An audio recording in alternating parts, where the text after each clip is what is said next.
Scott will join us from Minneapolis in a little bit. We get going on Halloween. Happy Halloween, Tyler. Happy Halloween. You dressed up as yourself. Way to go. Yeah. Pretty creative costume.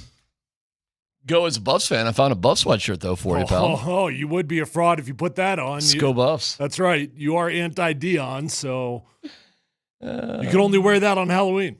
That's right. I can only pretend to be a Buffs fan on Halloween. Buffs had the weekend off. They get 2 bye weeks. 12-game schedule, 2 bye weeks. All right. That's good. It caught me off guard this weekend because I knew they'd already had a bye week, and I am not accustomed to 2 bye weeks. Did you not have 2 bye weeks when you were playing back in the day? Was it only 1? I don't think so. I thought it was only 1. Has it been 2 forever? I really don't know. I don't know. I do not recall there being 2 bye weeks when I was playing. I really have no idea. No clue. Maybe I'm just that far out of college football that I'm just an idiot here, which is pretty normal. But yeah, I mean, obviously there's a huge gap between the last game of the year and 2008. Yeah, I don't know. I have no idea. I don't know. I have no clue. But they're not playing this weekend, but that's cool. The Broncos are getting ready for the Ravens. We'll get ready for that. Last night, thank you to AAA Home Improvements. We love you, AAA Home Improvements. Ain't no trick or treat there, just treats there. AAA HomeImprovements.com. The Avs are, I don't know, Tyler. I don't know what you do there. You're starting a goalie that's never been with you guys before. You don't have a fraction of your team. You tried. I mean, the first 5.5 minutes, they're down 3-0. I thought the score was going to be 11-0. Yeah, I thought it was going to be that bad. Well, Georgie lives to fight another day. The first goal, Bednar said the first goal was on Kakinen. He said the other 3, there's nothing you could do. I know, but Georgie was the backup last night, by the way. I saw that. Antonin. Yeah, I saw that, but I wouldn't say it was a game that you're like, okay, now we're ready to say bye-bye to Georgie. No, I think they're going to just roll with 3 goaltenders for a while. They're just going to roll with 3. Although Bednar did say that's not ideal. It's just like it's not ideal to carry 3 quarterbacks. It's not ideal to carry. So you only do it for so long. You'll make a decision eventually. Well, you're giving up depth somewhere else when you do it. And it's not like this team is chock full of great depth as it is. So, but I don't think it's going to be anything instant. Listen, man, I think the Avalanche are in survival mode until January. And even when they get everybody back, you're going to need time for everybody to get together, play together, sort of bond together, that sort of thing. So you look at Winnipeg, they're 9-1, dude. Yeah, the Avs are 5th place, tied for 5th place in their division right off the bat. They get to play another struggling team, the Predators, on Saturday. And we'll be out at the Rhine House. Come on by for a watch party brought to you by our great friend Ed Prather. That is happening Saturday afternoon, so see you out at the Rhine House for that. And that same night, Utah is here to take on the Nuggets. The Nuggets are in Minneapolis tomorrow. So we'll see if Scott went to the game or not. Yankees lost. That was cool. I'm going to go with he did not go to the game. Oh, yeah, of course not. Did you really think he would? Well, you just teased it as if there was a possibility. Nah, I don't think he went either, but maybe he surprised us. But I don't, you know what, man? And I get it. Those guys travel all the time. They have for years and years. I would like to think I would have a sense of curiosity about wherever I was going, especially if I had a day off. A day off is kind of unusual, but I knew this guy. I worked for the Buffalo Sabres for a year. This guy was Rick Generetti, who's a legend. And that dude would never – he wouldn't go out. He wouldn't leave his hotel room. My kind of guy. Yeah, I guess, man. He was maybe the least interesting human being I've ever run into, aside from he was really good at play-by-play for hockey. But he would just go wherever they were. He would get room service, and he would go to whatever convenience store was nearby, get a 6-pack of beer. He wouldn't order the liquor through the hotel because it was cheap, but he would get the room service, which was kind of weird. And he would just drink a 6-pack of beer and, eat his food. In every single town he ever went to, he never went out, never did anything. That's my kind of dude right there. I'm serious. That is my life, minus the beer. Well, I mean, all right. So Dan's got an answer on the bye weeks. What do you got, what's Dan? The answer on that, Dan? Are you not talking? Dan? What's going on? Are you forcing us to read? Can you just say it out loud?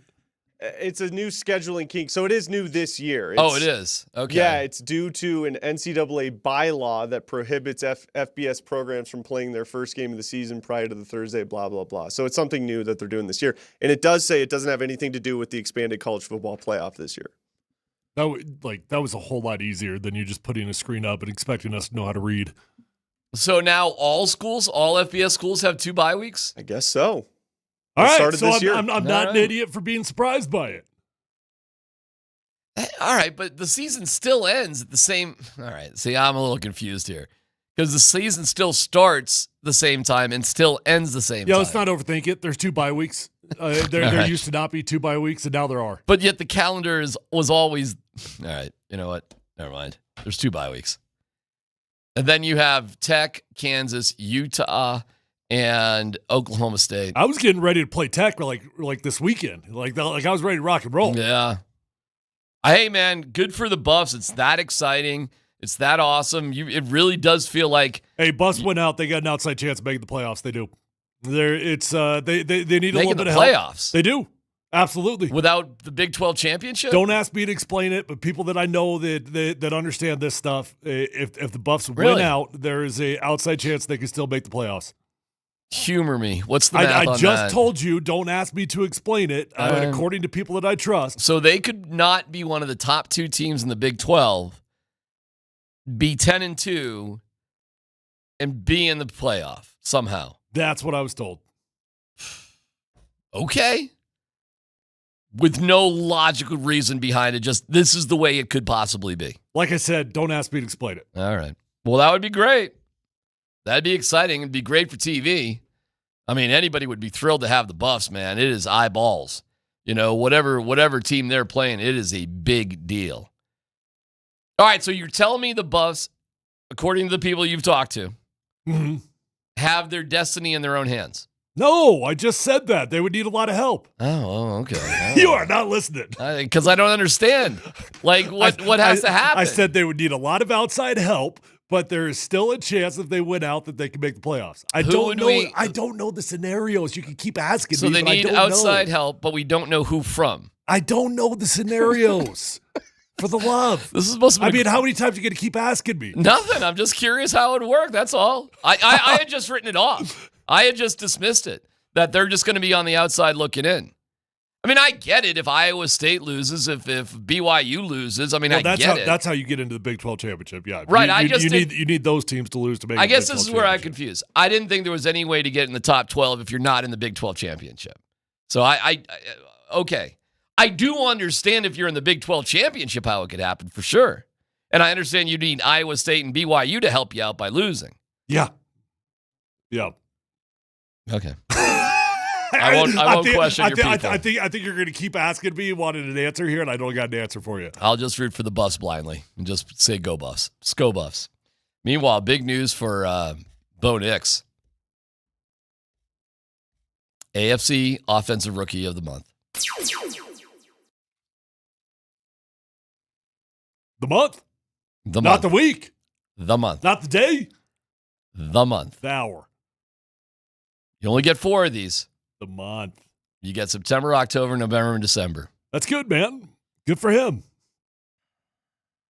Where look, I'm excited about this weekend. I really am. And I legitimately hope that Lamar Jackson is playing in this game. I'd be cool if he doesn't. Do we know if he practiced today, by the way? That's a good question. Do we have any updates there? We should look into that. That would be useful information for a sports radio show. Anybody that doesn't know, Lamar Jackson was not at practice yesterday. It was a little bit of a mystery about why he wasn't out there. It wasn't exactly explained. Oh, he was put on the injury report with a knee and a back or something. He was put on the injury report with a type of injury. That must come out after. Mm-hmm. Okay. Yep. Okay. So the official reason was, well, I mean, we can look it up, but he was on the injury report. Dan, if you could look that one up too. But I know he was on there, and knee is part of it. I think there was another body part that was on there as well. So it was an interesting debate, talking to some folks about, like, you know, the bigger topic is, would you want a easier win, or do you want to beat a team at its best? You want to beat a team at its best. Well, I mean that's catch-22, right? Like if the goal is just make the playoffs, hey, forget it. I don't want Lamar Jackson out there, right? I personally, I just want to see Bo play against the best. I do, and for me, it's I want to feel, can this guy be in the same realm as an MVP, right? And to me, that would be much more important. I would rather have Bo Nix go out there and ball out, even in a loss to Lamar Jackson, than just get an easy win here. Now, I know that if your hopes and dreams are all about the playoffs this year, then that's a stupid answer. But for me, my hopes and dreams about the end of the season is about Bo Nix, not necessarily the playoffs. It's back knee. That was the official report. Back knee. Back knee. Is it so it's the back side of the knee? Mm-mm. It's two different parts. Oh. Knee back. Does that knee/back? Well, that would be easier. Wait, here we go. Thank you, Brian Wacker. The Whacker out there in Baltimore. Lamar Jackson, knee back, was not at Ravens practice again today.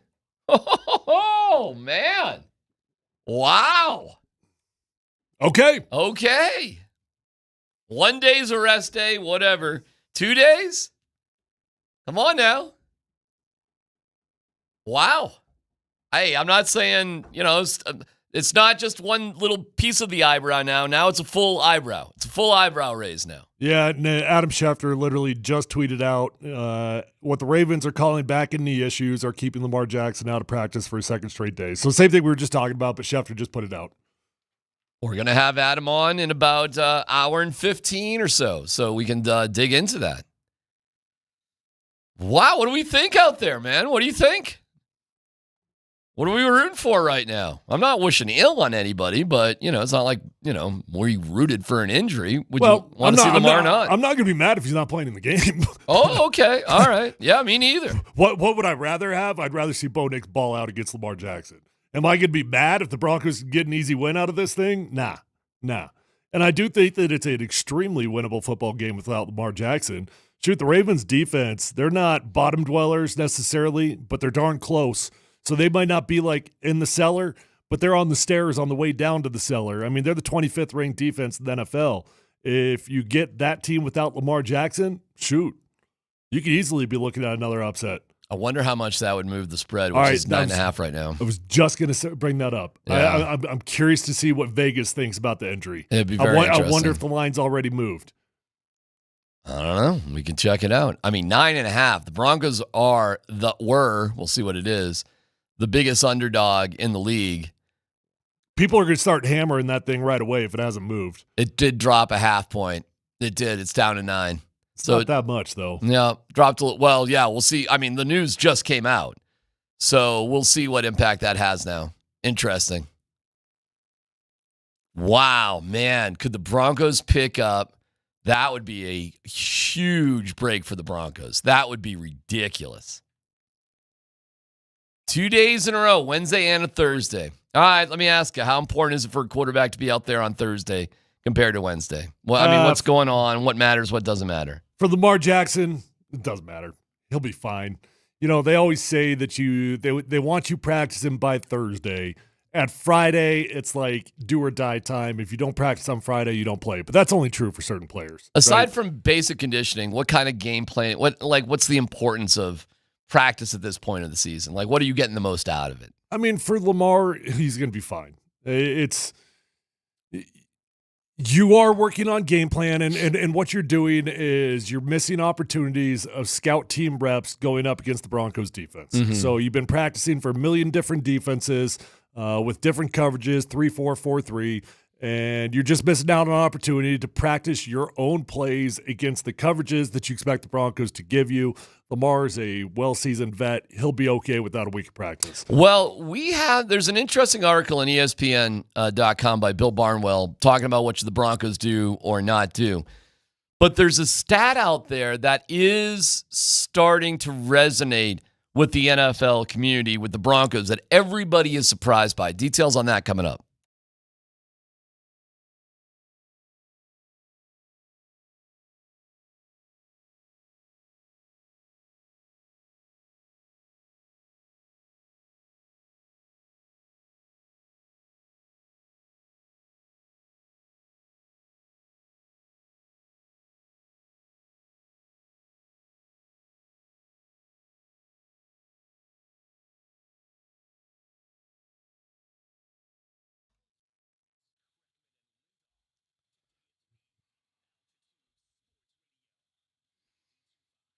Hey, it's C-Mac from Mike Maroney Auto Group. Oh, the lowest price of the year are happening right now. So whether you're tackling the mountain roads, city streets, I mean, this is such a cool time of the year. Just before the snowflakes start to fly, some great activities for you out in the mountains and the city streets too. We got you covered. Massive savings on Chevy Silverados, Ford F-150s, and GMC Sierras. These Colorado-ready trucks, they're built for tough. From hauling gear to any kind of adventure you can think of. Plus, every vehicle comes with a 3-day money-back guarantee and free delivery anywhere in Colorado. From Fort Collins to Pueblo, they got you covered. Browse their huge inventory at MikeMaroneyColorado.com. It's quick and so easy to find your ideal truck at these unbeatable prices. I want you to hurry in, though. Truck month and the lowest price of the year, it does end soon. So what are you waiting for? Head to Mike Maroney Auto Group online at MikeMaroneyColorado.com.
So now 3rd and goal. Nix to throw again. Swings it out of the backfield. Up the sideline. Reaching for the pylon. Touchdown, Denver. Nix trying to leap over the top. And he does by sticking the ball over the plane of the goal line for a Denver touchdown. 3rd down and goal. Javonte Williams in it back. Play action. Nix shows the speed. Fires. Caught. Touchdown, Broncos. Nix shows off the arm strength of a one-handed grab. National Tight Ends Day. Adam Troutman says, it's my day. Nix has 3 rushing touchdowns this season. Looking for 4. Superman's over the pile. Touchdown, Denver. Number 10, Bo Nix, keeps on the play, dives across the goal line. Touchdown. This crowd loves the sight of their quarterback, Bo Nix, going up and over. I wonder, has Sean Payton shown him any Drew Brees film? In his 4 starts in October, I like this music, Dan. Bo Nix completed 82 of 123 passes, 66.7%, 870, 7 touchdowns, 1 pick, quarterback rating of 102.7, rushed 29 times for 149 yards, 2 scores, led all rookies in offensive touchdowns with 9, passing scores 7, completions 82, completion percentage was 66.7, passing yards, I said, at 870. There's only 4 of these. You only get 4 offensive rookie. Hey, who won in September, Dan? Do we know? But I would assume Jaden Daniels. But it would I make will the check. most sense. How remarkable is this for rookies for the Denver Broncos? That's a good question. There's 2 other guys who have done this for the Broncos ever in team history. Clinton Portis, October 2002. Mike Anderson, September and December. Remember Mike Anderson? In the year of 2000. That's it. So this has not happened for the Broncos in 22 years that a rookie has had this kind of month to win this particular award. So what are we saying, D-Mac? Just laying it out there, man. What are we saying? What are we asking? Is this season just a little bit more special than we thought it was going to be? Are they a little bit more ahead? Well, the answer to that's easy. They're far ahead of where I thought they were going to be. All right. Then if that is the case, should the Denver Broncos, and you only have, what are we talking about here? Thursday, Friday, Saturday, Sunday, 3, 4, 5 days. 5 days are left to figure out if you're a buyer or seller, perhaps both. What should their move be? Knowing now they have exceeded expectations, and it clearly appears Bo Nix was the right choice for the right coach at the right time. Well, let me ask you this. If you go get your number 1 trade candidate, which I believe is David Njoku, right? Yes. Okay. You go get your number 1 trade candidate in David Njoku. Yes. What does that mean for the Broncos season this year? What's the best case result? Best case result, 11-6, and you win your wild card game, and you host the whatever that round is after that division game, I guess. All right, well, that's a fun year. I mean that's definitely a fun year if It's a hell of a year. If everything goes perfect. And I guess any given Sunday, once you get into the playoffs, No doubt about it. You never know. Never know. I do think that David Njoku is a very specific, unique trade that would interest me. But it's got to be under the right circumstances. Okay. And a lot of things have got to add up into that. And I honestly cannot think of a single other trade that I would be interested in being buyers in. With David Njoku, next year his salary goes to over $14 million. All right. Well, that's fine. You could trade for him and have a 1.5 year rental out of him because his contract does expire after next season as well.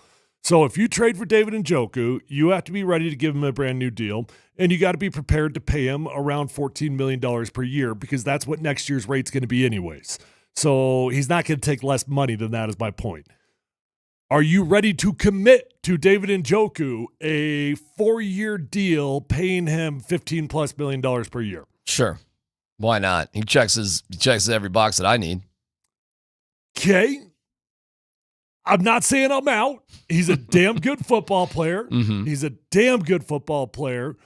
But you are a team that's trying to manage a lot of salary cap stuff going on right now. You figure it out. I mean, you're not going to sign everybody. Like, this doesn't come with just buying. Likely you're selling as well, and you're probably selling Baron Browning or Jonathan Cooper because you're probably not going to resign both of those guys. So make a choice. You probably have more value for Browning than Cooper, and I think it's silly to have Stidham and Zach Wilson on the roster right now. I mean, come on now. I mean, let's go. Let's figure that one out one way or the other. And there's always ways just to sort of massage things left and right.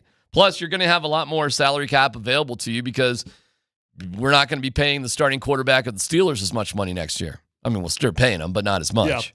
Yeah. Hey, I'm interested in exploring David Njoku for sure. If that's a candidate and the Browns are, logic would tell you the Browns should be interested in trading him because they've got quarterback hell. They will likely be drafting within 1 to 4 when it gets to the draft, which means they're going to be in fired range for quarterback. So they're going to have to reset all their high-price ticket players. Myles Garrett's probably on the trade block. David Njoku's probably on the trade block. Mm-hmm. I'm absolutely interested in exploring it. I cannot think of a single other trade that would make sense, though, because there probably aren't any other tight ends that are good that a team wants to move on from. You'd have to look. I don't know them all off the top of my head. I mean, look at the crap teams and look at expiring contracts. I mean, you know, and hey, listen, I'm not just for tight end. I mean, there may be other guys that fit into that category that I'm just not that aware of.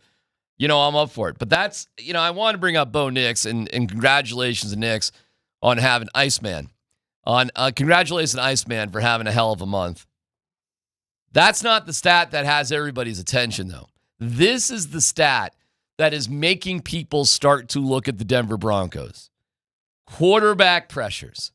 And if you're not paying attention to the Broncos, and I bet a lot of people haven't been paying attention to the Denver Broncos, because aside from Surtain, it's a basic no-name defense. It's a bunch of, you know, Rudies out there, kind of. The Denver Broncos, according to Pro Football Focus, with 181 pressures, lead the NFL by 20 more pressures than the runner-up, the Texans. So not only are they leading the league, they've got a pretty solid lead. These are like Jokic-like sort of numbers that not only we the top, but we're the top by quite a stretch. Because look at the difference between the Broncos and the Texans, 20. But the difference between the team 2 and team 3, the Texans and the Seahawks, is 5. From team 3 to team 4 is 1. From team 4 to team 5 is 2. From team 6 to team 7 is 1. See where I'm going here? Yeah. Like the separation the Broncos have is pretty dramatic. So they've got the best pass rush, and it's not all that close. Pretty interesting. In terms of sacks, like converting that pass rush, well, they're doing that too. They are defensively second in the league in sacks. So not only are they getting pressures, but they're bringing it home. Well, yeah, and on the other side of the field, check that out. Not only are you literally the best on the defensive side, you're currently ranked 3rd in fewest sacks allowed on the offensive side of the ball as well. How about that? Your offensive line is balling. I went back and watched all 22 of that Carolina game. I cannot explain to you what those pockets looked like. I've never seen a game look like it. I'm telling you, there might have been 3 plays that Bo Nix dropped back that there was a Panther within 3 yards of him. Pretty good. Like seriously, like maybe 3 passes. That's awesome. I mean, I'm putting a stopwatch on this thing. 1 1,000, 2 1,000, 3 1,000, 4 1,000. 4 to 5 seconds he had to throw that football on opposite every single drop back. So the Denver Broncos offensive line is balling, defensive line's balling. You got a lot of things going the right way right now. I'll give you 5 guys who may not be on Santa Sean Payton's Christmas list right now. Javonte Williams, Audric Estime, Marvin Mims, Troy Franklin, and I've sort of hedged about little Jordan Humphrey and Cortland Sutton. I think he likes Sutton. I think he was frustrated with Sutton. I think if there was a deal that made sense, maybe, but it would have to be a pretty spectacular deal. But I bet you anything that he's not real thrilled with little Jordan Humphrey. And Mims and Troy Franklin just look lost out there right now. Like, they're not doing anything. So I'm not saying Njoku's the only one. There's other things you can do. And I think the running back position in particular is particularly frustrating. I think there's a lot of ways the Broncos could go to add depth or replace guys. Okay, I'm 100% interested in selling. If we got a pass rusher issue, we got Baron Browning coming up at the same time as Jonathan Cooper at the end of this season. You got to make a decision. Are you gonna try to keep both of them or not? Right. If you're not going to keep both of them, then trade one. And the most likely dude to be traded is obviously going to be Baron Browning in that situation. So Baron Browning's on the market. Cortland Sutton is on the market. We could go down the list and maybe find a couple others that should be on the selling market. But when you talk about positions that you would trade for, I'm dang sure not trading for a running back. Definitely not doing that. Wide receiver, all right, maybe. But wide receivers are so valued nowadays. Teams are protecting those dudes like they protect left tackles. So I find it unlikely. Tight end is probably the most likely position if you were going to be a buyer. Listen, man, it's a unique year. Be careful with your draft picks, though. Don't give up elite draft value for B-plus players because that's what you do in midseason trades. Is it a special season? Bill Barnwell at ESPN.com. The Broncos' playoff chances have jumped from 12.6 before the season started. Don't forget, the over-under on wins for the Broncos was 5.5. It's gone from 12.6% to 42.8%. Okay. Then he goes on to praise the defense, Vance Joseph, pointing out what a year Zach Allen's having. Jaquan McMillan and Riley Moss from the land of misfit toys have been unbelievable. And Bo Nix he's not quite, giving a huge rousing pat on the back, but he just did win AFC Offensive Player of the Month. We've seen the Broncos get off to solid starts before and then fade, including a 5-4 mark in 2021, and then last year 6-5. Well, the 6-5 was weird, right? I mean, it was 2-5, and then they won 5 games in a row, which was cool. But they weren't sitting there last year in this sort of position at this time. At this time last year, it was right. Do you remember right at the trade deadline, and they had just beat the Packers? Don't forget the trade deadline was a week earlier. It would have just happened. It would have just happened. And it was just a moment of like, And what did the Broncos do last year at the trade deadline? They got rid of Randy Gregory. They got rid of. Didn't that happen way before the trade deadline? I don't know. But I'm just thinking about trades that they made.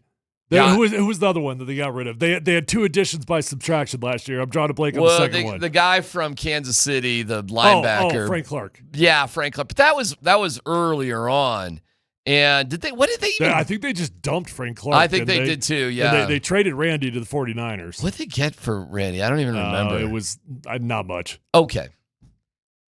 But that was just like those guys just weren't working out. Like it was just more here's what you really got to ask yourself. Do you believe you can win a championship or not? And if you don't think you can win a championship, then you got to ask yourself, what is the most valuable way to use your draft picks? If you think it's more valuable to make a trade, all right, you can talk me into it, but it's probably going to be more valuable for a team that is trying to rebuild. And that's what's going to get confusing here. If you beat the Ravens, this team is no longer rebuilding. I'll give you that. You are no longer rebuilding. You are officially trying to win. Even if they beat the Ravens without Lamar Jackson? Yep. All yep. Right. And it might be fool's gold, but that's the way that they are going to approach it inside that building. By the way, I misspoke. My apologies. Thank you on the Sean Mazda text line. Not the AFC Offensive Rookie of the Month. My bad, of course. The NFL Offensive Rookie of the Month. My apologies. It's even better. It's been one hell of a month, man. His stats really that good? Yeah. NFL Offensive Rookie Offensive Player of the Month? Yeah. Crazy, right? Hold on. Offensive Rookie. Oh. NFL Offensive Rookie of the Month. Okay. Rookie. Okay. Rookie. I'm like, come on. We had one good game. We had one really good game. But before that, it wasn't exactly a stellar month. It was the best, apparently, according to the NFL, in terms of rookies out there. Hold on. Trying to think back on the Broncos' last 4 games. So they had the Panthers and the Saints. Saints he did absolutely nothing in. Chargers, we lost that game. And what was before the Chargers? Yeah, I'm seeing a text right here. I can just read and the Jets. Hold on. Our last 4 Bo Nix got Offensive Rookie of the Month with putting up 10 points against the Jets. I guess pretty good game against the Raiders. Mm-hmm. Bad game against the Chargers.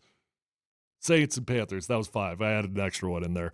On the text line, no dumb question. Since both Caleb Williams and Jaden Daniels were also eligible to win Rookie Offensive Player of the Month for the first full month of the NFL season, does that suffice for Tyler and comparisons? You tell me, Texter. Does Bo Nix look like Jaden Daniels? You tell me, D-Mac. Oh, yeah. To me, he does, sure. Good Lord. He's an impactful quarterback that is leading his team to victories. He looks just like Jaden Daniels to me. That's all Jaden Daniels is impactful. He's an impactful quarterback that's doing the right things for his team and leading him to wins. Yeah. All right, take it easy. Take it easy over there, big fella. Okay, you asked. Take it easy. I think he's identical to Jaden Daniels in the most important part, leading a team to wins. There ain't nothing similar about those two players right now. I didn't say they had similar playing styles, but that's what I'm talking about. I'm not talking about the wins. I'm talking about the players. How many rushing yards does Jaden Daniels have right now? I mean, we can look at it by the numbers if you want. Fine. I don't know, Dan. We can look it up. Jaden Daniels rushing numbers, Bo Nix rushing numbers. I know what Bo's got. Bo's got 259 rushing touchdowns.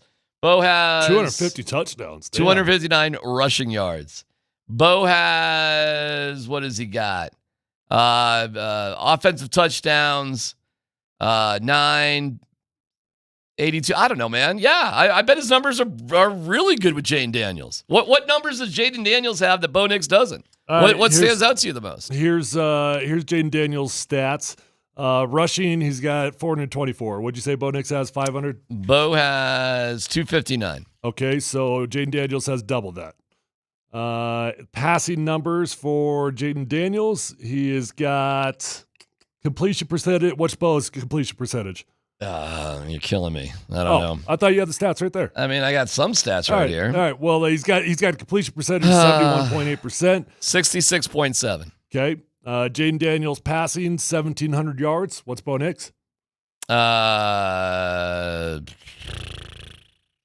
don't know for the season. I'd have to look it up. All right. 7 touchdowns, 2 interceptions. I think he's about doubling them in every single category. I don't know. Give me a second. I can look up his numbers. I mean, you want to jump on it. Well, you're the one that asked me to get the numbers. So I got the numbers. Dan put them up. What, you got them up, Dan? Well, I got them back here. So Bo's got 1,530 passing yards, 8 touchdowns, 5 picks. Okay. Daniels? Jaden has... All right, hold on. Let's just make this simple. Bo Nix has how many passing yards? Bo has 1,530 passing yards. Okay, Jaden Daniels got 1,736. Mm-hmm. Okay, similar. Completion percentage. Jaden Daniels, 71.8. Bo is 63.2. Okay. Better for Daniels. And rushing yards. Bo's got 259. Okay, and Jaden Daniels... 424. Okay, 424. And by the way, Jaden Daniels has played in one last game. So he's got better categories in every single stat, and he's played in one last game. So actually, that's kind of crazy to me that Bo Nix won it over him. Well, it's the month. It's a month of October. And if Daniels has one less game, that could probably impact it. So they're just looking at the month of October. You were looking at numbers for the entire year.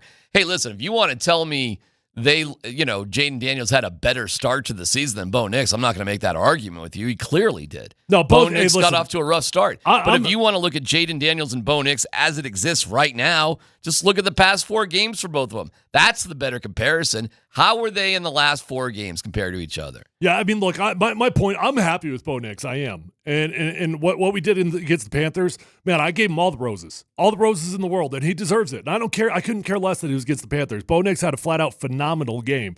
I like after watching the film, there was maybe 3 or 4 plays that you would look at and be like, I wish you did this a little bit better. Played lights out against it. But to the texter's point, is asking me to compare him to Jaden Daniels. No, you don't want to play that game. What one dude looks like an absolute stud. Another dude has had a good game. He just won Player of the Month. He's had a good game. He won Player of the Month based on a good game? Yeah. Okay. All right. I mean, these are all very first world problems, you realize. We're taking 2 rookies who are both doing outstanding for their teams and comparing them to each other. Fun argument to have. I'm thrilled to have it. Hey, listen, me too. I'm happy we're able to have this conversation. So where are you overall on Bo Nix, I guess, is my big question. Because I'm obviously all in. I've been all in from the jump. I'm thrilled with it. It's progressing exactly the way I thought it would, and I think it's only going to get better. I'm excited about the progress. I think we've got a game that you could point out and be like, all right, now you've got a game that you looked like you were in the caliber of Jaden Daniels and Caleb Williams, right? Where Jaden Daniels has had a whole season of it. Now Bo Nix has had one game that you could put it in the same comparable category. Now we need to string that together. And if you do it against the Ravens, you do it against Lamar Jackson, now you're going to have a conversation about, is Bo Nix in the same category as those guys?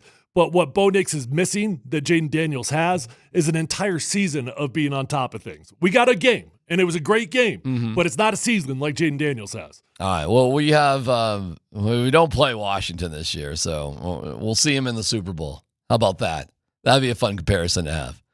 Because we know Lamar's not winning the Super Bowl. Ain't no way that's happening. Not happening. Not happening. I'll be right till I'm wrong. We'll perhaps go to Baltimore and get an update on Lamar Jackson, who is. Oh, we are? Really? What we got, Dan? 120. Brian Wacker's going to come on. He was Brian out at, Wacker. We got the Whacker on? We got the Whack man on. He was at Ravens today reporting on this. We'll go live with the Whacker in Baltimore on the way. Plus, Jamal Murray gets an offensive question and has kind of an interesting answer, but was the question right? Details next.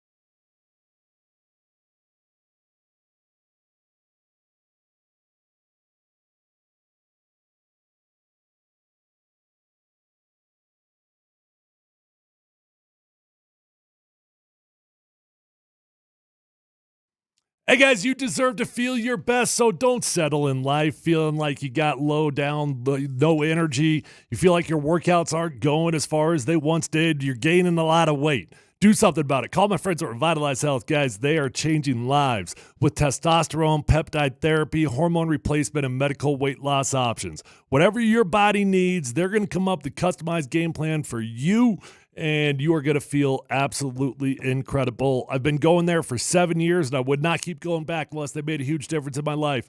With 3 locations, Revitalize Health is close to you no matter where you live. Find them online at revitalize-health.com and let them know that Tyler Columbus sent you on over.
Denver basketball coming back the other way. Less than 7 minutes to go. Jamal Murray has it up the left sideline.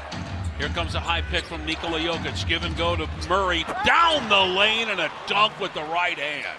Boy, nice high-low game there between Joker and Jamal Murray. Scott will join us from Minnesota here shortly. The Nuggets are going to be playing Minnesota tomorrow night. And then it's back-to-back, actually. Minnesota tomorrow night, and then hosting Utah. And I think I hear Scott. Scott, are you there? Oh, I thought I just heard him. I heard a... That's just the ghost of Halloween. Was that... Dan, did I just hear? Wait, is he there? I think he's there. No. What did I just hear then? That was I have weird. no idea. It is Halloween. Maybe there's some That was ghosts actually flying Mark around Mosher here. talking to Bednar. Oh, that was creepy then. I could have sworn I just heard a Scott Eason. Oh my gosh, all these injuries. All right, anyways, that's kind of weird. It is Halloween. Spooky. Yeah, little gremlins in the system. Play it back, Dan. I need you to play it back. I didn't hear it. I need to know if D-Mac was just hearing things. What do you mean? I didn't hear the grunt that you're talking about. Well, I don't know if Dan can play it back. I mean, I don't know. We definitely Yeah. have the technology to clip things, and then Okay. All right. I don't know if you've heard of this. I'm familiar with it. You just Jamal Murray. Yesterday when we were on the air, they were playing Jamal, and I wasn't sure what they were playing because nothing really stood out to me. But it was interesting, and Dan's got the audio here of Jamal being questioned about another player in the league saying he was easy to guard. Go ahead, Dan, run it. NBA Central tweeted that an anonymous starter said, "You're easy to guard now." After your performance tonight, what do you want to say to that anonymous NBA starter? They said I'm what? You're easy to guard now after the slow start. Who said that? An anonymous NBA starter. It's an Well, that's why they're anonymous. Simple as that. Appreciate it. Is Jamal Murray easy to guard? I think he might be. Yeah, what's the game plan? Make him shoot? I think you just run him around. I don't know if he is that hard to guard. Do you think back in that series last year against Minnesota when Jamal Murray could not get up the court, like could not get past the half court line? Mm-hmm.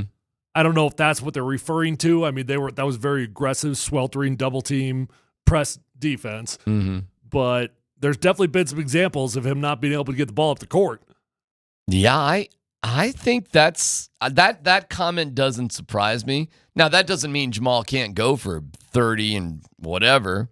Doesn't mean he can't drop buckets on you. But this gets to our bigger conversation about Jamal, about being more clutch or consistent, and consistency consistent, yeah, okay, 18 points, which is great, of course. But he's not one of these guys that I don't think teams are really scared of Jamal Murray. I don't. And I think that's because you've defined him as clutch and not consistent. Mm-hmm. And when you are not consistent, teams will bait you into having to shoot. And they'll bank on the fact that you can't be clutch forever. That's what teams will do. And unfortunately, that's the MO on Jamal Murray right now. Yeah, I think it's hey man, I'm happy to have it if they want to lay off and they don't want to be that intense on him. But I'm not surprised to hear that might be the reputation on Jamal. Doesn't surprise me. Yeah.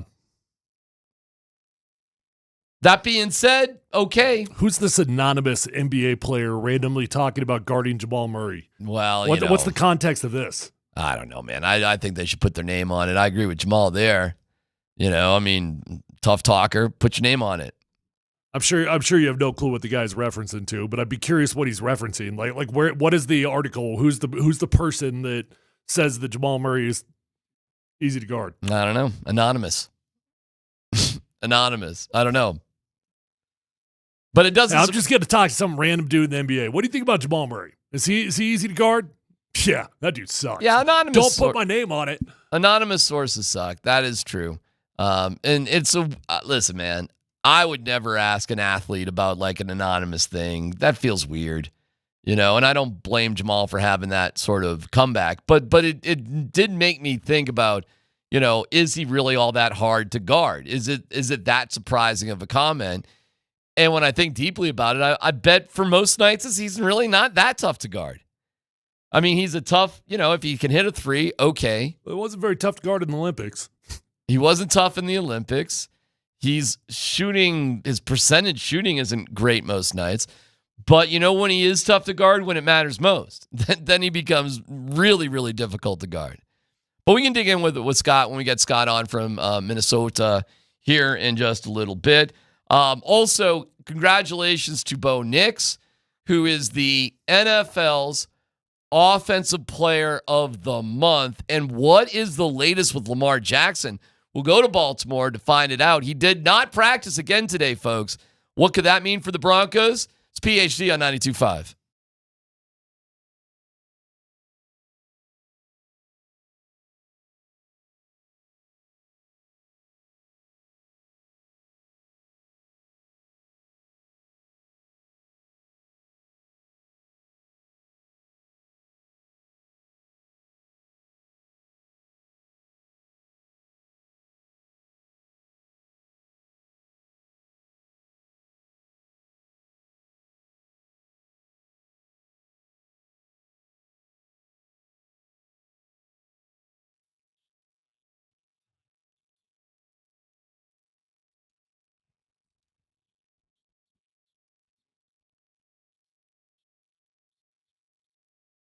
Hey, what's going on? It's D-Mac for Mike Maroney, Chevy, GMC in Longmont. Mike Maroney, GMC in Boulder. All right, here we go. It is that time of year where winter action, fall adventure is right around the corner.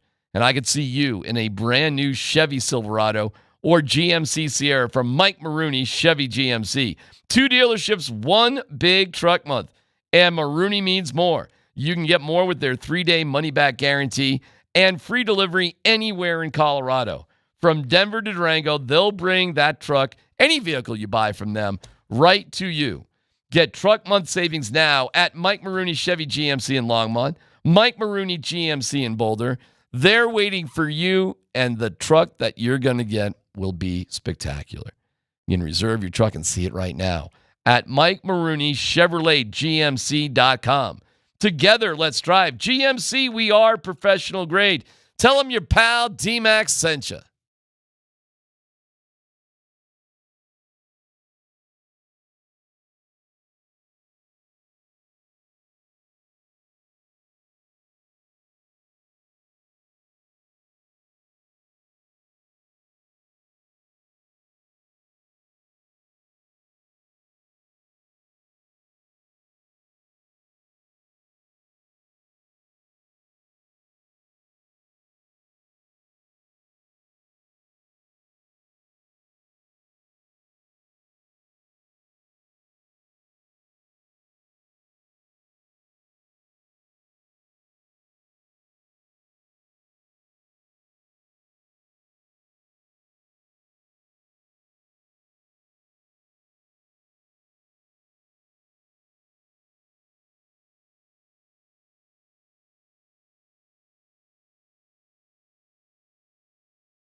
No, I don't think so. I think it's just one of those games that, is going to be really important for the, the outcome of both of our seasons. And so we know it's important for us, and obviously it's going to be really important for them. So I think in saying that, the game's ultimately pretty big and it's got a lot, going into it. That's your guy, Bo Nix, Iceman. Do you think he's earned the nickname Iceman? We can just call him Iceman? He wants to be Maverick. He already told us. He wants to be Iceman. He wants to be Maverick. His words said Maverick. His Halloween costume was Iceman. Do we listen to his words or his actions? I'm not sure, man. He dressed up as Iceman, but whatever. I think right now he's just Goose. He's not Goose. You're not the He's Goose. Scott, you're not the lovable, cute, dead. Not yet. Well, I mean, Goose wasn't dead until the late second, the last third. Not of the yet. Movie. Well, where are we in the movie right now? We're right in the middle. So are we at the point in the movie where Goose is about to get in the wash? Eject. This is before we even understand. The goose is about to be cooked. See, where was Scotty in the last segment? Where was he when I needed him? I don't know, man. Yeah, Top Gun. When did Goose die? Like, we're halfway through this. We're a little bit before. I mean, we're kind of like halfway. We are halfway. Let's say the halfway point of the season. I feel like it was the last. God, I thought Goose went down 40% of the movie. I thought Goose was off pretty quick in that movie. No, because he was there for the volleyball. Yeah, he was there for at least half the movie. You think so? Oh, yeah. All right. I don't remember it exactly, so. Because, the whole thing at the end, it all led up to the end of him flying without him. And then it was uncomfortable flying without him. You know where we're at right now? Where? You shake my nerves out of my brain, and Meg Ryan bends down and says, "Take me home now, Goose, or lose me forever." Well, that's a pretty cool part. Hey, beat Lamar Jackson, Bo, or lose me forever. See, I think he's just Iceman, man. I think he's calm, cool. Because if he's Goose, who's his wingman? If he's Goose, who's Maverick to his Goose? I don't Pat know. Surtain. Yeah. Surtain? No, Surtain is he's more Iceman. Surtain's that dude is like Mr. Perfect. He doesn't have anything flashy about him. He doesn't. Yeah. Well, Bo wants to be Iceman. Listen, hey, it was his wife who called him Iceman in the photo, in the Halloween photo. I'm not making that up. Stidham was Batman, and Nix was Iceman, according to them. Hold on. So if in the comment his wife was said, "There's my Pookie," would we be calling Bo Nix Pookie today? Exactly. He'd be Pookie. Yeah, wives don't give you nicknames. All right. That'd be a funny question to Nix, though, just to go up to him. Hey, just for clarification, Bo, just to be clear, are you Maverick or Iceman? Like, who are you?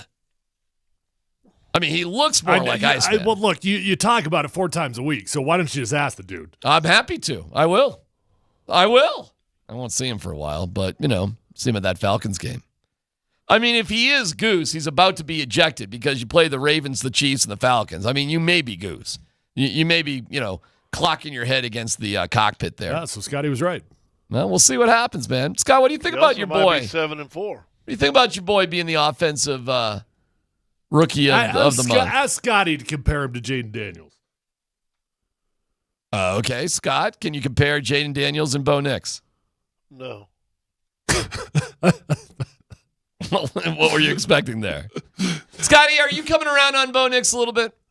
No. What's holding you back? What's your hesitation here, bro? No. Well, he hasn't done anything. He's 5-1 in his last 6. He just won Offensive Rookie of the Month in the NFL. First time a Broncos rookie has done that in 22 and let's years. Be honest, there's like 4 rookies playing with any significance, so it's either going to be Caleb Williams, Jaden Daniels, Bo Nix going to win it for the rest of the year. Well, right? and Scotty and Jaden already won it last month, so he wasn't allowed to win it this time.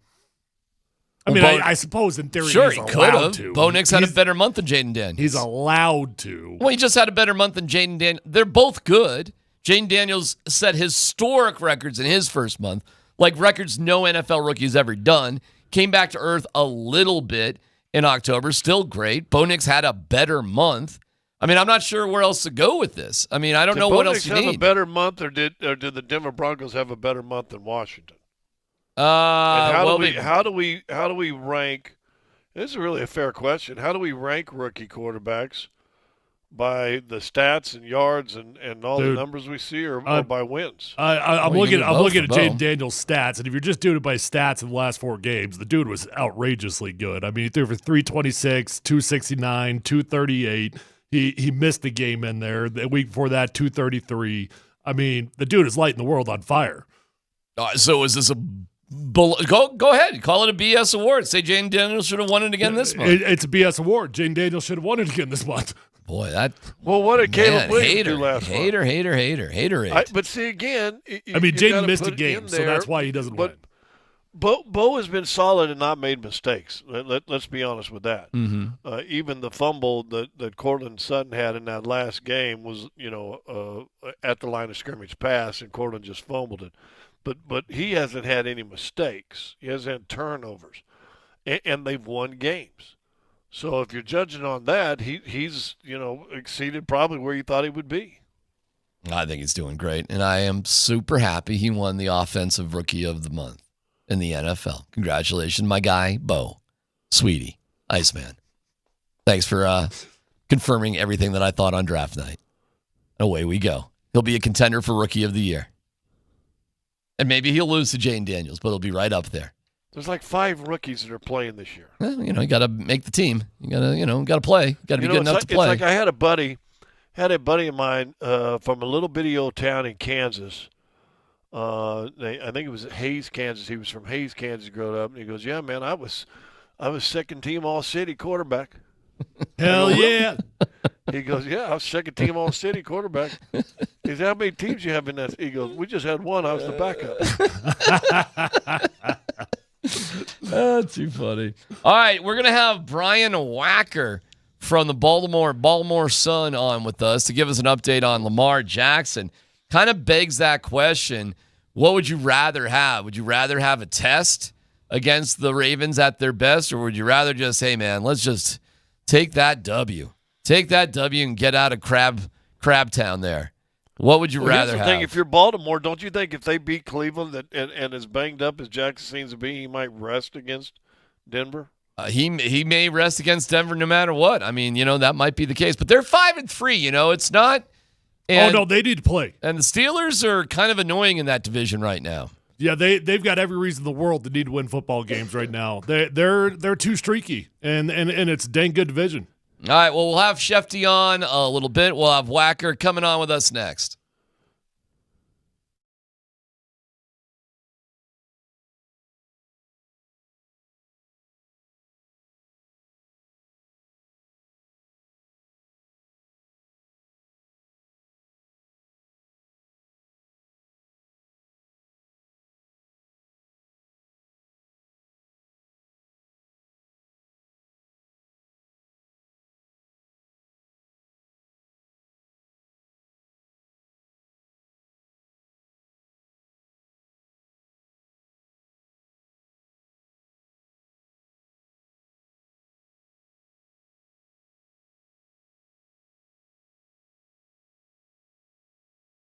We got sports equinoxes. Well, if you want a hair equinox, if you want hair everywhere you look, call my friends at Advanced Hair Restoration. Guys, if you're losing your hair and you're looking for a simple solution that works, call my friends at Advanced Hair Restoration. Guys, I know how it goes. You want the best modern technology with top-rated physicians, something that is guaranteed to work. Guys, you need Advanced Hair. They've completely redefined hair restoration from the experience itself to their unmatched results. Whether you've got a receding hairline, thinning hair, or a bald spot, Advanced Hair's simple one-day treatment is going to have your own natural hair growing back the very next day. You're going to be in a calm, relaxed environment with the most experienced professionals. Guys, Advanced Hair has performed tens of thousands of these breakthrough treatments, and now it's your turn to get your own natural hair start to regrow the very next day. And did I mention it's guaranteed to grow for life? That is a comforting feeling when you invest in yourself. yourself. So call today. You're going to get yourself a free consultation. Call 720-459-HAIR. And if you qualify, you're going to get $250 off and 250 free hair grafts. Refine your hairline with the team that has redefined hair restoration. Call 720-459-HAIR or advancedhair.com.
Adam Schefter will be on with us about a half hour. Not even. A little bit less than that.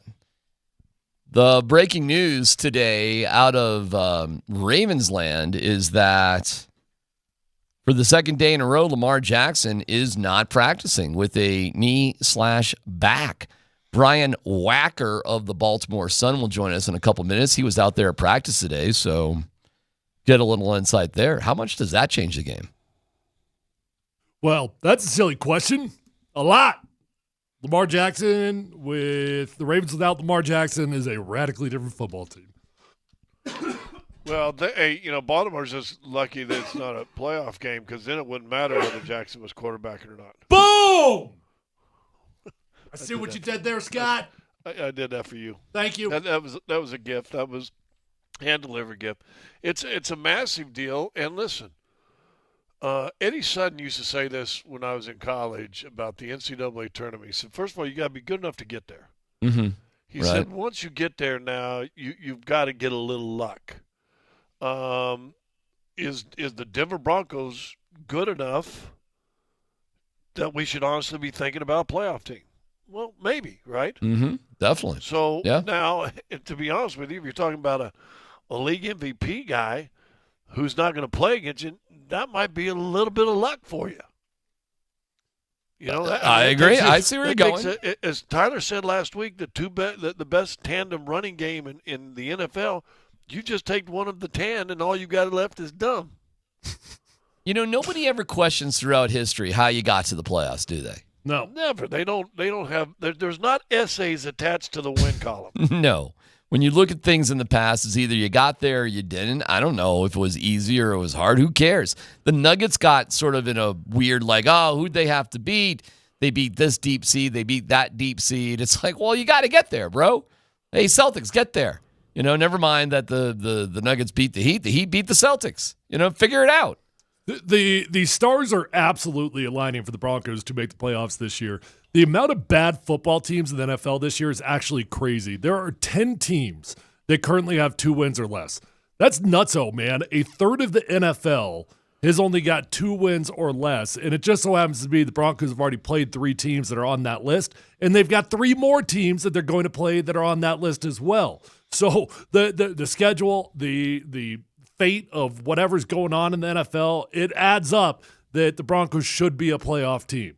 Well, that'd be awesome, And man. guess what? You know what? With 10 teams with 2 losses or less, it's pretty damn nice to say the Broncos aren't a part of the bottom dwellers. I think it's great. And I hope Lamar Jackson doesn't play as much as I love Lamar Jackson. And I love Lamar Jackson. I think the guy's amazing. But fine by me if he doesn't play. That's for sure.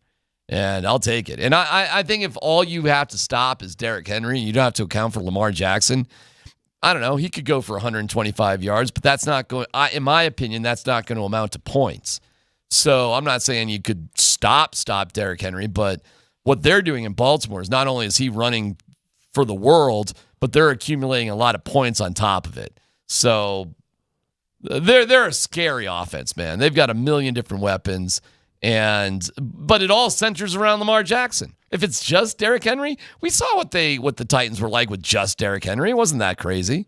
He was great, but it wasn't that crazy to beat. That's for sure. Your disrespect for Derrick Henry is bothering me. It's one thing to put up yards, another thing to score points. If you can run the ball and also score, that's pretty awesome.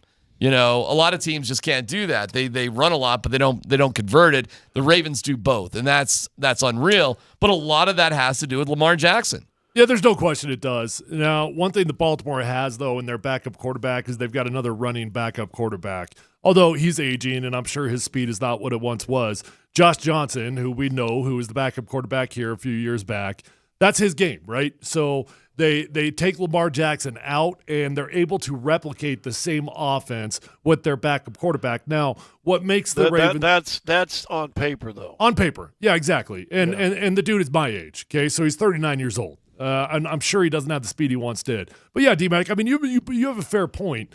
What makes them so dangerous in the red zone is for sure Lamar Jackson. They're going to be okay, though, with or without Lamar running the football. They're still a dangerous team no matter what. Scott's quirky squirrel stat of the day? Sure. The Denver Broncos have attributed 15% of the NFC South's losses so far this season? Okay. All right. Right? They beat the Buccaneers, the Saints, and the Panthers. There's 20 losses. So 15% of all of the NFC South's losses are attributed to our Denver Broncos. It's a fantastic stat, Scott. You know what that leads us into? Fantastic. We go into No Dumb Question. The Whacker is going to join us at 2:05. Columbus, Hastings, and DMAC present Moving the Whacker back. No Dumb Questions. This is your safe space. I like to use No Dumb Questions as parenting advice for myself. You're a smart guy. Send us your not dumb question now. Tweet it, text it, or Twitch it. It's No Dumb Questions. With thanks to Old Chicago Pizza and Tap Room. Visit oldchicago.com for a location near you. No Dumb Questions brought to you by Old Chicago. Oldchicago.com. Order online. Find a location near you. All right. Scotty, you're in Minneapolis. You're following them Nuggets. What you got? All right. By the way, we left New York 71-degree weather, and we're in the middle of a snowstorm here in Minnesota. Wow. We got like 3.5 minutes of snow here yesterday, by the way. We got our first snow, but it didn't accumulate. That's good. I looked out the window and I saw that. Yeah, about 3.5 minutes of snow. That's it. Which conference or division, I guess it'd be, which division would be easier to win? AFC East or NFC South? That's a fair question. Well, that we're going to change. We were talking about we're getting maybe Old Chicago's going to up their sponsorship. And we're going to make it the fair question of the day instead of the dumb, no dumb question. I would say the AFC East. I mean, NFC South has got two really good teams. Maybe not really good, strong, but they've got two good teams. I mean, you got the Falcons and you got the Bucks. They're both going to be competing with it. The Bills are going to run away with AFC. True, but the Falcons and Bucks ain't nobody going to scare anybody. At least the Bills will scare other teams. Yeah. I got a no dumb question for Halloween. A couple of them, actually. People who turn their lights off on Halloween in a neighborhood or what? Oh, I'm totally doing that. Grumpy ass. Yeah. Grumpy ass lazy. I'm putting out a bowl. I'm putting out a bowl with candy as I said, in it. lazy. Oh, my God. Then I'm going upstairs to the loft that they can't see the window that I got a TV on. Why? Why don't you just answer the door for a couple hours? Because it's so much easier to just put the candy out there. Wow. It's one of my favorite things of the entire year is being at the door. See the little costumes, the little I girls love it. and gals. We put little music out there, little, little Monster Mash sort of music. This is your first Halloween in the new crib, right? I know. It's very. I don't know. I'll be curious how many kids. You can either get like 1 million because people are smart and they're like, oh, we can knock out 1,000 doors in 5 minutes. It's crazy what or you you're going to get like 0 because the kids don't live there. We have no idea. It's a lousy place for kids. My neighborhood's not a great place for kids. So I think there's only like a couple of kids who even live in our block. So I don't know. Some Gen Zers probably come by there and trick or treating out of their BMW or something. I tell you what, though, my current house that I'm renting for just a year here, this is where you want to go trick or treating. I mean, it's the spot, huh? Oh my gosh, you can knock out 200 homes in 15 minutes. All right, no dumb question. Let me tell you what my wife does. I think it's actually pretty genius, but I could see the objections to it. What my wife has done, and she has done over the years, and I think it's amazing. We don't have a bowl of candy.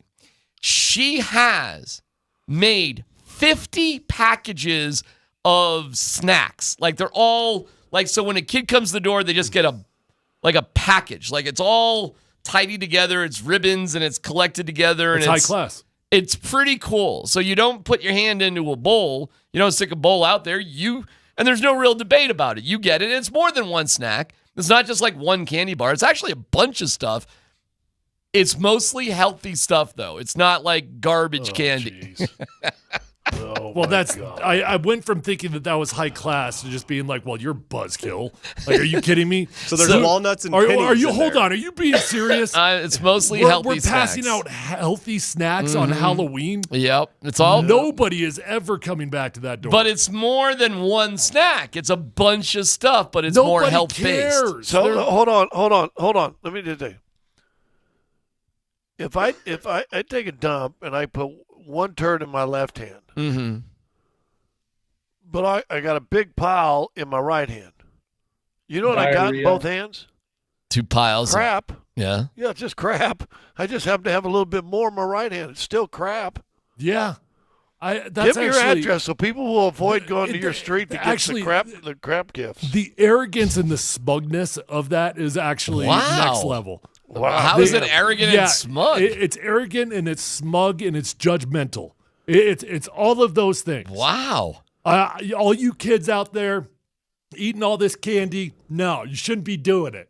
Well, everybody gets the junk candy, and it's the same at every house. You get something a little bit different when you knock on the McKee. At least I'm not turning the lights off. And by the way, my wife. It's extremely judgmental, though. Hey, you know what? The kids tomorrow are going to go, I wish he would have turned his lights off. That's what they're going to say. Well, I wish D-Mac's family would have turned their lights off. You are absolutely Hey, won't just judging get a little them. baggie of toothbrush and some toothpaste. Like who are you to tell these kids they can't have a sugar rush? You know, I feel like I should go get a bag from home and show what's in there for you guys. All right, describe it. I don't know. Give me I the literally play-by-play. do not know. I have nothing to do with it. Do we get a cube of cheese, a couple pretzels? You know what? I really some do. Chex-Mex? God, if we had anybody here, is anybody here? Is literally Dan anybody you know here? You know what he has in there? It's a cracker, some prosciutto, and a little lunk of Swiss cheese. I actually don't. And for the parents to come by, you get a little bottle of white wine. That story started off so cool. I'm like, wow, that's really nice of you. I That's wonder you're if- going above and beyond. I see KJ here. I wonder if KJ could run to my house and pick up. I mean, I only live 2 miles from the station. Have your wife just take a picture and send it to you, and we'll put it on. Oh, that's pretty fair. Maybe I could do that. I That's a good got idea. a text from Connor. It says, in all caps, way to go calling out the McKees. It is arrogant. Give them candy. Wow. Thank you, Connor. Man, okay. Jeez. Give the kids what they want. Didn't They expect you don't guys want to health bury nuts. my wife. I thought it's pretty cool what she does. We bury the warden all the time. Now we can't bury Kim. I mean, I guess. I mean, man. Yeah. Say, we're going to bury the warden. Why can't we bury the jester? Because she's funny. All right, I'll get to work and see what's in the package. Hey, hold on. Scott Bay just walked in. Yeah. Do you give him a toothbrush? Director, producer extraordinaire for Altitude. I'm going to ask him. All right. Brought me a coffee, by the way. Thank you. Good for Scott Pay. So you go to a house, you're trick-or-treating. Somebody makes a nice little gift bag, and it's more than just like one candy bar. Yeah. But it's got like an orange, some nuts, a little cheese. It's healthy. Walnuts. It's healthy. Do you want that little bag, or what would you call that person who would give a gift like that?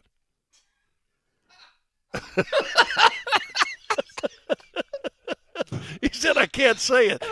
He knows FCC regulations. The thing is, like, you're surprised here. Like, you started out like you were bragging, and I thought it was I think worthy it's of cool. it. No, I think it's a cool idea. I No, think you you can think get it's cool, the concept effort your is wife cool. pulled in. So do you think when kids come up there to get that, they're going, well, this is really a bunch of crap in here, but boy, how about the effort she put to get this together? We've done it for years. We've had no complaints. We've never. Oh, no. Oh. You've had no complaints out loud. Yeah. I guarantee you, if you followed the trash man, the picked here- up in your neighborhood, followed that, there'd be 500 of them little things. It's in like the trash. double savagery also, because the kids are going to get the bag and they're going to be fired up. Look Yeah. at this bag. Yeah. This is awesome. This Huh? person made a bag for us. What's in the bag? An Okay. apple. Oh, they don't let it. Hey, Walnuts. I guarantee you, she doesn't let them pick through it. She throws that bag in that thing. So hopefully, when they go down the street and open up that later at night, they have no. Who gave us this stuff? It's like wrapping up an empty box on Christmas. I am I'll- surprised hey, your I'll house see- hasn't been TP'd. Wow, goodness gracious, you guys are vicious. All right, I'll see if I can't. I don't know what's in the bag. I know it's in general healthy stuff, but I'll see if I can't get one here. It's right down the road before the end of the show, and we can look at it. We can take a picture of it. I mean, we can't can, you just whatever. ask Kim to send a picture? Oh, is she working? She's working. She's at her job, so she can't do it. But I'll see if I can't figure it out. Let KJ, the black Don't you got dude, someone go to else your at home house, right give him now? his key, and he'll walk in while she's at work. That'll probably make her feel good. KJ is a good friend. That would be no problem whatsoever. You got Well, another if she roommate. knows Have the it, roommate thank send the God. photo. What's that? You got another roommate? Have the roommate send the photo. I'll figure it out. Yes. Worse yet, send Rob Trujillo there. Oh, well, she then- didn't know him. He'll scare the heck out of Do you him. think a healthy snack would make it out of his grasp? on the text line from Johnny. He'll leave that too. If I opened that bag, I would quote Mosier. What the holy mother blinker?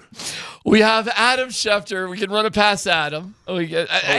You're turning your lights off. And Scott, I don't know. What are you? At least I put out candy that they want. Hey, that bowl's going to be gone in 5 seconds. At least I'm wearing a Halloween thing. What are you Read wearing? my shirt. World champion, 1978 power walker. Oh, it's Jason. All right, we got Adam Schefter coming up next.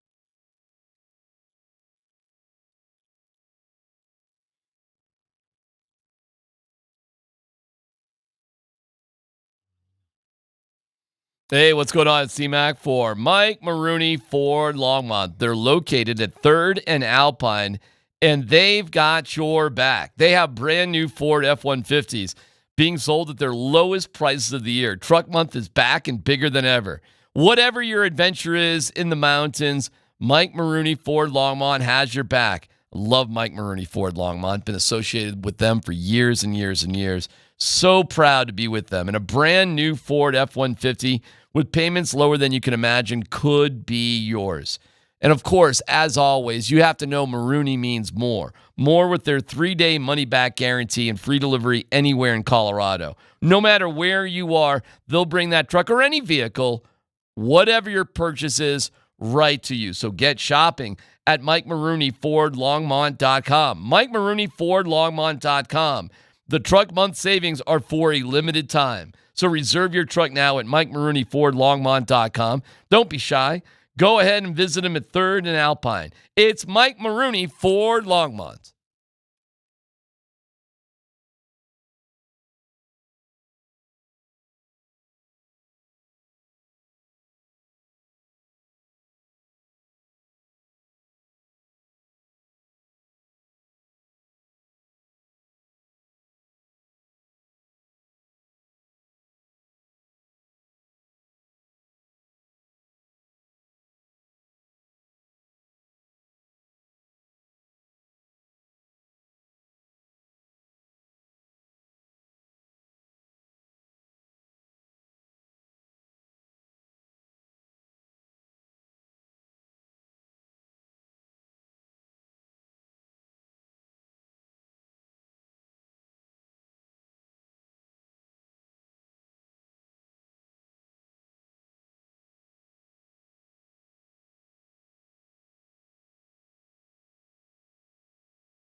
There's our guy, Adam Schefter. Look at him.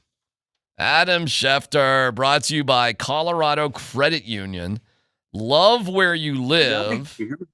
Love where you bank. Visit ccu.org to learn more. Shefty better be giving out the king size. I don't know what he does. We can ask him. He's just getting his computer and his camera. It looks Shefty, you giving out the king size candy? You know, we don't have too many kids come to our house. It's like kind of offset. Like the house is like back. And I've lived in this house for a long time. And there are not many trick-or-treaters that come. Rich people. So what is that? But if they do, we got a lot of ring pops. A lot of ring pops. Okay.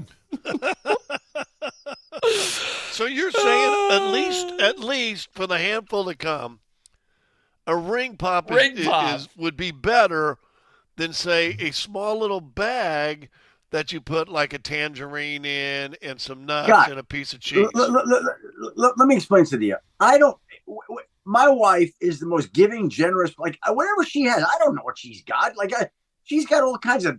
Like trust me, excess is her name. Okay, so like nobody is getting cheated by coming to our house. Like I say, ring pops just because I know we got a lot. She's probably giving out like diamond rings for all I know. Okay, like I'm just telling you. Like, well, we've heard rumors about your salary, Adam. That wouldn't be very surprising based on what supposedly you make. You know. Isn't it fun having your salary just out there, like just in print and stuff like that? Isn't that fun? Yeah, ridiculous. Yeah, ridiculous. False numbers and ridiculous numbers and not right and inaccurate. He makes way more than that. Yeah, you could quit years ago if you'd only made that. Way more than that from altitude. Way more. Okay, Lamar, huh? I mean, I said it was a quarter of an eyebrow raise. I think I'm at a full. Hold on, but before we get into Lamar, what's the deal with Scooty? Like zooming in here, like like all of a sudden, like he's back. He's coming in and out. What's up, Scott? What's going on with that, man? Well, my cameraman can't decide whether he wants to be a close focus or not focus, so he's always trying to adjust, trying to see where, what I'm doing and how I'm at and stuff like that. I just flew into Minnesota into a snowstorm. Really? Yeah. Oh, yeah, it's snowing good here. Yeah, this radio segment, Adam, you're in New York-esque area. Are you in Long Island? Somewhere like that, right? Somewhere like New York, yeah. New York. We're in Denver, Scott's in Minneapolis, and our listeners are in outer space. So, I mean, we technology is our friend on this particular show. Scott's going in and I don't know why Scott's camera does that either. He's I don't know. You can turn it off. You can turn it off. Now, if I sit up, watch it zooms because hey, they want to get the full beauty shot when I sit up a little bit. It gets up in there. Scott, it's a good looking shot. Are you at the hotel across from the arena, Scott? I don't think it's far. I think we're a block and a half away. There's, all four seasons are shown here at the hotel we're staying at. Right. Okay, great. Well, I can't believe it's snowing there. In New York, it's only 80 degrees today. I know, it's ridiculous. We were there last night. I set out. Marlo and I went out for dinner last night. Set out on the patio at Del Frisco's at 7:00 at night. Right. On October 3rd, it's crazy. I never remember Halloween being this warm ever. Let me run this past you, Adam, and we'll get into football here in a second. Scott had the night off, very rare in NBA travels, just to have a day off. And Game 5 of the World Series was being played in he was staying in Manhattan, and the game is obviously in the Bronx. It's right there. If you had never been to a World Series game before and you had a day off and it was happening in the city you were staying at by happenstance, would you spend $1,000 to go to that game? No. Why? Why? Because not everybody's a fool like you. Because first of all, I've been fortunate enough to go to the World Series. I'm not a big baseball guy. I said you had never been there. It's a sporting thing. You would never experience something in sports, and you had to spend $1,000 to get to it. And you happen to be doesn't even have to be baseball. It could be hold on. Let me ask you a few more questions. Could somebody have just gotten Scott a ticket? How much work would have been involved? Like, how is that working? Like, here's the deal. If it becomes an inconvenience, I'm not dealing with it. It wasn't a hassle. Somebody said, "Hey, Adam, I got a ticket for you. It's World Series, great seat, $1,000." Yeah. yeah, I'll think about it. Yeah, but even then, I'm not thrilled, D-Mac. Like $1,000, $1,000. $1,000. It's still $1,000, right? Exactly. Well, then what would the number be? That would be like, yeah, no doubt. I would definitely do it. It'd be worth it.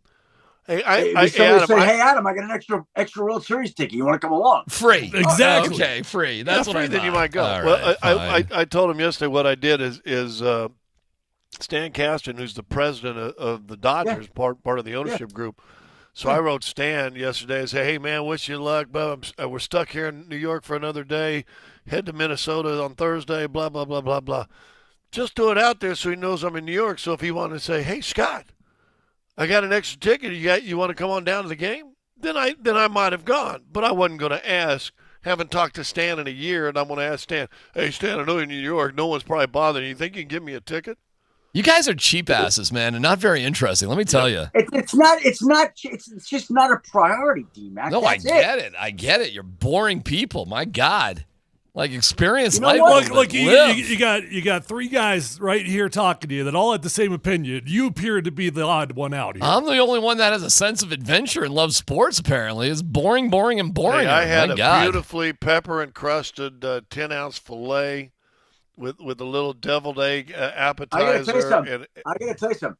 Scott, I'd rather go spend money on a nice dinner like Scott, go back to my room, get on my phone, track my NBA fantasy team while I'm watching the World Series in bed for free. Like, I'm all good with that. All good with Lord. That. Holy cow. I work with the most boring people Scott? in the world.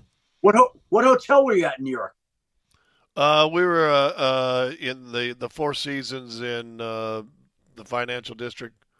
Okay, so by the way, that's where somebody else was staying there, or another friend of mine. I'm not allowed to say he was involved in a project, a famous guy. Jeffrey Epstein? There. No. Good Lord. Well, how do we go there? A professional athlete who was involved in shooting a movie that was kind of secret that I found out about. Oh. So he was staying there. But my point is, like, stay in the Four Seasons or go fight your way to the Bronx. I'll stay in the Four Seasons. I gotcha. You know, Adam is showing off right there because he's been in a couple of different movies. He's been. I was not in this movie. It'll be a great story when it. But I got to tell you, like, you're not allowed to say anything about this. I'm like, okay, fine. All right.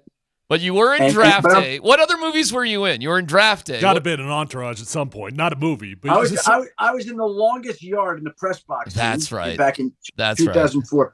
And I was not in Draft Day technically, but there was a line. Oh, right.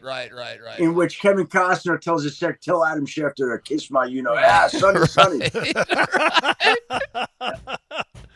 So good. Hey, wonder how many. By the way, I forgot to bring that. I was out to dinner in California this summer. My family and I were on vacation, and we're in the restaurant, and Kevin Costner was there. Now, I happened to meet Kevin Costner. That's awesome. I actually led a conversation with him to ESPN employees when Draft Day was coming out, and he spent the day at ESPN.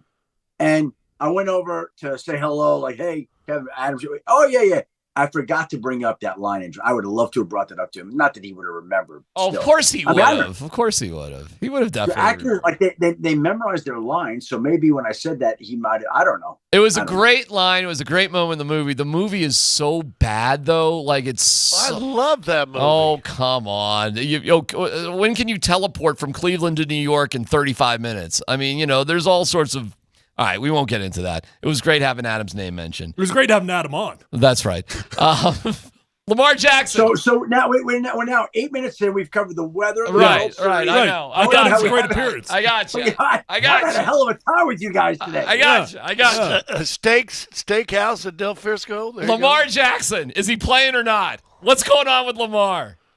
Well, the story gets more and more curious as we go along, right? Because initially I thought, like, he's missed practices before. It's usually like rest day, something with his stomach. Okay. And now all of a sudden John Harbaugh says it's a rest day. And then it goes from rest day to his back and his knee. And then it goes from being his back and his knee to missing practice on Wednesday to also missing practice on Thursday. So now it's something. Now it's something. It's not nothing, right? Do I think he's going to be out there on Sunday? Yes. Would I be surprised if he's not out there? Yes. But obviously he's not fully right now. How do the Browns beat the Ravens? I mean, who are the Ravens this year? They've dropped two weird ones to the Raiders and the Browns. And you're just like, how? How does that happen to these guys?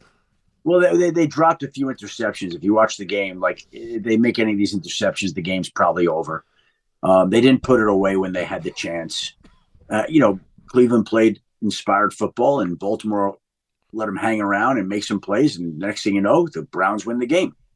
If you're a Broncos fan, you don't love that. Like, you don't want I agree. Right. You don't want Baltimore off a loss against the Browns. Like, that's not They're locked in. Right. I agree. Yeah, hey, real fast, we talked about it. Have you ever seen, and I've seen a lot of old head NFL players kind of go off on this. Have you ever seen a quarterback in the middle of the game tap out because he was tired and needed a break? We see receivers do it. We see running backs do it. A quarterback. Never. And I've asked quarterbacks that question. Like, you ever tapped out? You ever see a quarterback tap? No. And by the way, not only does he tap out, but then he admits that he tapped out because he was tired. Like, oh my God! Just fake an injury, dude. Just go down. Just go. Was that you that robbed the bank? Yeah, that was me. Yeah, that was me. Yeah, I robbed the bank. Jeez. Hey, Chiefs fan, did you rob a bank? Yeah. We only have a couple minutes left with Adam. Bo Nix, NFL Offensive Rookie of the Year. Scott, Adam.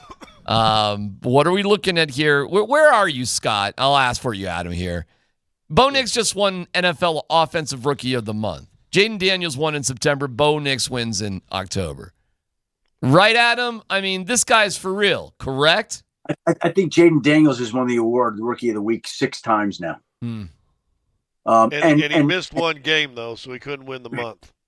And let me say this, that Bo Nix is coming on. He's getting better.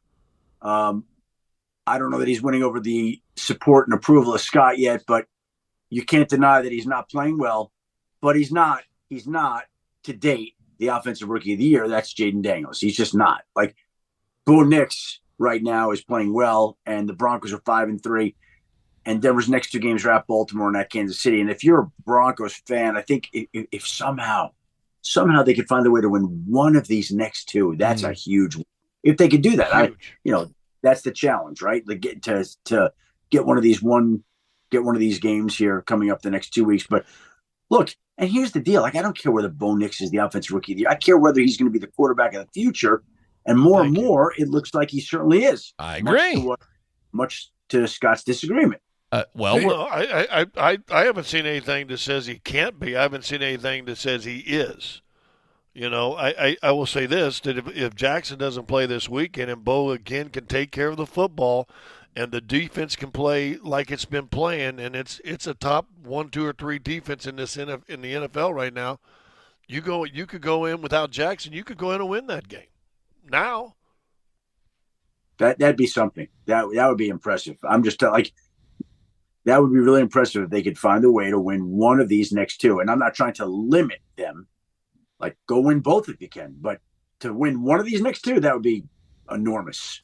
Monster. Hey, Adam, I was looking at the just the standings all across the league, and there's 10 teams in the NFL right now with 2 wins or less, which feels really high to me. I mean, a third of the NFL has only got 2 wins. At this point in the season, is that normal or abnormal? I hadn't looked at it, but now that you say that does seem a little bit abnormal that there are so many teams floundering. Yeah. So many teams in dire straits. And the Broncos have played 3 of those teams, and they still have 3 more to go, which adds up in their favor to making the playoffs. Well, they gotta find a way to win some of these games, like a game against Tampa that people aren't expecting them to win. If they could do that, they'll go to the playoffs. You got to take care of your business against the teams you're supposed to beat. And then you got to find a way to win a couple of those games that you're not supposed to. They've done that against Tampa, but they've got to find a way to win more of those games. Like, again, I'll say it again, one of the next 2 weeks, right? One of the next 2 weeks. I felt a certain bond with Pat McAfee the other day when you were on with him and you were getting information and you weren't telling him what the information was. I felt like me and Pat McAfee we can bond about this. It was a classic moment. D-Mac, hold on. I'm sitting in the parking lot of CVS. I'm truly about to get my flu shot. I'm waiting for them to call me. I get the call about Richardson that I've been waiting on, which I knew was coming. I was waiting on Diggs for 36 hours. Like, you kind of knew that his ACL, unfortunately, was torn. Yeah. It just so happened that the Diggs news and the Richardson news come within 36 seconds of each other. And while I'm on McAfee, I get a text that, hey, it looks like this Deontay Johnson to Baltimore trade could happen today. And I'm like, oh boy. Like that was the text, right? Like, yeah. So it wasn't like it's done. I'm not withholding something, Right. but what do you want me to do with that? Like, it's not done. There's plenty of trades that don't get done. It was just a funny moment, man, because I was like, wait, we've been there. We got you, Pat. We understand what's going on. You couldn't help yourself because you let an oh boy out. You're like, oh, you look at your phone and Adam Schefter goes, oh boy. And they're like, oh.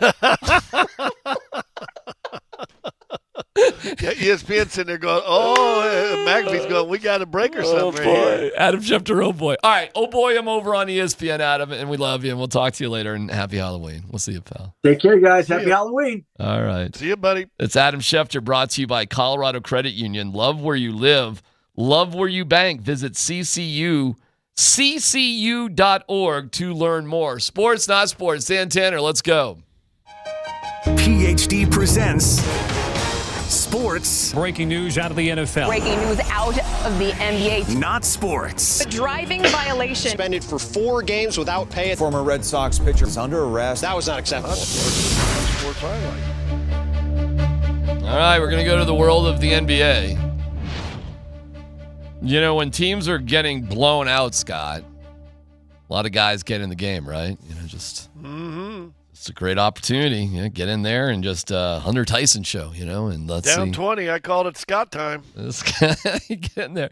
So, hey, as a player, what are you in the last 2.5 minutes of a blowout? And Don't put me in. Don't really? put me in. No, don't put me in. That's embarrassing. Or as an NBA player, really? Is that what you're thinking? I never played in the NBA, but is that what you're thinking, Scott? Like, is it? You know what? Not until you get. The only time I ever got mad, we're down 40 in Portland. Okay. And Paul Westhead, who is one of the nicest men in the world, but literally the worst coach I ever played for, including my 8th grade coach. You've said that, yes. In my entire life. Yes. And we're getting down 40. It's like he'd forgot about me. And so I'm good. It's my 10th year in the league. I'm a vet. Whatever. And he goes, hey, Scott, go in and get – Okay. I look at him. It was actually like at a minute 45, 2 minutes. So I walk up the scores table thinking, it's a little late, down 40. But I'm going to go in. I ain't going to cause a stir. Play goes. Ball finally goes out of bounds. 40 seconds. Yeah. I look down the bench saying, hey, you're going to pull me back out? Pull me, it's only 40 seconds. Doesn't say anything. I don't even think he thinks about it. So I go in the game, play 40 seconds. Mm-hmm. Now I'm steaming.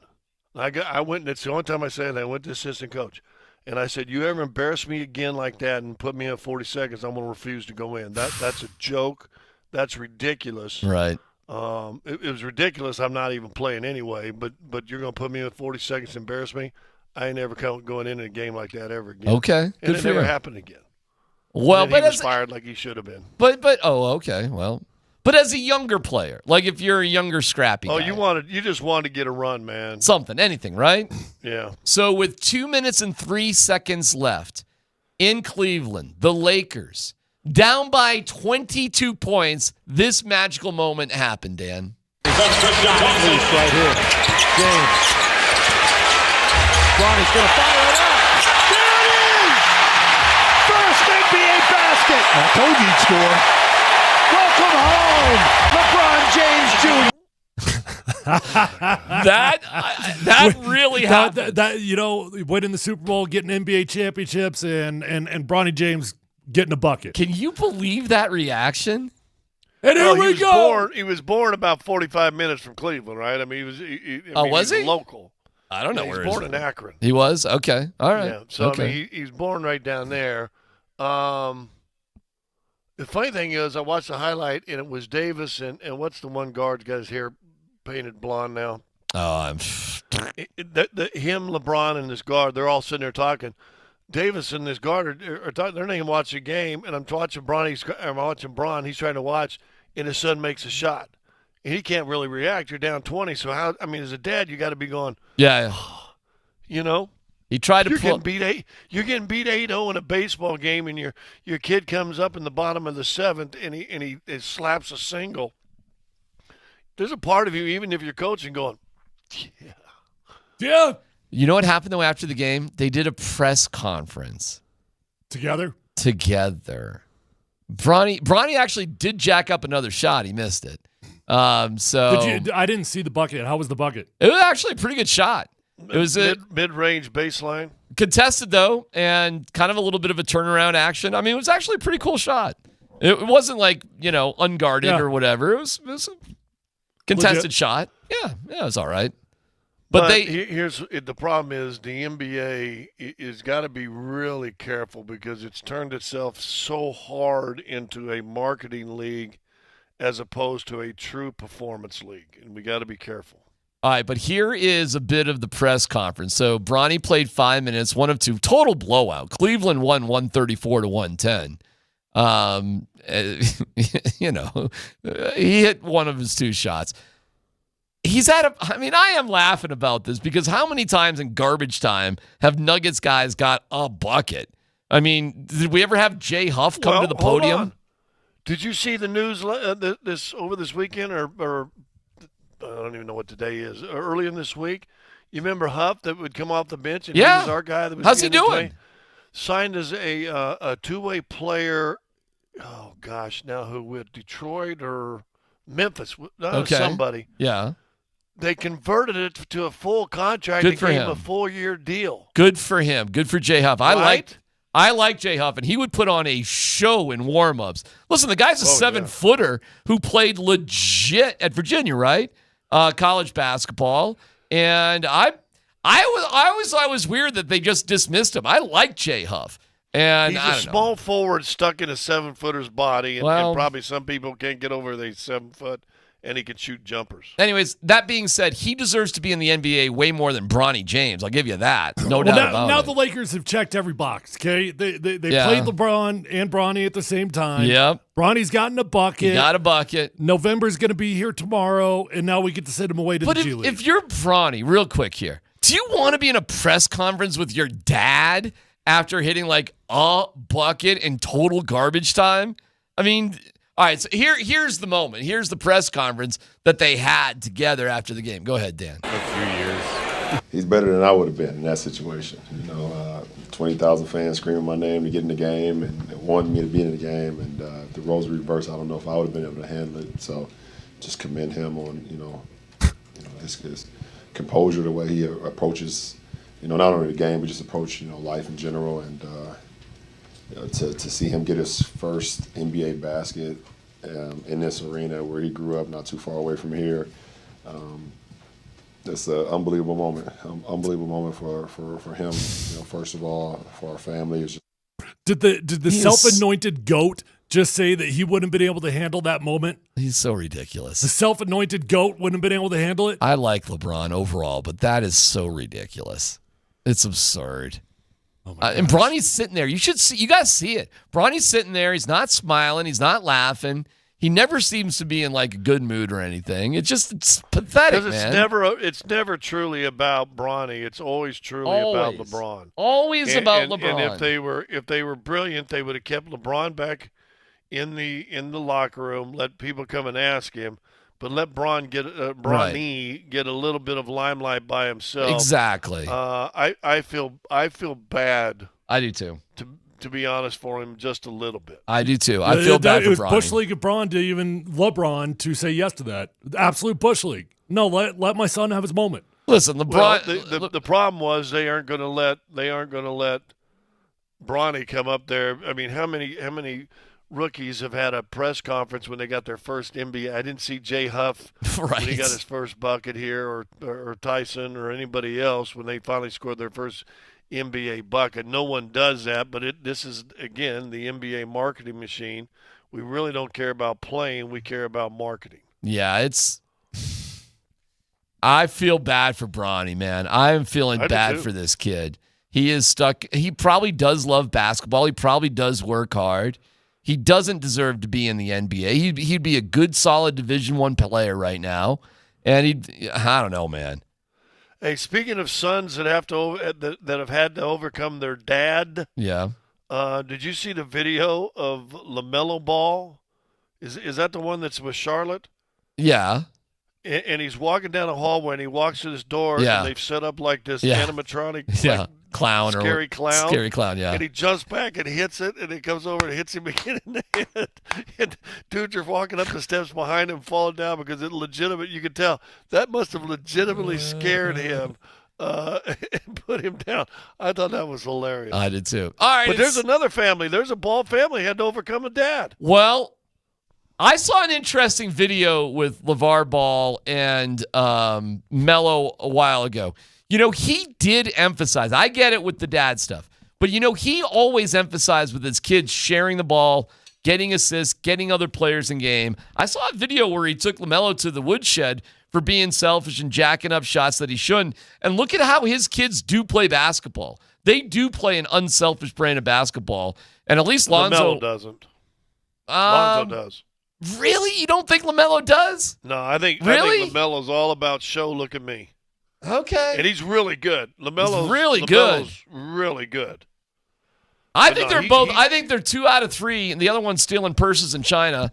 I don't know what he's doing, D'Angelo. I think LaMelo Ball would be happy if his career, if he averaged 20 points a game for the next 14 years and never won more than 30 games, and he just got paid out the yin-yang. Wow. I think he'd be absolutely happy. Wow, okay. Well, their Mr. Unselfish dad literally made a shoe line that their sons had to wear. For a while. I mean, for a while. Yeah, but until the shoes were crap, and the oldest son said these shoes crap and went right to Nike. The oldest son had a tattoo of it. He got the tattoo covered up. That's how bad the shoes were. He got 2 of his 3 kids to the NBA, fellas, and they can make their wildest dreams come true. I'm defending 2 to the NBA and 1 to China. 1 to China, and he was, I don't know, I'm sticking up for LeVar Ball here a little bit. He had a wife with some serious health issues that he was loyal to and is trying to take care of, and 2 of his 3 kids are in the NBA. I don't know. LeVar Ball's a psycho. Is he, though? Nut really? job. Yeah. What was the Nut job. What was the last thing you heard about LeVar Ball in the past 4 years? Okay, well, if your point is he's been more quiet, I would agree. Way more quiet. You don't hear anything about. He has been quiet, but I think it was the oldest son basically took him to task and said, "You got to let us live our lives." And I'll bet you that was a conversation. Okay, and that's what's going on. But he did. All right, I don't know, man. The kids are playing in the NBA and they're multimillionaires, doing all right. They probably hate their dad too.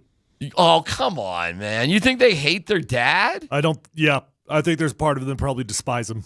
Okay. I think the oldest son, I don't think they despise him. I think the oldest son, the worst thing that could have happened to him was his dad hyped him up the way he did. And so, I mean, his dad's doing all the talk shows. And the same thing, his dad would do the talk shows and his son would sit there while he's talking.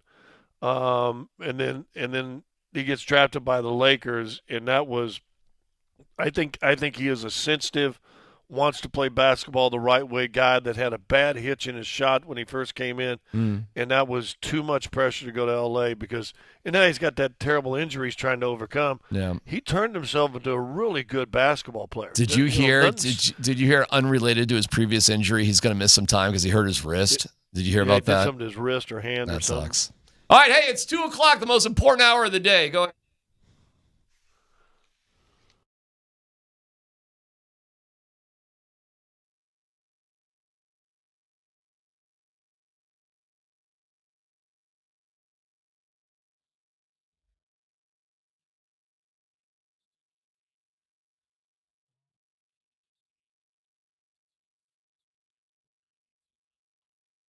So now 3rd and goal. Knicks to throw again. Swings it out of the backfield. Up the sideline. Reaching for the pylon. Touchdown Denver. Knicks trying to leap over the top. And he does by sticking the ball over the plane of the goal line for a Denver touchdown. 3rd down and goal. Javonte Williams in it back. Play action. Knicks shows the speed. Fires. Caught. Touchdown, Broncos. Knicks shows off the arm strength of a one-handed grab. National Tight Ends Day. Adam Troutman says, it's my day. Knicks has 3 rushing touchdowns this season. Looking for 4. Superman's over the Denver. Number 10, Bo Nix, eats on the play, dives across the goal line. Touchdown. This crowd loves the sight of their quarterback, Bo Nix, going up and over. I wonder, has Sean Payton shown him any Drew Brees film? On Halloween, self-anointed Iceman Bo Nix, 4 stars completes in October. 4 stars, 82 of 123, 66.7% completion percentage for 870 yards, 7 touchdowns with only 1 pick, rushing 29 times for 149 yards with 2 scores. Named NFL Offensive Rookie of the Month.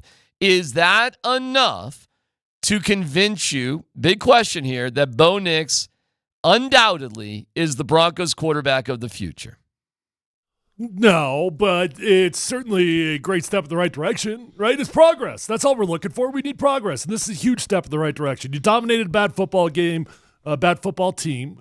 You had a great game. You did what you needed to do, and it's a step in the right direction. Is it enough to convince me that he's absolutely the dude? No, we got a long ways to go in that department. Scott? Feel the same way. Boy, I was there already. This, to me, is just more affirmation of what already was the story that was being told and well, listen, sold. You don't care really about whether the Broncos are going to be any good. You just want to be. You just care if you're going to be right. Hell no. One in the That's same. right, that's exactly One it. in the same. No, there's no separation. Oh my God. I want to be right. I am right. And I want the Broncos to win. I don't think I can be right if they don't win. I don't think I would be right. Then you'd have that terrible situation there in Chicago with Justin Fields where the guy's playing pretty good, but you're losing games. It doesn't work. But you're saying you're right because the Broncos are winning, but they're not winning outside of that game because of Bo Nix, right? So the reason you're right is because they're winning games, but they're not winning games because the quarterback. And I'm not sure how that adds up to making sure that he's the guy. Last time I checked, it was a team game. You need everybody to work together. Who cares if one, including a quarterback who intercepts one on the 1 yard line. Boy, you guys are definitely coming across as Knicks haters right now. I'm telling you. No, it's just that you're so blindly. You're one of them cats that read the audience, and you're going to stand on the flow.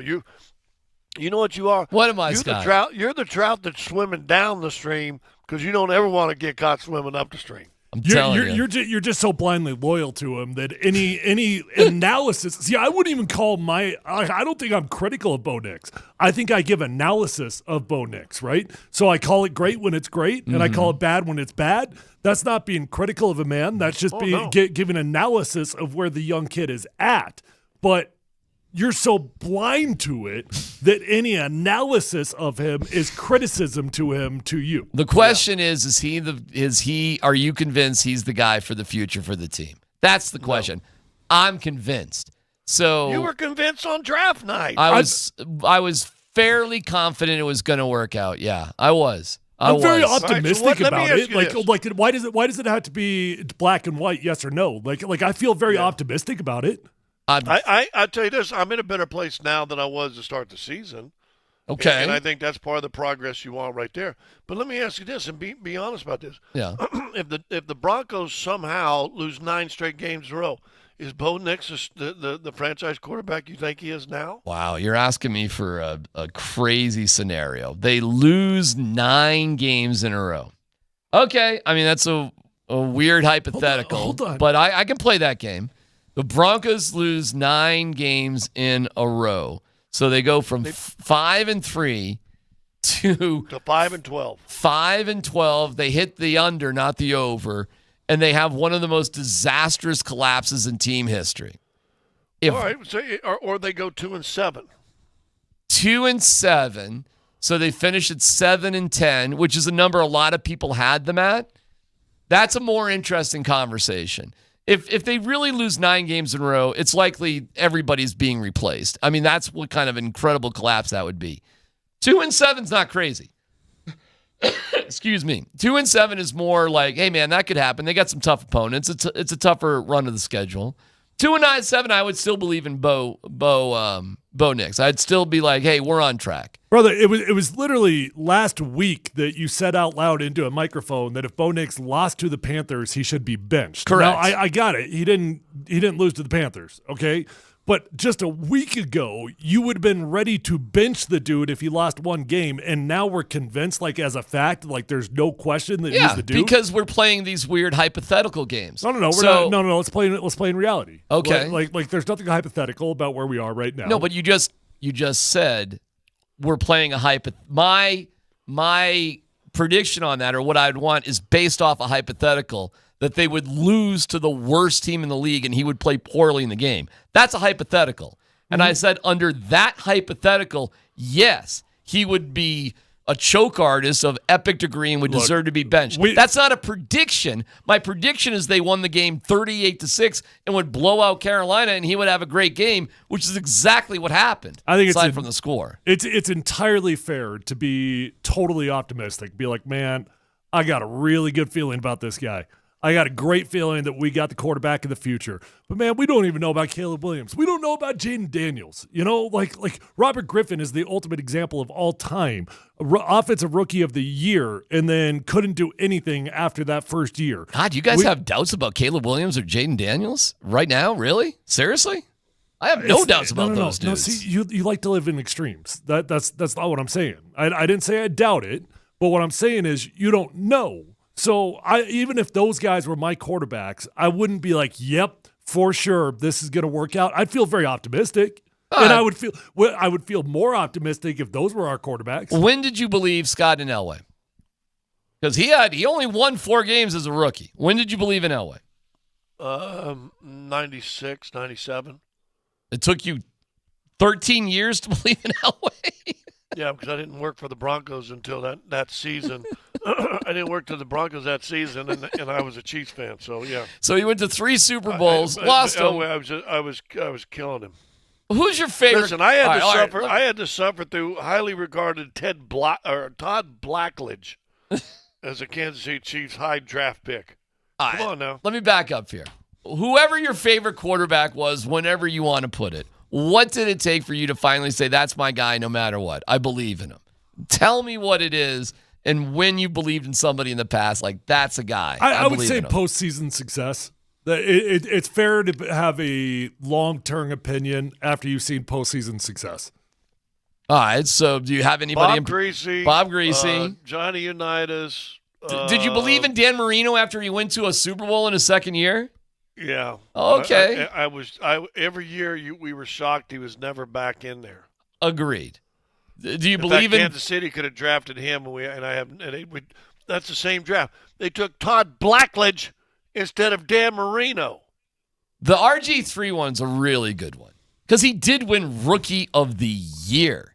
I mean, you go to the playoffs. Like, how do you not believe in him after that year's done? You probably do. Well, because you knew football, right? And behind the scenes, you know what's going on. You know what's working. You know what does not work. And you know that the NFL is going to catch up to the skill set that made it work in his rookie year. And he was always looking to run. He always had happy feet in the pocket, and finally got caught up and he blew his knee out. Whoa, Scott, what are you saying? That felt very personal. By the way, that's what happened to him, right? Interesting that Bo Nix got AFC Rookie of the Month on Halloween. NFL Rookie of the Month. NFL. Yeah. What? Why? Where do you see that as? Well, don't we play dress up on Halloween? Wow. We have Let's Football Go coming up next. That's a good one.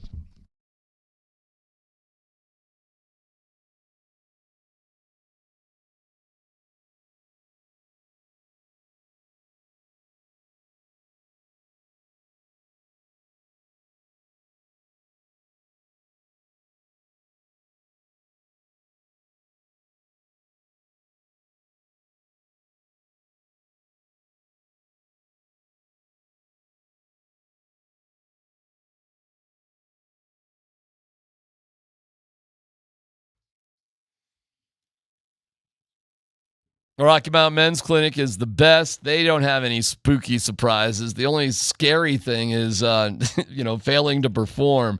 That is a nightmare. All right, well let's correct this nightmare. Let's be in a better Halloween costume as a healthy, active, satisfied human being. That'd be a great costume to go in as. A new reality for yourself. If you've been dealing with some problems, the Rocky Mountain Men's Clinic is there when the pills or herbals fail, with successful treatment rates over 90%. They've helped tens of thousands of men, and they're there to help you too. Let's get a visit where it's only $99. You get a medical consult, a T and a PSA test, if medically advised, a test dose. Listen, if the test dose doesn't work in the office, your visit is free. But like most men, you could be having sex the next day. They're easy to find, too. There's 5 locations: Fort Collins, North Denver, Central Denver, Castle Rock, and Colorado Springs. So hit them up at 720-440-7900. 720-440-7900. RockyMountainMen'sClinic.com.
Thank you, Mountain High Appliance. Find him at mountainhighappliance.com.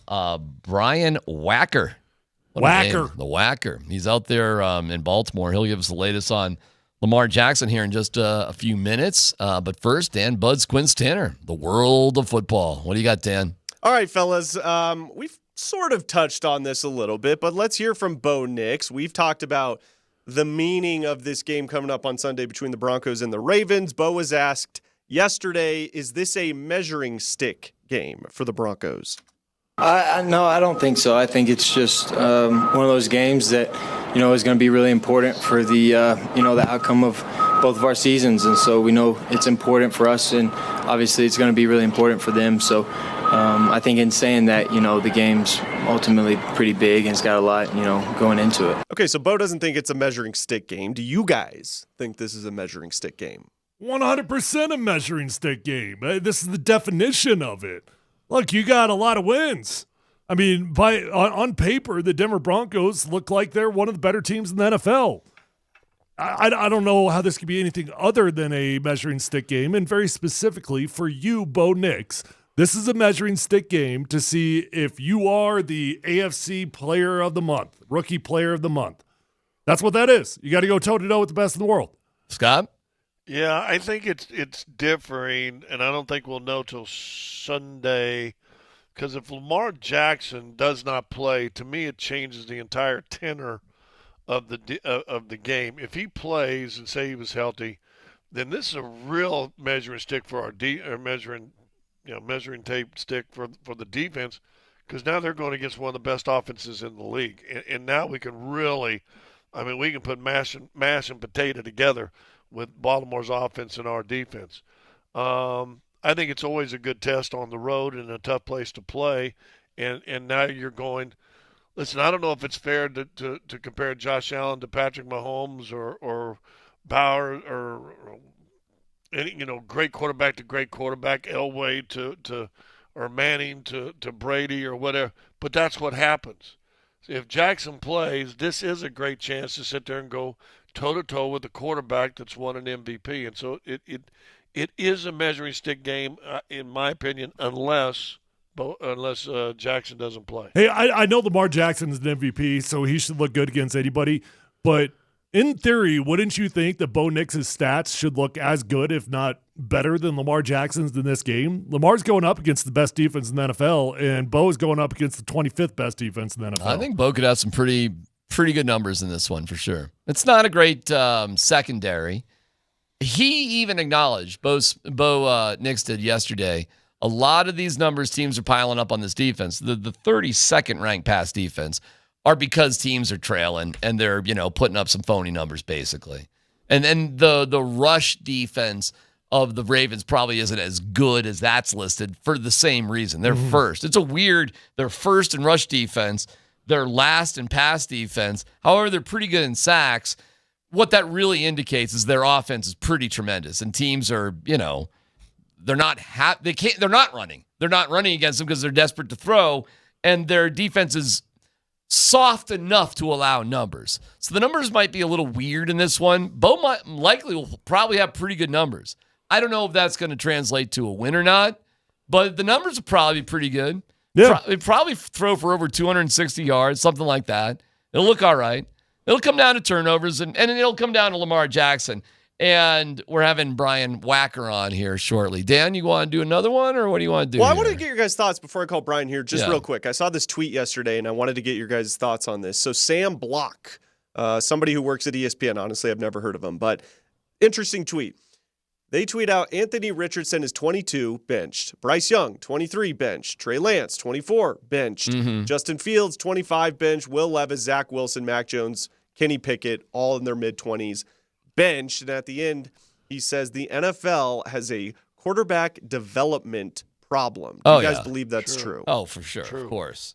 And anybody who thinks you can develop sitting on the bench is ridiculous. And because you got dumbass radio people in all these markets that anoint a guy too soon, and so the fan base puts way too much pressure on a kid who's not ready and doesn't need to be having the pressure, which now puts the pressure on the organization, which now the kid falls short for a couple of games, they yank him out. It's the media who fires up the lynch mob. What radio market are you talking about? Yeah, where are All you of going? Where are you going? You going what, Tennessee for Levis? Is that they? I think that's what he's talking about. The Nashville media market. Yeah, everywhere, killing them there. Yeah. Listen, man, you've got a lot of reactionary. That's the nature of the NFL. This is why drafting a quarterback in the second or third round doesn't make sense. Nobody gives these guys any time. They don't do it. And the first team that is willing to commit to that probably is going to be successful. And they can draft a quarterback in the fourth round if they're saying, well, we're going to commit to you and give you the time. Wake me up when September's over, however the song goes, and let me know who the first team is to do that. We got some pretty good rookies this year, though. We do have good look, but like Brock Purdy had to be great right away, right? Like Brock Purdy wasn't going to get a season and a half. He was going to get like three games. Brock Purdy is the Raiders' Patrick Surtain. And until they get an offense and a quarterback that can really do something and direct anything, you're not going to really appreciate how he was. Because didn't Surtain make the Pro Bowl his rookie year? Yeah, I mean, he was great. I mean, and Brock Purdy's going to be a Pro Bowler this year. Let me ask you this real fast. Okay. So I'm doing a little math. 53 passes from behind the line of scrimmage to 9 yards. 40 out of 53 completions. That's pretty good. Pretty good. When you say? Yeah. 0 to 9 yards. Pretty good. 0 to 9. 15 passes between 10 and 19 yards. 4 completions out of those 19 passes. Any good? That's not as spectacular. And that's 10 to 19 yards. 20 yards or deeper, 9 passes and 2 completions. That ain't good? Well, but to be fair, you got to be fair to him on those. He's had at least three or 4 that were catchable. Yeah, thanks, Troy Franklin. But is that any good? No, that stinks. So how do you then say, oh, he's franchise? Because Mims needs to turn around. Troy Franklin needs to not make a hula hoop with his arms. And little Jordan Humphrey needs to catch a back shoulder ball down the sideline, Scott. All right, that's what I'd say. So he's only attempted 9 passes over 20. You've mentioned 2 drops. 4 plays. I mentioned 4 different plays. Brian, thank you. We're yelling at each other about our own quarterback, Brian. See how dysfunctional we are here in Denver. Brian Wacker, world's greatest last name, by the way. That is freaking awesome. Of the Wacker clan. That is amazing. Well, hold on. Hey, Brian, are you related to Jim Wacker at all? Well, it's funny enough, that was actually my dad's name, but not the old football coach. Just pure coincidence. And to have more fun with you guys, of course, I actually used to cover golf at one point. So that is great. That is awesome. Wasn't there a Wacker that was also a basketball coach, like at UT? I think. You might be right there. Yeah, I'm not sure. Brian, there's plenty of us though. There's of course also Wacker Drive in Chicago. Again, nothing to do with me, or else, frankly, guys, I wouldn't be having this conversation because I would just be collecting royalties. That's right. That's right. Brian, we appreciate you joining us. Talk to us about what's going on there with Lamar Jackson. We had a little bit of a raised eyebrow yesterday, but we've got a full raised eyebrow right now. What's the vibe there? Well, yeah, you talk about your own quarterback in Denver, a different scenario this week in Baltimore where Lamar Jackson is yet to practice this week. John Harbaugh called it a rest day on Wednesday for him, but then, of course, he popped up on the injury report later in the day with knee and back and knee injuries. He wasn't out there again today, but he was in the locker room after practice. So I would almost expect Lamar to be back in practice tomorrow. I don't want to, say that's a certainty, but he was in the locker room, moving around just fine. And so I would not be shocked if he were back on the field tomorrow. Hey, I want to ask you about a young man that's close to my heart, Roger Rosengard. And I got to coach Roger in high school here in Denver, and took over as the starter in, what was it, week 3 or week 4 or something. How's he doing out there, and how's the fan base like him? I think he had a little bit of a struggle early on. Obviously, everyone remembers that Kansas City Chiefs season opener, first play of his NFL career. He said he basically told me he just got the yips on that play and kind of laughed it off and said, look, he was nervous and, look, he's going against Chris Jones. These things happen. That said, he has settled in, and for the most part, again, this is an offensive line that's got 3 new starters up front, including Roger, including Daniel Falele, including Patrick McCary, who's been a starter before and been here and been around, but playing left guard for the first time in his career, really. So there's been a lot of, change there. And, of course, the sad and unfortunate passing of longtime offensive line coach Joe D'Alessandris earlier this season. So there's been a lot for that group to deal with. That said, I would say, look, they handled it pretty well. Ravens have the league's leading rushing attack. The group, I think, was struggling early on pass protection, but they seem to have settled down for the most part. Look, they had some problems certainly against Darius Smith and the Cleveland Browns last week, but Ronnie Stanley's played really well. Tyler Linderbaum has played well, and Roger Rosengarten, for a guy who is starting as a rookie, has seemed to have mostly settled into that role, and I think he's a guy that will be here for a long time. What's Derrick Henry meant to Lamar Jackson? A ton. He gives him a running back like he's never had before here in Baltimore. He's had some good running backs, no doubt, but nobody of the ilk of Derrick Henry is a surefire first ballot Hall of Famer and a guy at 30 years old who's still one of the fastest running backs in the league. I mean, we've seen that with a couple of 80-yard runs already this season, and a guy who's just, also brings a level of intensity and maturity to the team in terms of, everyone's familiar with his workout routine. This guy is a pro's pro in so many ways, and I think just fits in perfectly with this group. And so, anytime you can add that kind of weapon to a guy like Lamar Jackson, it just makes that offense that much more dangerous. And, of course, now they had Deontay Johnson, a wide receiver from Carolina, earlier this week. So that should only help what's, really been the strength of this team and not just a good offense, but, one of the best in the league. Brian, as somebody who covers the Ravens day in, day out, been around Lamar Jackson a million times, do you think he's got what it takes to win a Super Bowl? I do. It's hard to look at his ability and figure it's not going to happen at some point. Now, look, you can go back to some of these previous eras, whether it's in the NFL or even other sports, like, of course, Michael Jordan in the NBA. And he's got the unfortunate burden of, playing during the Patrick Mahomes era, who also happens to be in his conference. So that makes it that much more difficult. To me, the Chiefs are still, they're that sort of that Dynasty 2.0 after the Patriots run with Tom Brady. So, that's a hurdle that will be difficult to overcome. Does that mean he'll never overcome it? I mean, look, Peyton Manning won a Super Bowl at one point during the Tom Brady era. So, I think the Ravens can get there at some point. Whether this is the year, I think we're a long, long way from that still.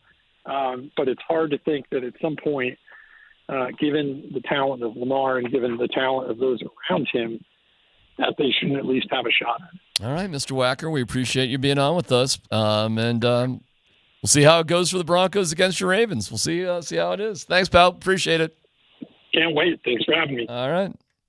It's the Wacker. At least D-Mac didn't hang up on him, Tyler. That's right. That was nice of you. Yeah, consider it. Hey, we got a Halloween bag that I can go. Oh, we got it. Mm-hmm. Well, it's on its way. Within the commercial break, it should be here. So we can go through it, and you can say. Now, do you think there will be any sweets in this bag at all? Probably. Oh, I guarantee you, she opened it up, went down to Quick Trip, no, grabbed a candy bar, and is going to throw a candy bar in it. She's got nothing to do with it. She's at work. There's no pass interference here. We'll get her. We'll get her one of the real bags. We'll discover. We'll see. We'll see what it was. I'm the worst person in the world on Halloween, or it actually makes a... Are you getting egged or not? Is your house getting egged or not tonight? That's what we're about to find out. It hasn't been over the years. We've done this for years and years and years. For anybody that doesn't know, D-Mac claims... You throw that little bag ball it's a bag ball. You throw it inside the kid's little thing, and they don't know. They don't remember after the 57 houses they went to. They come in there and they go, "What's this? All right. Well, tangerine? Stick around. Are these walnuts? Or We'll what we'll find out what's in the bag. What's in the bag? We'll find out next.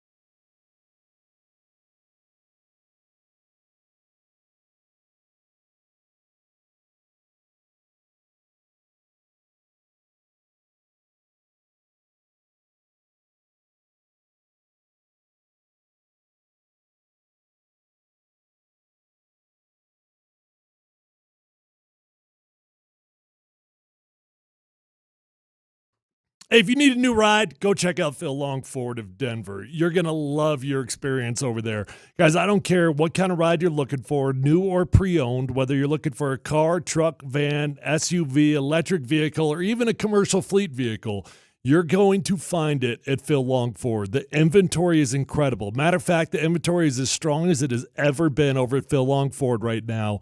And you're going to love the relationship you build. That's why I continue to buy all my vehicles from Phil Longford, because I built a long-term relationship my rookie year in the NFL, and it's the only dealership that I deal with because I value relationships. Once you go to Phil Longford, you're going to realize that they're different. Guys, they're going to get you in, they're going to get you out, they're going to respect your time. You're going to get the best price. You're not going to have to worry about it, nor are you going to have to haggle for it. You're just going to get the best price. The interest rates are solid, the incentive deals are rock solid, and they've got an award-winning service department. So once you buy that new vehicle, keep it serviced with Phil Longford, and you're going to have a beautiful ride for a long, long time. You're going to be grateful I sent you on over there. Don't drive all over the state of Colorado trying to find your new ride. Go to one dealership, Phil Longford. You will find the new or pre-owned vehicle of your dreams. Let them know that Tyler Plum sent you on over, and find them online at phillongdenver.com.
I was working in the lab.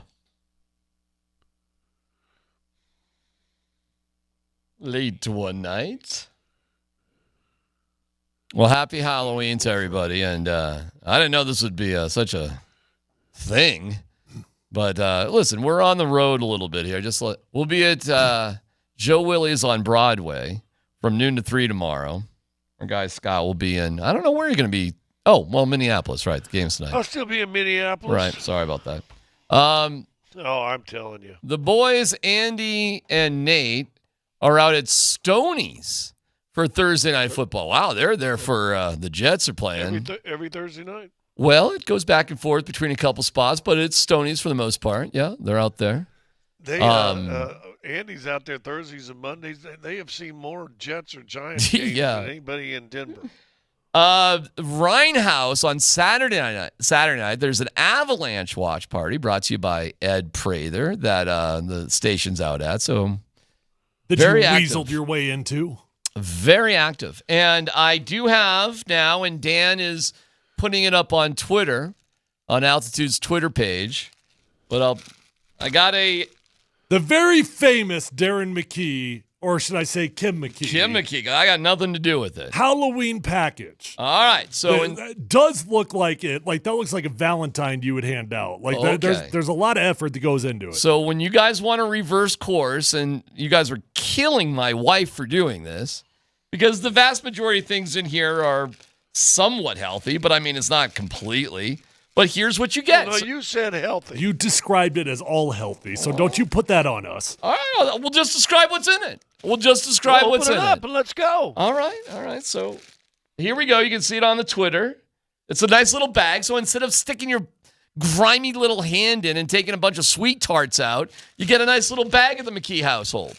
All right, let's open it. First of all, the packaging. So we're germaphobes. Okay, that's one. All right, well, whatever. The packaging is. Hey, Tyler. If there's hand sanitizer in there, I'm shutting down. There's a little jar. I actually, you know what? I saw a toothpick, and a mini toothbrush in there. Oh my God! Toothbrush. All right, hold on. Mask. Oh my gosh! Okay, D-Mac can't even open it. He's taking him 45 seconds to open the bag. Okay. Imagine a 3-year-old trying to open that thing. All right. First of all, this is some sort of stick of. Okay, well that looks solid. It's a pretzel stick. Pretzel stick with sprinkles. That's what it is. It's a pretzel stick. It's a pretzel stick. I thought it was chocolate. I was about to give you an A+. Nope. I thought that was a giant stick of chocolate. I broke it. It's probably a pretzel dipped in chocolate. Oh, no, it's just a straight up pretzel stick. But it does have sugary Okay, so we got a pretzel. Like broccoli, broccoli leaves on it. Oh, look at this. Straight up, what is this? Oh, is that fudge? Chocolate s'mores. Little chocolate s'mores. All right, that's solid. Right? Okay, that's chocolate solid. S'mores. Now, you do get a fruit cup. Oh, a my little gosh. orange fruit cup. You have got to be kidding me. You get an orange fruit cup. Like it's all over. I don't care what else is in the bag. Okay. We've got a pretzel and we got a fruit cup. You also, it doesn't matter what else is in there. You also get 2 middle fingers. A Rice Krispies treat. Well, that's nice. Okay, all right. You get a sticker. Scotty, you get a little Halloween sticker for yourself. Oh boy, yeah. Okay. Usable one time. You get, oh my God, what are these? Organic. Gluten-free, fat-free, low-sodium Albanese. I don't even know what they look like. Little gummies. Dan? Get your damn act together. Holy cow. They're little gluten-free. Jelly beans. Gluten-free gummy. Jelly beans. Jelly beans. Gluten-free. And we do a little eraser, a little spooky ghost thing for the top of your pencil. All right, well, it definitely... Is she a school feels teacher? more like are the kids coming to your house trick or treating? Yeah, that feels like a Christmas stocking is what that feels like. Come on, man. That is definitely better. Oh man, you should do a little survey. Than a big Snickers bar. No, that is better than a big Snickers bar. Yes. The little fudge is okay, and the Rice Krispies is okay. Yeah. But you lose it all when you put an orange in there. You got orange and a pretzel. You get just a little snack pack. Yeah. Well, yeah. What's wrong with a pretzel? A pretzel with sprinkles on it. Let me see that pretzel. Kids love pretzels. What's wrong with the pretzel? And s'mores? All right, we're mixing in some No. Hold on. gluten-free gummies. The pretzel is covered in chocolate. It's chocolate dip pretzel. It is covered in chocolate. So is this for the adults or is this for like the kids? I think it's definitely for the kids, and I think my wife kicks ass with this. And this is way better than putting your hand into a bag of a bowl of whatever. There's a lot of effort that goes into it. I give her an A+ for effort. Right? Yeah, effort-wise, you got to give it to her. And we got 50 of these bad boys just waiting to be handed out. And how many did you help make for? Zero. I have nothing So to do with it. You're a pig. Oh, okay. I mean, whatever. The lights go on in the house. But that happens every day. This one's a little creepy, That's what I give her, because Scotty. This one comes across as homemade chocolate fudge. Hey, look at this. The light switch worked. Huh? That's fascinating. We're not being evicted today, huh? Scott, would you let your kids eat a stick that looks like homemade chocolate fudge? No. All right. And on the way out the door, we're getting this video from Katie. I don't think it is. Russell Westbrook dressed up as the Joker, Scott? Did you see on this? The flight today. Yep. I was right behind him. What was that like? Well, he was the only one. He's a festive cat. He dressed up, with the makeup, green hair, jumpsuit. Well, it's a mask, I think. I think it's a mask. It's a mask? Yeah. That's a hell of a mask, man, if that's a mask. He rode on the plane like that? Hey, let me get those oranges. You're not getting any of it. Let me get those I'm oranges. not sharing Hey, any let of this Dan- stuff. Let me get those I oranges. didn't criticized you. Oh, hell no. Let me get those oranges. You got nothing, and you'll Hey, like save it. the toothbrush for me. All right. No, you guys. Oh, there's some floss in there also. You guys can go pound sand. Just jealous. Look at that incredible boo bag. Beautiful little boo bag. The quick question of the day: Will that bag end up in more trash cans or more stomachs tonight? If they're smart parents and they know what's good for their kid, they'll like their little boo bag from the don't even McKees. like kids, so why wouldn't you just give them some there the Reese's judgmental part comes out. Now that's the judgmental part of the bag. Smart parents will have their kids eat this. Smart parents Dumb will like parents will let them eat licorice. It's the I McKees would trying. say something, but we're told not to, so I won't. Well, the McKees are trying to do something positive for Douglas County. I'll just leave it there. That's all I can say. Look at you telling my kids what they can and cannot eat. That's right. Well, somebody in Douglas County has to do it. All right. That being said, Scotty, what are you doing tonight on Halloween? Thursday night football. I'm going to take a nap here for about 30 minutes, and then I'm going to go down to the gym and get big muscles. There you go, pal. May come home, take a shower, pre-nap, and then watch a little football. Tyler, have a good time turning your lights off. Dan, enjoy your gummies. And everybody else, enjoy Nate and Andy. They're coming up next live from Stoney's here on Altitude Sports Radio 92.5.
Oh, that's right. We are here in the heart of Denver. Beautiful fall day in D-Town, as it were. That's Andy Lindahl. I am Nate Kreckman. This is the Kreckman and Lindahl Show. Happy Halloween, everybody. We are with you today until 6 p.m.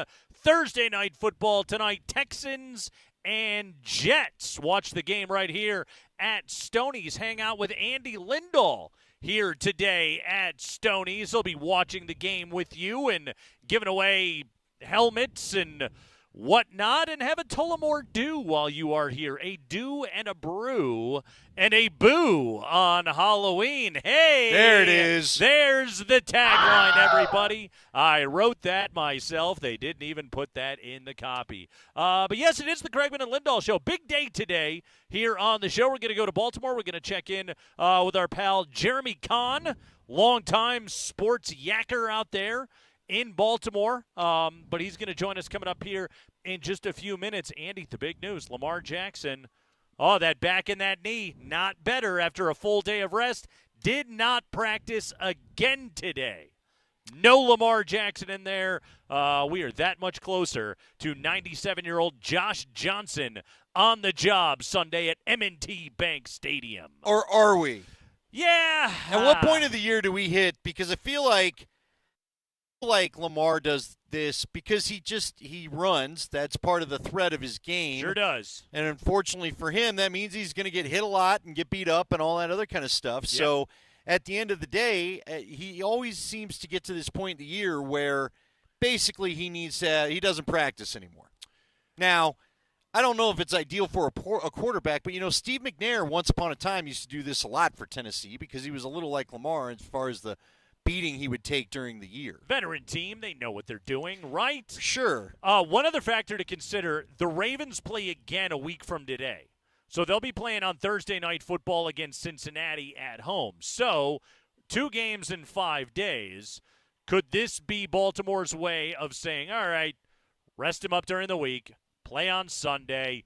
He basically won't see anything outside of a trainer's room Monday, Tuesday, and Wednesday of next week, and then he'll go on Thursday for a big divisional matchup, and then maybe with the long break after that, he rests up. Okay, that's like the Lamar is fine part of it. Here's the other question, Andy. What if Lamar's not fine? Well, who knows? Maybe Lamar thinks he's fine to get out there, and after getting hit by this defense a couple of times, who's battered a couple of teams. Yeah. Broncos defense is physical. That defensive line is physical. Aaron Rodgers wasn't loving life after he had to face those guys. Even if he does start, will he finish will be the question.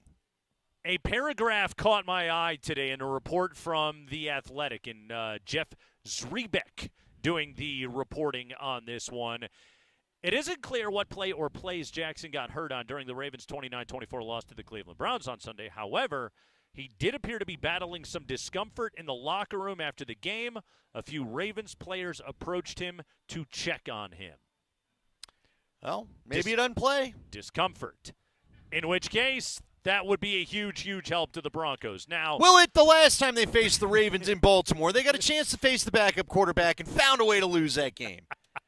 I mean, I'm not guaranteeing anything. I'm just saying it helps if it's Josh Johnson and not Lamar Jackson. By the way, Josh Johnson has not played in a game since the 2022 NFC Championship when he replaced Brock Purdy and then pretty quickly got concussed.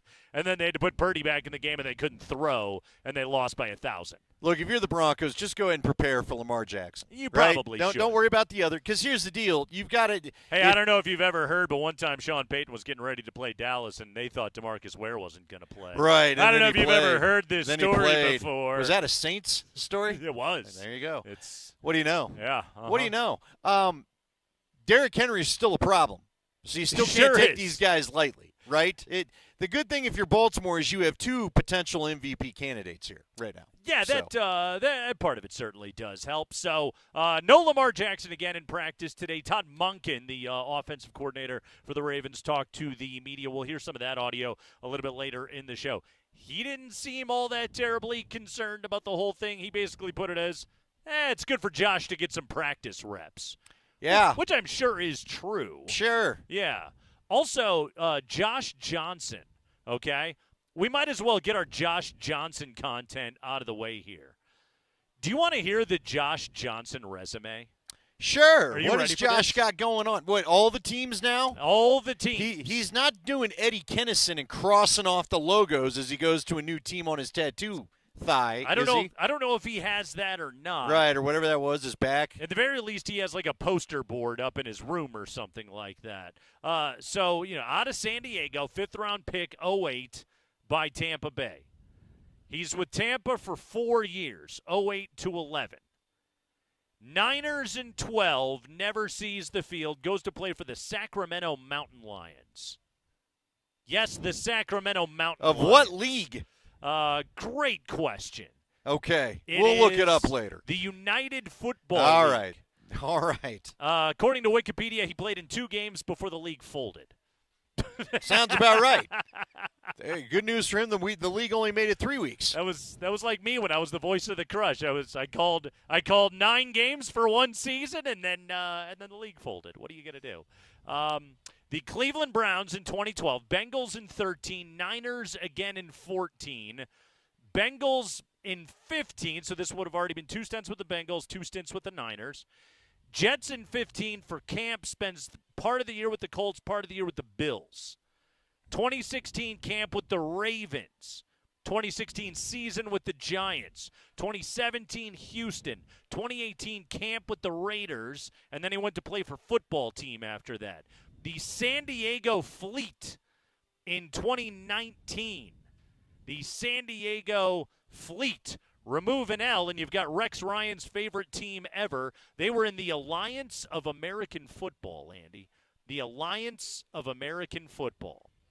He then went from the Fleet to the Lions to the Los Angeles Wildcats. This would have been COVID. He was playing for the Los Angeles Wildcats of the XFL.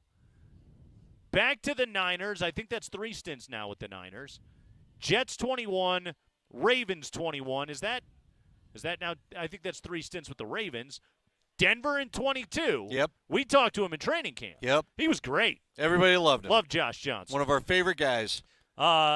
He was with the Niners, signed off the Broncos practice squad, played in that fateful NFC Championship game, and he has been in Baltimore ever since that day in 2023. So 4 stints Niners, 3 stints as a member of the Baltimore Ravens. His first action of this season came in the 4th quarter of Week 4. Blowout win over the Bills. He handed off to Derrick Henry twice before throwing a 1-yard pass to him with the drive ending with a punt. That's Josh Johnson's year this year. He's 38 years of age, and that could be the guy at quarterback for the Ravens on Sunday against the Broncos, which would help. Now, I mean, here's the other thing, is if it is Josh Johnson, what if the Ravens just decide, we're going to give the ball to Derrick Henry 35 times today? Yeah, that is very possible. Yeah. And the Broncos could get very worn out by that Yeah. time. So Yeah. Derrick Henry tends to do that to you. He's pretty good. Pretty good. And yet all those stops, 41 games played in the NFL. 41 games played. He's Marshawn Lynch's cousin, right? Yes, I believe that is true. I think I remember that from our conversation with him. I don't remember much else about Josh Johnson, but I kind of remember that. Okay. Are you not nervous? I mean, look, I think they might see him. So, okay. If he plays, how much does that line move? Is that a 2-point move? Well, I don't know. 3-point move? It's at 9.5 right now. Wait a minute, 9.5 for the Ravens? Is that a real question? Well, come on. But that even seems large. I mean, the Broncos are at least a little momentum. I guess, why am I surprised? Vegas has not bought them. Vegas had them at 5.5. Yeah. They didn't want to come off that for a while, so never mind. It is a dumb question. Yeah. I will concede your point, sir. But I didn't realize it had jumped there. I knew it was around a touchdown. I did not realize it had moved. Yeah. Like went around a touchdown Sunday when the game got done? I thought it opened up around 9 was where I saw it at. Yeah.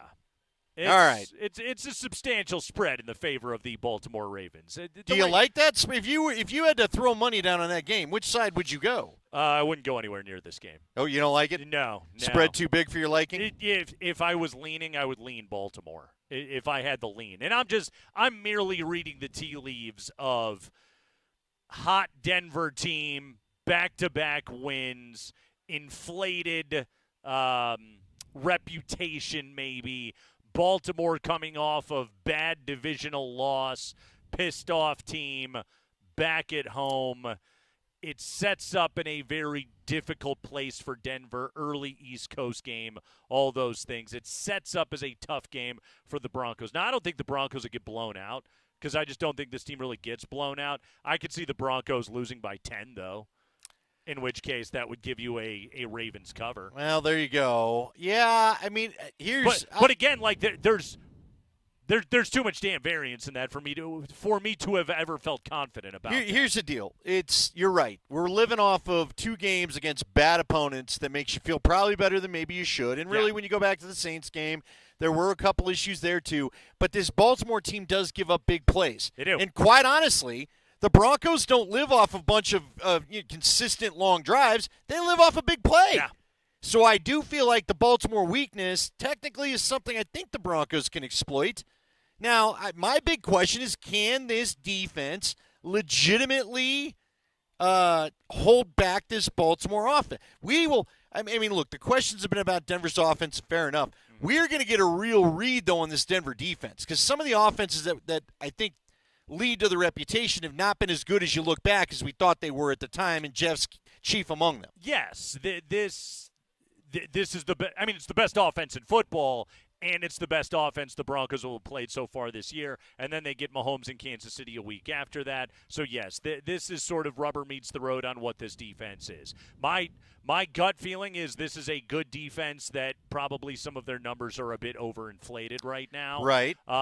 And we may see that change in the next couple of weeks. Is this the best running game they'll face? Because I think the surprise for a lot of us has been how good the run defense has been. Right. Now, there's no doubt Riley Moss has been a surprise, too, to help with the pass defense. But when you have Pat Surtain on one side, Pat Surtain the second, you know that that's going to take away half the field. I'm surprised at how good they've been against the run. This will be by far the hardest test against said run. I would say that that's the case. When you're going up against Derrick Henry and maybe Lamar Jackson, that's definitely the case. What to make of Lamar Jackson not practicing so far this week? Plus, the Ravens have brought in Deontay Johnson. And is their defense as bad as some of the metrics would suggest? We'll check in with the Ravens. Jeremy Kahn of 105.7 The Fan in Baltimore joins us next.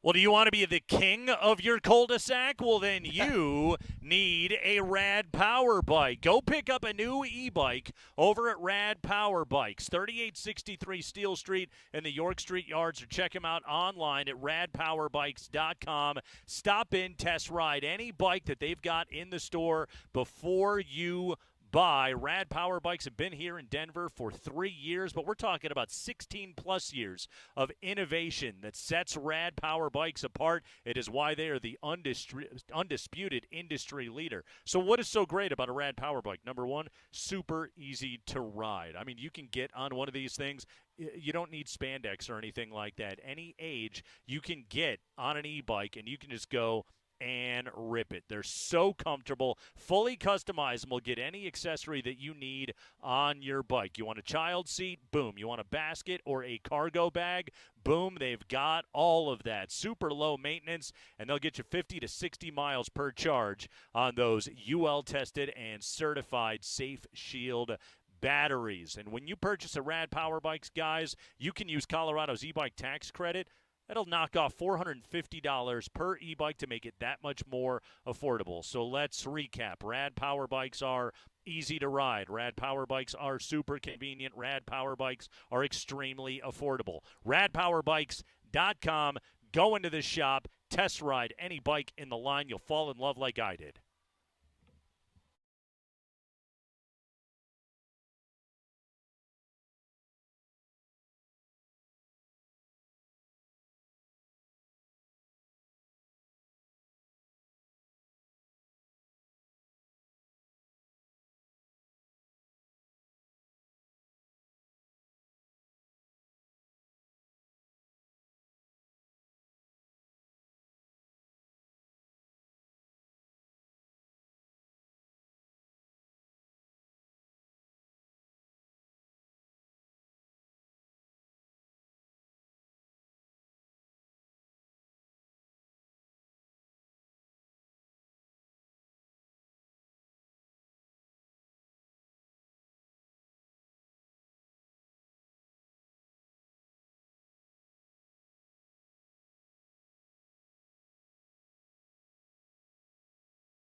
Sunday at 11, we got Broncos in Baltimore. Denver coming off of back-to-back victories. The Ravens, weird loss against Cleveland. Kyle Hamilton dropping a chance to be able to seal that win for the Ravens at the end. They fall to their division rivals, the Cleveland Browns. Now the Ravens get set to host Denver, but their quarterback has not been on the field, at least the practice field, so far this week. Joining us right now to preview this matchup on the Ramos Law Hotline. Car accident, you need Ramos Law, medical doctor and attorney. Visit ramoslaw.com. Jeremy Kahn, he is the co-host of the Big Bad Morning Show on 105.7 The Fan there in Baltimore. Jeremy, welcome back. How are you, sir?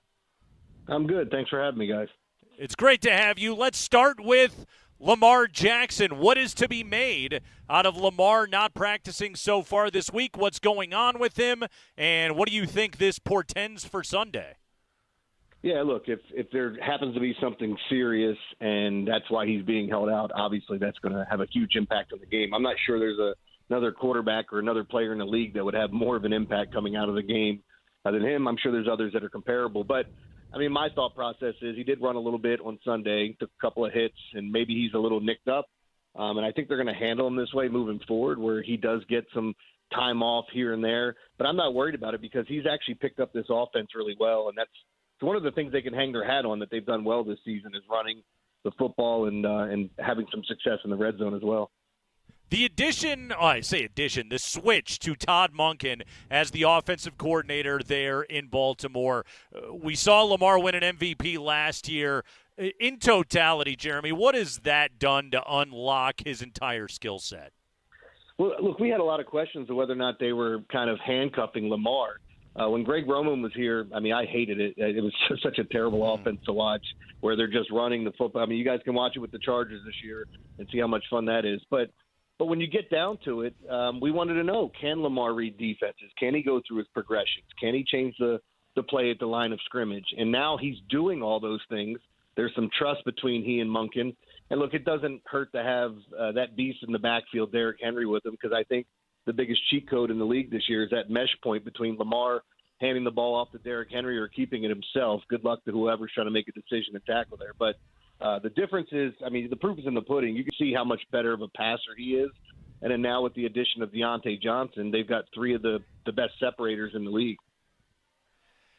What are you guys expecting from the Broncos? We were kind of wondering, this is defense. When you look at the numbers, really good defense, and it has been a really good defense, but I don't think they've faced as good a running attack as you have there. How do you think this will shake out?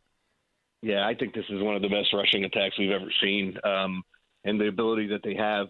I still think that they're eventually going to wear down that defensive line. I mean, you guys have one of the greatest weapons in the league in Pat Surtain, but I mean, who do you put him on in this offense? Because there's so many weapons and so many guys. Lamar's already showed he doesn't care if Zay Flowers gets one reception and Mark Andrews catches 8, or vice versa. He doesn't catch any, and it's Isaiah Likely's day. So there are a lot of weapons in this offense, and if they get the running game going, it's going to be very difficult for teams to stop them. Now, the other side of the ball is a different story. Yeah, so let's talk a little bit about this Ravens defense. So some of the metrics are putrid, others not quite as bad. DVOA puts them lower part of the middle of the pack right now. We know they've often played with a lead so far this year, which has probably skewed some of the passing defensive numbers, but they've also given up huge plays, Jeremy. Banged up in the secondary. What is this unit right now? Yeah, it sounds like they're going to get, Wiggins, the rookie that they drafted this year, and Marlon Humphrey possibly back on Sunday, and that'll obviously help. But it's a rough look, man. Watching a team that had this defense that was so dominant for years, and just watching players run wide open across the field and seeing guys pointing like who had him and what's going on has been crazy this year. And there is some things to point to. Blown double-digit lead against the Raiders. They let the Dallas Cowboys come back on them. They didn't lose that game, but it was kind of crazy what happened. They're the only team in the league that's had 2 an onside kick recovered against them, and they've had 2. They're the only team that's done that. Justin Tucker's missing field goals this year, something we're not accustomed to. So, I guess the tides turn and things change. I don't think the defense is as bad as it's looked out there. But my big concern is this pass rush, because if you can't get to a quarterback, I don't care if it's Bo Nix or Pat Mahomes, any of these guys are capable of picking you apart. Well, and Carolina didn't even rush Bo Nix. I don't know what's going on with Carolina, Justin. It's terrible. You know what? Since you brought up the pass rush, the Broncos' offensive line has played well this year. I am curious, why were the Ravens not interested in re-signing Ben Powers, who's now on, now a Denver Bronco? Yeah, look, I think they felt they were better off with some of the guys that they had. I know they liked Ben Powers, but I think it was a money thing. A lot to figure out with Lamar at that point in time, and what was going to happen with it and the fallout from actually signing him. Because, I mean, some of the guys here are going, Kevin Zeitler looks great in Minnesota. I mean, he's a guy that was perfect here. And then they trade 2 other offensive linemen away, and you're going, okay, they're replacing a lot of pieces. Now, that was a big concern at the beginning of the year, not so much anymore, but Ben Powers has a special place in my heart, too, because there was a local kid that they did a piece on here that passed away from cancer. He was a fanatic that called our show all the time, and I gave him my radio show one night. But he announced Ben Powers as the draft pick in Braille because he was blind. So it's the only time that's ever happened in the NFL. So I hope Ben Powers is killing it out there. Very, very cool stuff. Jeremy Kahn, 105.7 The Fan in Baltimore, is our guest as we preview Broncos and Ravens coming up here this week. So, Jeremy, right now I'm looking at it, and I know they're 5-3. It's not the most stunning record in the world. In fact, if the playoffs started today, they'd be the 6 seed and the Broncos would be the 5 seed, which who had that? And yet, I look at this Baltimore team and they're my Super Bowl pick right now in the AFC. I mean, offensively, this group is historically great right now. What do you? I mean, you're close to it. You're watching it every single day. Mm-hmm. Am I off base? Am I overrating what the Ravens are right now, particularly with their issues on defense and special teams? I don't think so. I mean, look, this has been a good organization.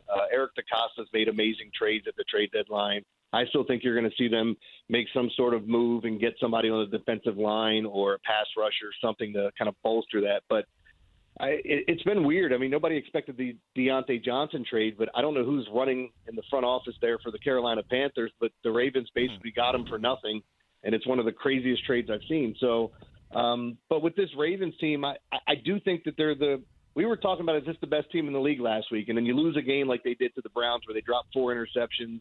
You see the goofiness that happens on special teams, the big third down plays, the penalties. All those things are things that we're not accustomed to seeing here in Baltimore. But I do think they turn this around and the defense gets somewhere in the middle of the pack, and the offense is probably going to be number one because they're going to take this running game everywhere. I don't see anybody slowing this thing down. All right, so Jeremy, is that what explains those weird – you've had weird losses. Like when you've lost the games, we've not expected you to lose. Do you know what I mean?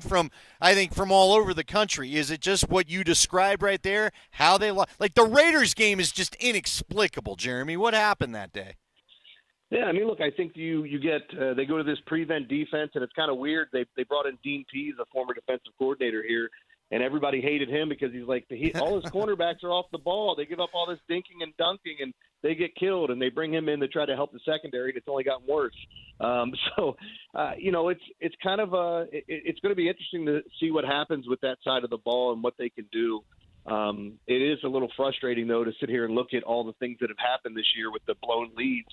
Gardner Minshew got him, and then he loses his job 2 weeks later, and then he's put back in because everybody else is hurt. This has been one of the weirdest NFL seasons I think I've ever seen. Even from a handicapping standpoint, when you look at things, you're like, what's going on with this? Should this team be favored or not? And, thank God we could just get the Jets on Thursday Night Football again, so that'll be fun tonight. But, I mean, the AFC seems drunk to me, and even though you look at some of the teams out of there, I don't think, even with bad records, I don't think a lot of the teams are out of the playoff picture yet. Well, and so then I'll ask you this, because, again, Jeremy, I was around for the Manning era and was closer to the team at that time, and it felt like no matter how the season was going, you knew it was about the playoffs. And if you had ills to cure, it was going to be done in the playoffs. You guys are in that era, no doubt, with Lamar Jackson. Is there a boredom from this team? Because, again, I'm sure you guys are just licking your chops to get the Chiefs again, right? I mean, do you worry about any maybe boredom setting in with this team because they've been so good for so long? I don't think so. I mean, because now they have to mind their P's and Q's on offense, because in years past where the defense is like, go get us 10 points and we'll win the game, they might have to outscore everybody, they can't just take that for granted. So, But yeah, like just looking at the Ravens and what they have in store and what they're capable of, I think they would love to see the Chiefs again, even though things didn't go their way. I thought last year's team, this is my personal opinion, and by the way, I'm not a biased homer because I'm a Peyton Manning guy when you started talking about him, and I hated all the nonsense, can't win in the postseason, and then he finally wins, and then there's nothing. So it's the same thing here that's building with Lamar right now, is that he can't get it done in the postseason. But this is a guy that's made the postseason every single year he's been in the league when he's been healthy. Oh, his numbers are – I mean, you look at his career record, it's just absolutely insane what the guy is capable of doing. And then, Jeremy, you add Derrick Henry to it this year. Like we were debating yesterday, is this the coolest quarterback-running back combination that has ever existed in the NFL? Lamar Jackson and Derrick Henry? Like, it feels unfair. The fact that Tennessee let him walk, the fact that the Ravens got him at such a pretty reasonable rate, by running back standards. How much are you guys just enjoying the hell out of watching these guys right now? Yeah, I think my two co-hosts were really excited because, a guy that you were like, who's going to tackle this guy? He's so huge.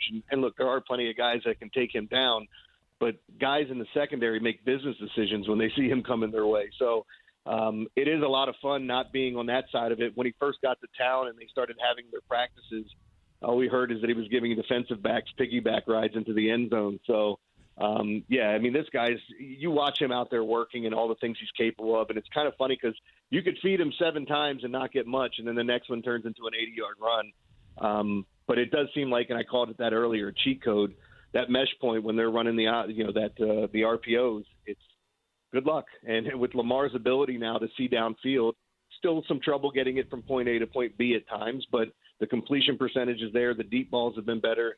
I don't know how you defend this team because if you play man, he's going to run all over you. If you go zone, I think they're going to pick you apart or feast Derrick Henry down there on your defensive line. All right, so last thing I want to ask you about, a guy that we all know well, involved in this conversation, and he's going to be back on an NFL field as a starter yet again this week because Anthony Richardson tapped out of a game. Joe Flacco, legend in Baltimore, atrocious in Denver, takes Cleveland to the playoffs last year, starting for Indy on Sunday at Minnesota. How do you explain the career of Joe Flacco? If you had to tell this story one day of what this guy was as an NFL player, how do you even do it? It's damn near impossible because, there are certain people here. He's going to be in the lower Baltimore for years that talk about him like he was the greatest quarterback they've ever seen. There's still guys that would rather have Flacco over Lamar, and they just can't get past that. They want that tall, upright quarterback. I'm dead serious. We get these phone calls on a daily basis. It's just crazy. And then you're watching him now. He's one of the nicest guys you'd ever want to meet. And I don't know if you guys had the run-ins with him in Denver. I know it was short-lived, but it's kind of cool to see this happening for him because he's gone to these teams to support the starter and just be the backup. And when he's thrust into a situation, he can sling the football if you protect him. But, yeah, that run to the Super Bowl that year, that's one of the craziest things I've ever seen. That team had no business being in the playoffs, let alone complete fluke. Complete fluke, man. Come on. Raheem Moore, bat a ball down. Let's not go down. Come on. Halloween's scary enough. We don't need to remember those memories. Jeremy, I'll tell you, I was at the line of scrimmage when that happened, and to this day, I still can't process in my brain that Raheem Moore had that ball go over his head. When Joe Flacco let that go, as Elvis Dumervil helplessly chased him not to get the sack, I thought for sure it was a pick when I saw Raheem break. I still don't know how the hell that happened. But you know what? That's got to be one of the funnest plays in Baltimore history, doesn't it? Oh, yes, the Mile High Miracle. I don't know what you guys call it there, but it's the Mile High Miracle. The Fail Mary for us. Are you kidding me? Flacco fling. Oh, my God. Ugh. Yeah. Yeah. Uh-huh. And it was freezing that You day. owe us crab cakes for that somehow. Well, I'm not getting any Rocky Mountain oysters from you guys. No, hey, we got local craft beer. We can work something out. Jeremy Kahn, he is the co-host of the Big Bad Morning Show on 105.7 The Fan in Baltimore. Good follow on Twitter. So follow Jeremy as well. Jeremy, good stuff, man. Thank you. Thanks, guys. Anytime. All right, Jeremy Kahn with us right there talking. See, how about the shot at the oysters? I'm with him. Oh, the testicles? Yeah. Yes. Yeah. It's what else can we start to trade? It's a novelty. Do we trade out some Casa Bonita? Yeah, now. He's got South Park out there, doesn't he? Yeah. 5-star chefs working in that place. Yeah. Now, hell yeah. Now we send him some Casa Bonita. Exactly. Send some clip divers their way. Some cliff divers go jump off the falls. How far are they from the falls? Let's be honest. The only thing anyone associates with our state is weed. It really is. Well, I'm sure you take some of that. Yeah. I mean,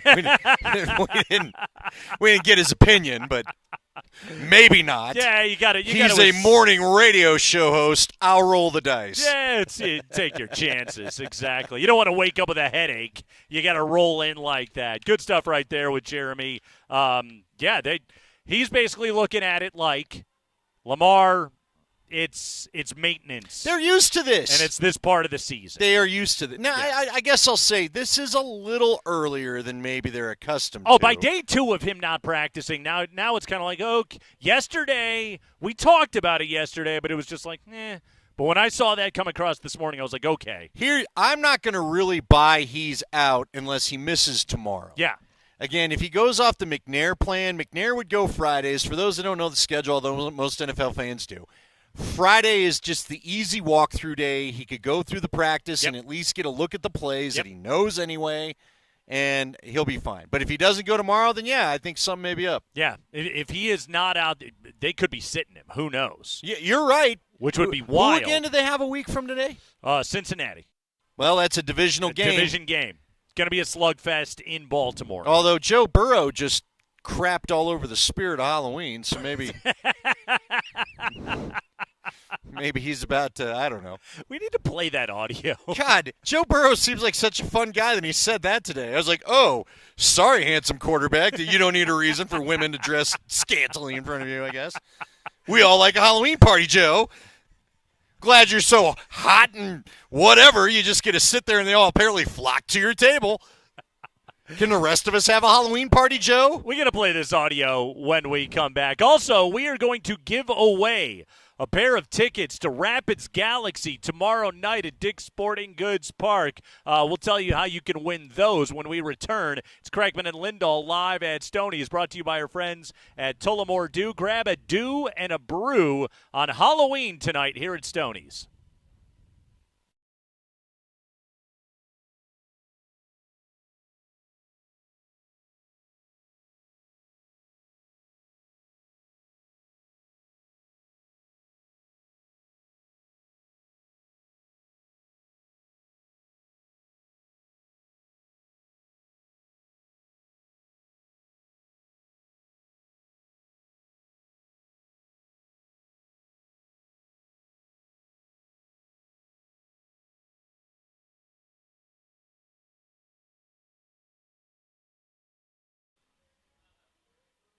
Hey guys, Andy Lindahl here from my friends over at Colorado Off-Road. Are you looking for trucker 4x4 accessories? If you are, Colorado Off-Road's a place. 3 blocks south of downtown Littleton on Prince Street, right behind Arapahoe Community College is where you'll find their showroom. And in the middle of the showroom is usually Jerry and Wendy Jones, the owners of the place. If you want to have a discussion about anything that you're curious about, thinking about for your trucker 4x4, they'll help you out. As for me, been doing business with these folks for 5 years, back to, I'm nearly to 5.5 years now. But when I got my F-150, first thing I put on there was a bed cover, did the floor mats, got the step rails now, the remote start. They just have been huge for me, and frankly, what you can do, especially with interest rates starting to fall on vehicles, if you want to buy the one you can afford with the monthly payment and add on the stuff afterwards, that's the way to go. That's basically what I've done, and they'll give you great advice over at Colorado Off-Road. Jerry and Wendy Jones are great. They put on a trailer hitch for Nate. They put on a bed cover for my neighbor. I've sent a lot of people that way. And I know everybody gets treated right. So find Colorado Off-Road on the web at cooffroad.com. If you want to call and have a conversation with Jerry, you can do that at 303-761-1264. They like to say, Colorado grown, Colorado owned, it's Colorado Off-Road.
Oh, you waited patiently. You want to win a pair of tickets for tomorrow night out at Dick's Sporting Goods Park. The Rapids taking on the LA Galaxy. Game 2 of this 3-game. We want it to be a 3-game playoff set. We talked to Chris Armas yesterday. Rapids fell 5-0 in game number 1 out there in Southern California. So the Rapids will hope to bounce back at home tomorrow night. You want to go to the game. We want to give you a pair of tickets for that matchup at 7:30. Game 2 of the Audi 2024 MLS Cup playoffs at Dick's Sporting Goods Park. It is the home leg. Tickets are still available at ColoradoRapids.com, but you can get your tickets right now here on the Kreckman and Lindahl Show. But you would have to answer the following trivia question correctly. Are you ready for this one, Andy? Do it. So the Rapids are taking on the LA Galaxy, right? So Andy, the planet Earth, where we reside, we're a member of the solar system, which resides. We're not a gaseous giant. We're not. We reside in the Milky Way galaxy. The Milky Way galaxy. A terrible candy bar. A Milky Way bar is a phenomenal candy bar. It's an awful take. A Milky Way bar consists of milk chocolate. Yes. Caramel. Yep. And what? And you got to spell it right. 303-504-0925. Do not voice to text this one. 303-504-0925. No, actually do it because I want to see what it says. What it ends up spelling out? But yes, as the Rapids get set to take on the LA Galaxy, we are in the Milky Way galaxy. The Milky Way bar, milk chocolate, caramel, and what? 303-504-0925. Text your answer in to the Schott Mazda text line. One price, one person, 1 hour. One lucky listener that correctly identifies the third ingredient of the Milky Way bar will win themselves a pair of tickets to see the Rapids and the Galaxy tomorrow night out at Dick's. All right. The difference between a Milky Way and Snickers is one ingredient. One right? ingredient. The nuts? Yeah. Gotcha. Because it's got that other thing. Sure. They both have the other things you listed. The other thing, which is fun to say. Yeah. Yeah. Uh-huh. What is your number one draft pick candy bar? What is the one you're taking directly out of the bucket? Oh, I'm stealing every peanut butter cup you could find. That's the way you go? The saltiness of it is delightful. I do like a part peanut butter cup. I don't. You know what you can have like a couple of? Mm-hmm. Like a Three Musketeers if they still do that. Sure they do. do. But then I think that has an extra amount of what you're talking about. Yep. The word you're looking for. It sure is. Mm-hmm. What else is there? A Kit Kat's always solid. Kit How Kat's can you go wrong fantastic. with a Hershey bar? Mm-hmm. I don't need the Twizzlers. I don't need the Skittles. I don't need your Starburst. I don't need any of that. I like Skittles, but I can only eat like 3 of them, and then I get a stomach ache. Did you ever get a popcorn ball as a kid? What happened to the popcorn balls? Do we not trust each other as fellow citizens? I think what they to let you give our kid a popcorn ball? They discovered that those things are made of pure styrofoam. They're not actually food. It's actually packing material, and it shouldn't be consumed. No, that's a good call because the popcorn did have to survive a nuclear winter. Most cases. What else did you used to get? Remember the old just powdered sugar? Colored powdered sugar pixie sticks or whatever. Yeah, pixie sticks. Nerds suck. I don't want nerds. I'm a huge Nerds fan. Oh, I figured. I'll get down on some Nerds. They got the nerd clusters now. Yeah. Oh, that's good stuff right there. By the way, number 1, Heath bar. Heath is good. Give me toffee all day long. Then did they ever do the little Heath though? Yeah. Didn't you need although the toffee would present a dental problem. You better get the pick out. It's one of the things I enjoy about it. Are you a caramel apple guy? You get to enjoy it for like another half hour after you eat the Heath bar. Surprises you as you go to bed. That was a good bar. What about a caramel apple? You a caramel apple guy? I love a caramel apple. Okay. Yeah. All right. Yeah, give me a caramel apple all day long. Or do you go caramel? Caramel or caramel. I will take either one. Rolos still around? Remember when Rolos was a thing? Rolos are solid. I like a Butterfinger. I'll take a Butterfinger. You keep saying remember when all of these candies still exist. I feel like I haven't seen them in a bit. Whoppers are a waste of time. Because you're an adult. You can keep your Whopper. Oh, I raid my kid's trick-or-treat bag. My son's like, I don't know if I want to go trick-or-treat. And I'm like, yeah, you do. Dad's got we low need blood one sugar. more year out of this, pal. This gout ain't going to get itself. Yeah, at least go to the guy with the full-size candy bar. Just go there. Peanut butter Twix. That's good. Is Anything a with peanut butter, phenomenal- I'm in for. Is a phenomenal Peanut butter candy bar. M&Ms. Peanut M&Ms. I don't like regular M&Ms. I need a filling more than just the chocolate. I like a regular M&M, but the problem is when it exists next to the peanut M&M, it is so Subpar. substandard. Yeah. So that's where you go wrong. What is the worst of the Halloween candies? Whoppers is up there. Wow. The malt ball things? Yeah, I don't need those. Whatever those are. Yeah. What is the worst? I don't like the nerds. I don't, I don't need Black 'em. licorice? Black licorice is terrible. That's actually off-putting. What about the chalk, the little chalk, the Mentos, but they were candy and chalk? They just chalky tasting. Like the Valentine's Day the hearts? sweet tarts. There we go. The Sweet tarts is what I think I'm thinking of. Yeah, sweet And then tarts. There's like a bigger version of them. Yeah, sweet tarts. That's another one that's just a stomach ache. There waiting was to happen. always some old lady that had to get a bushel of apples and chuck one in your bag, or else was getting clear of her, her harvest from her backyard. I don't need that. What were those weird things that were just like in the orange wrapping? No, I know what you're talking about. Yeah, it was like saltwater taffy.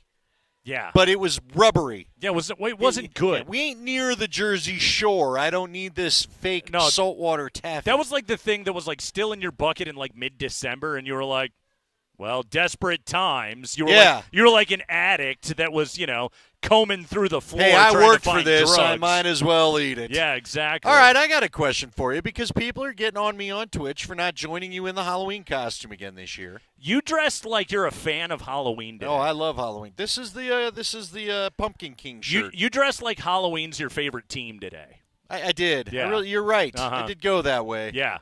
I get in a habit with the hats. Mm-hmm. The ghost hat may stay past Halloween. We'll see.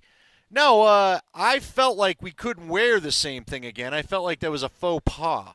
Do you only have the hot dog costume? See, I had a feeling you might come prepared, but I thought I might get something different. I have been the hot dog a solid 10 years running. You're Ted Mosby from How I Met Your Mother, where he's the hanging Chad on the ballot for 10 straight years, hoping to meet the slutty pumpkin. I purchased a hot dog costume for like $13 12 years ago. And it still works. Still works. Oh, I told Still people, fits. I mean, I've got the skeleton costume in my trunk. It's not coming out. First off, it's too warm in here. Secondly, I don't feel like it. It would be slimming for you, though. No, I don't think that one is. I don't think that one is. Yeah. 303-504-0925. Yes, text in your answer. Again, the Milky Way bar. Milk, chocolate, caramel, and what? If you get the question correct, you could win a pair of tickets to see the Rapids and the Galaxy at Dick's Sporting Goods Park tomorrow night, Game 2 of the 2024 MLS Cup playoffs. Okay, Candy Corner is on here. Candy corn? Yeah. Okay. And also, Smarties is what I was thinking of. That's right. Scott called in. He's got it. Scott K. Circus Peanuts. Circus peanuts are awful Yeah. because they're Aren't they- orange like a fake peanut and they taste like fake banana. Yeah, they're banana flavored. So everything is off. Ed McCaffrey loved a circus peanut. Really? Yeah. I am not anti-candy corn, but I have found a use for them that isn't just throwing them directly in the trash. Mix them with roasted and salted peanuts. Mix them together. Grab a handful of those. It's like a payday bar. I like that if you just eat the peanuts. Peanuts and some M&Ms will get you right, too. That doesn't surprise me coming from you. It's Craigman and Lindahl. We are out here at Stoney's. Milky Way. Glizzy. Glizzy Bob. I love the fact that you talked up Snickers, which is all the same ingredients plus the peanuts. Peanuts are key. You talked up Three Musketeers, which is all the same ingredients minus the caramel. I don't like caramel. But you like the Snickers. Because the peanuts make it tolerable. I don't know. I guess I do like a Snickers. I hate a Milky Way. I don't know why. I think you like a Milky Way more than you realize. No, I don't. Yeah. I think I'm you're confident in this. I think you're digging your heels into a mediocre take, and if you had a Milky Way right now, you would be delighted. Does the Mounds and Almond Joy joke still hold up? I love an Almond Joy. I don't know the purpose of a Mounds. Because you have the Almond Joy. But did you tell the joke? What's the joke? Just think about the ingredients. Technically, chocolate coconut? No, I'm just now realizing that it works for Milky Way and Snickers, too. Uh-huh. Look, Almond Joy have nuts, Mounds don't. Okay. That's the tagline. What's the joke? Just think of the anatomy. It'll all come to you.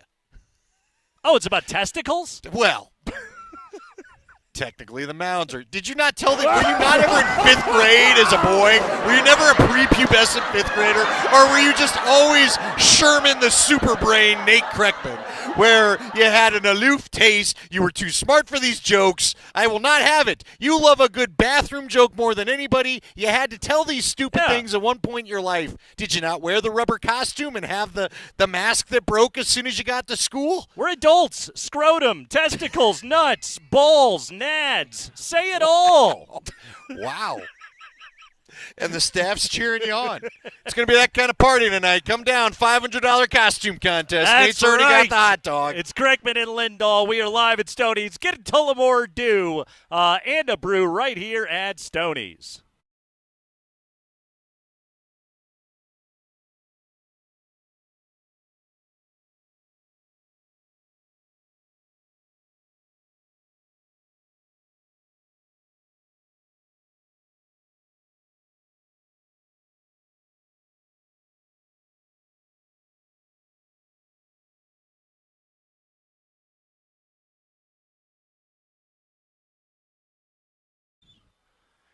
Hey, it's Nate Kreckman for Sport Trade. Thursday night football tonight. We've got college football, NHL, NBA.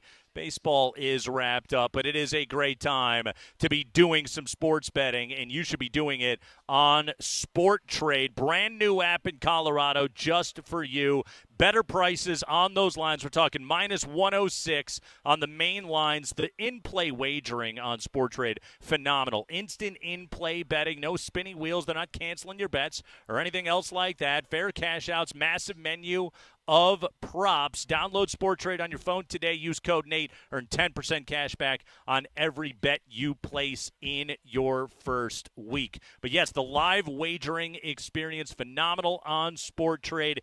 Instant in-play NFL betting, and better yet, at half the VIG. So you're going to be making better money when you win at Sport Trade. Again, the website, getsporttrade.com. Download the app and get an account. Use Sport Trade. I love this app. You're going to love it as well. Sport Trade is regulated by the Colorado Division of Gaming. Gambling problem? Call or text 1-800-GAMBLER. Sport Trade wants you to know the best bettors are responsible bettors.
Oh, it's hour number 2 of the show. Craigman and Lindahl, Altitude Sports Radio 92.5. Andy, a big congratulations to Bo Nix.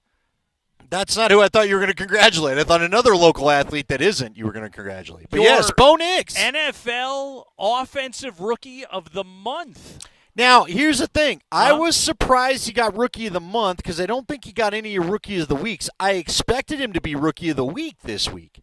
Yeah. Was he not Rookie of the Week? Did they not? Like, if they announced him as Rookie of the Week, I missed it. But I thought for sure he would get the AFC Offensive Rookie of the Week. It's by conference, right? Or is this everybody? This is the NFL Offensive Rookie of the Month. So this is everybody. Is the one that he got. Good for him. That's everybody. If there was a Rookie of the Week, wouldn't it have been Jaden?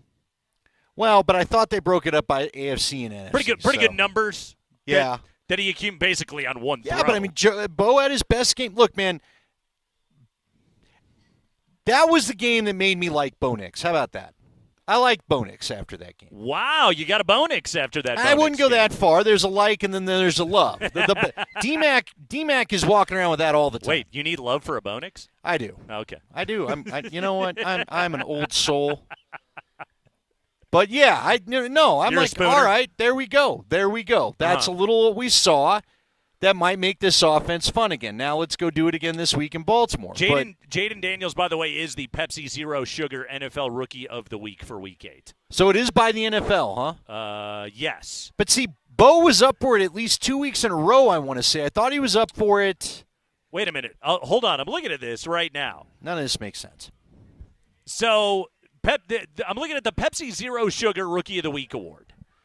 Jaden Daniels won it this week. Keon Coleman in Buffalo the week before that. Jaden the week prior. Jaden the week prior to that. I mean, that encompasses the month of October, right? Right. So he won 3 of the 4 Rookies of the Week. He had the one game that he missed. And apparently that disqualified him from being the Rookie of the Month. Something's a little bit off here. I told you I didn't understand. I expected him to win Rookie of the Week because of the overall performance. Yeah. Like Daniels had the great throw, Bo had the great game. Yeah. Yes. I don't really get it, but whatever. Who are the committees that are voting on I have no idea. I'm going to find out this is a Messier. The award's a Messier. That's still my favorite story. Do you think Connor's happy we informed him about the Messier, or was he annoyed? What if it's sort of like, you know, in the Masters where the guy that wins the previous year then puts the green jacket on the next guy? Is that what it is? If you're the Rookie of the Week, you decide who then wins it the next week? Yeah. And Jaden winning it at back-to-back weeks, he was like, well, I kicked ass again this week. I think I'll keep the jacket. Do you get a jacket for Rookie of the Week? Or do they send you a case of Pepsi Zero Sugar? Yeah, probably more than you asked for. Remember when Champ Bailey would just have boxes of shoes from Nike everywhere? Is that what Pepsi's doing? Yeah, you get a case Some of guy in a truck pulls up, where do you want it? I don't even have a garage. Because a lot of these rookies are living together in a condo. I have to buy an extra fridge for all my damn Pepsi Zero Sugar over here. But no, Bo Nix, he wins the Rookie of the Month award, the cumulative Rookie of the Month award today. All right, Andy, you're saying that you're liking Bo Nix right now. That performance that we saw, we talked about it the other day. Again, how much of it was Carolina and how much of it is this guy's actually really starting to come into his own? I really do think it's both. Yeah. He played well against a terrible defense, probably the worst in the league. Mm-hmm. And, yes, in some ways it was like another preseason game. Yeah. But the footwork, if we're going to ask him to fix something from the week before and he comes out and fixes it, then I'm not going to hold it against him who it was against. Okay? Yeah. He came out. He threw with a solid platform. He probably had his most – and now, again – there's still improvement to be had. There's still growth to be had. You got to do it against a good team. You got to do it on the road. There's all of that. But to me, of all the stuff that we've seen this year, that was the game that makes me go, all right, I think you at least have a starting quarterback. You know, you and I do think people get a little you and I don't throw the franchise quarterback around all that easily. You know what I'm saying? Like, Yes. to me, there's only 4 or 5 franchise quarterbacks ever in the NFL at one time if you're lucky, okay? He showed me that starting quarterback right there. You know, if you can get that guy every week, he can win plenty of games. Again, you know, that's still an effort that requires some good defense. That's still an effort that requires some of your running game. But that was his best game as a pro. Why would you not give him flowers after? The biggest Do you know what I mean? thing that he has done so far this season, and we've seen improvement as a passer. We've seen improvement of him getting more comfortable in the pocket. Some of the downfield throws still leave something to be desired. But again, one thing at a time. We got Exactly. the mid-range passing game back in play. That's a step. What's the biggest thing, though, that he has done? He has avoided negative plays. He's not taking sacks. In fact, right now, only Josh Allen has been sacked fewer times for quarterbacks that played at least 7 games this year. Josh Allen? And he's not turning the ball over. Like, no turnovers and no sacks, which I think that Sean Payton last year, when he watched Russell Wilson, that was the thing that had him grinding in his molars. That was the thing that had him driving in circles around the damn sushi restaurant was, I cannot live with us going backward. Like, one of the things that I've noticed this, and I don't have the numbers in front of me, I say this anecdotally, but, like, right now the Broncos they're not facing a bunch of 3rd and 11s. Yeah, it's dinky and it's dunky, but it's also setting up very, very manageable 3rd down situations. And the other big thing is he's not taking sacks. Occasionally there will be a penalty, but, like, they're not finding themselves in 2nd and 17s and then having to dig out of a hole with a screen pass that doesn't work and it only picks up 5 and then it's 3rd and 11 or 3rd and 12 or whatever it is, and then the drive stalls out and boom, here comes the punting unit. There's just been so much less of that this year, and it has allowed a team with excellent defense and very good special teams to control field position and win games. But the biggest thing that Bo is doing right now, and it sounds like it's backhanded because it sounds like you're saying, oh, he's a game manager, but no, he doesn't take negative plays, and it keeps the offense on schedule, and it's put this team in a position to win games. Yeah, and you can be very effective with it. Now, again, you still need some playmakers to come along. You still need you need some receivers to give you better separation. You need more of a, yards after the catch. But I think Bo also should win. Bo, to me, the throw I love the most of everyone that Bo threw the other night. Threw? Yeah. Threw. My favorite throw was the one to Cortland where he hit him dead in stride, and Cortland was able to continue running away from his DB. So that, to me, that's the throw. You give me that, 4 or 5 times a game? Yeah. You're going to get some big plays, man. It's going to be awesome. Yep. So, there you go. Now, again, you got to have consistency. There's still more work. This is not done. There's still going to be ups and downs. It's not, you know what I'm saying? We may be talking about a regression back to what we saw before after this week, but the bottom line is, in a rookie year, I got to admit, I'm going to go with Tyler on this. You need to see 3 or 4 games like he had Sunday. There's one. Yeah. Give me a couple, 3 more, man. Give me a couple, 3 more. We're going to be, you're going to be good. Because, look, I'm looking for reasons to ride with this guy. I don't want. Broncos country, let's ride. I don't want. No. Don't do that. And now I'm off. Now you've ruined it. Change the topic. Next topic. We do have another topic. We had to give away a pair of tickets for the Rapids and the Galaxy tomorrow night at Dick's Sporting Goods Park. So we asked the question, with the Rapids taking on the Galaxy, obviously we here in the planet Earth, we are members of the Solar System Conference, which of course plays in the Milky Way Galaxy, or MWG level of football. The Milky Way bar, which will be given out tonight on Halloween, consists of milk, chocolate, caramel, and what? And what? Andy, the answer is? Nougat. Nougat. Yes. Why'd you make me say it? Because it's a fun word to say. If it's so fun, why didn't you say it? And nougat. By the way, do you know what nougat is? No, I really don't. I mean, it's an odd. Andy, nougat is a family of confections made with sugar or honey, Roasted nuts, that being almonds, walnuts, pistachios, hazelnuts, and macadamia nuts, are quite common. Whipped egg whites, and sometimes chopped candied fruit. The consistency of nougat is chewy and is used in a variety of candy bars and chocolates. The word nougat comes from Occitan nougat, which means nutted or nutty. All right. Now you know more about nougat than you yeah, ever needed. The wording in there to bothers know. me. I don't want to think about the wording anymore. Originates from Iran. I did not know that. I didn't know either. There Well, we look go. what they gave us. Thank you very much. Yes. We appreciate all the nougat. Yeah. All right, so spring, we got the correct answer. We got some interesting spelling as well from a number of listeners, but only one lucky listener can win a pair of tickets. Apparently someone cheated. To see the Rapids and the Galaxy tomorrow night. Spring, who was our winner? Our winner is Christian Brown. No. He's not eligible. He's not eligible. Christian Brown? We've had him on the show, and he's not eligible. He's a coworker. Wait, is this Christian Brown of the Denver Nuggets? Don't they play tomorrow? Doesn't he have something to do? He has a game. He should be practicing. He should be getting ready. What was the spelling on that one, by the way, Spring? Brown. Ah. Like the crayon. The more traditional spelling. We're going to go with like the crayon. Like the color of Milky Way. Like the crayon. All right. Milky Way is fine, too. Yes. Christian, well, congratulations, Christian Brown.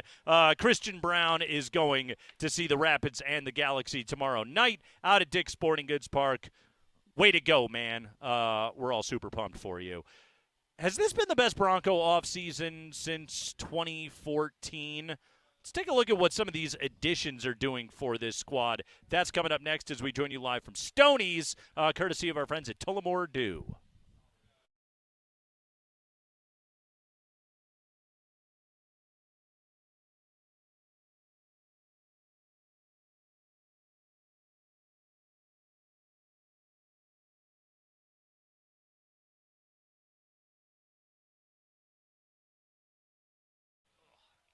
Hey guys, Andy Lindahl for Prize Picks. What's Prize Picks? It's a new daily fantasy game that you can play easily over their app. With over 10 million members and more and billions of dollars in award winnings, Prize Picks has made daily fantasy accessible for all. You just pick more or less on at least two players for a shot to win up to 100 times your cash if you run your game all season long on Prize Picks.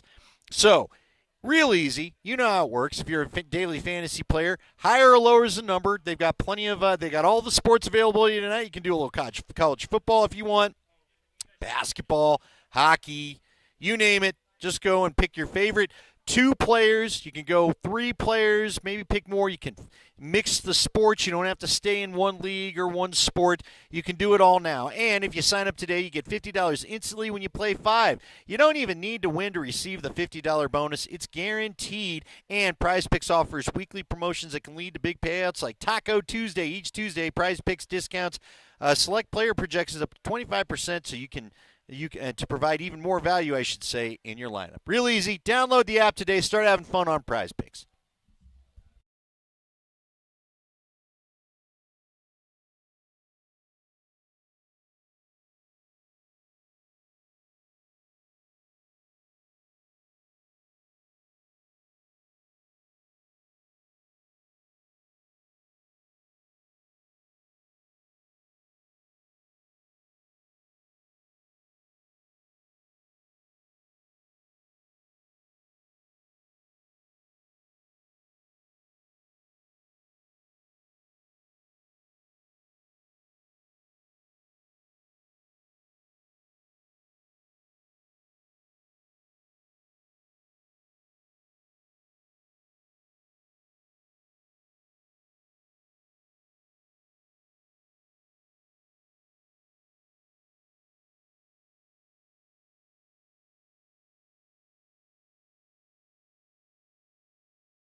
Perfect night to get out to Stoney's here at 11th and Lincoln. Have a Tullamore Dew. We say have a dew and a brew, which is a perfect combination.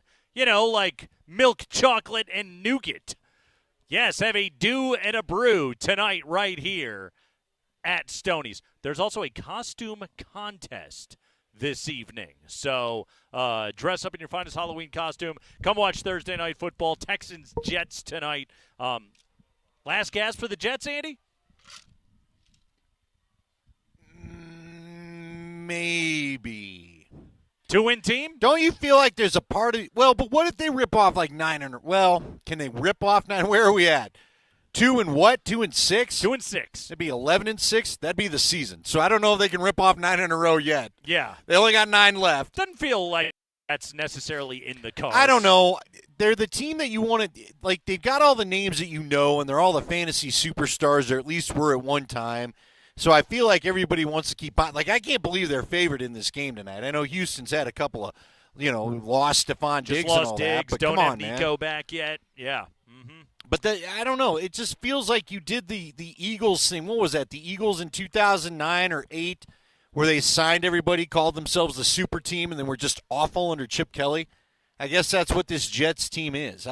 But I keep feeling like I don't want to count out a former MVP that just got his buddy receiver back. He's bad, though. I know. He's and not so's the even O-line. well. Yeah. Oof. He's not even playing well right now. Garrett Wilson looks absolutely miserable. The defense has gotten that much worse since Saleh left. Oh, vibes are bad around that team. And yet, 2.5-point favorites tonight on Thursday Night Football as they get Houston at home on the short week. All right, Andy, 2014, one of the great Bronco off seasons ever, at least in terms of free agency.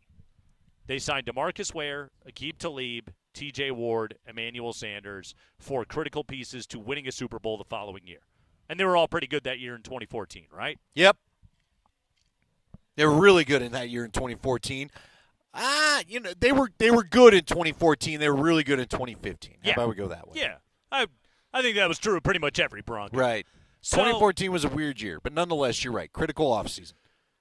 So now, look at this offseason. In a year in which you had to eat all the Russ money, you haven't had a bunch of your high draft picks or anything else like that. And the Broncos this year, they signed Malcolm Roach from New Orleans, one of Peyton's old guys.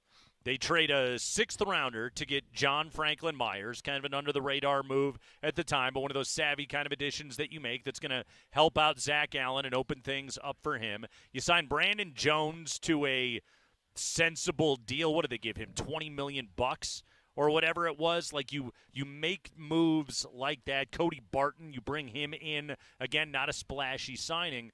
But, I mean, so far, basically, like, when you think of the offseason moves, outside of Josh Reynolds, and that's unfortunate, and he, injured and the poor dude got shot. But, like, those moves on the defensive side of the ball, every single one of them has worked out this year. You're right. And I can't think of a Bronco. I mean, you think back to the Juwan James, Menelik Watson, Donald Stevenson. I'm proud you remember all those names. I can't remember any of them half the time. But you think back on just a decade of swings and misses that this front office was putting up. Bad drafts paired with bad free agency classes leading to bad football teams. And a part of the reason why the Broncos are 5-3 here today and their defense is as good as it is because the new additions have been wonderful. I mean, you let Justin Simmons walk. Does anyone miss Justin Simmons right now? No, because Brandon Jones has been solid. Yeah. Really good. Played really well. You brought back P.J. Locke when he's been healthy. He's been fine.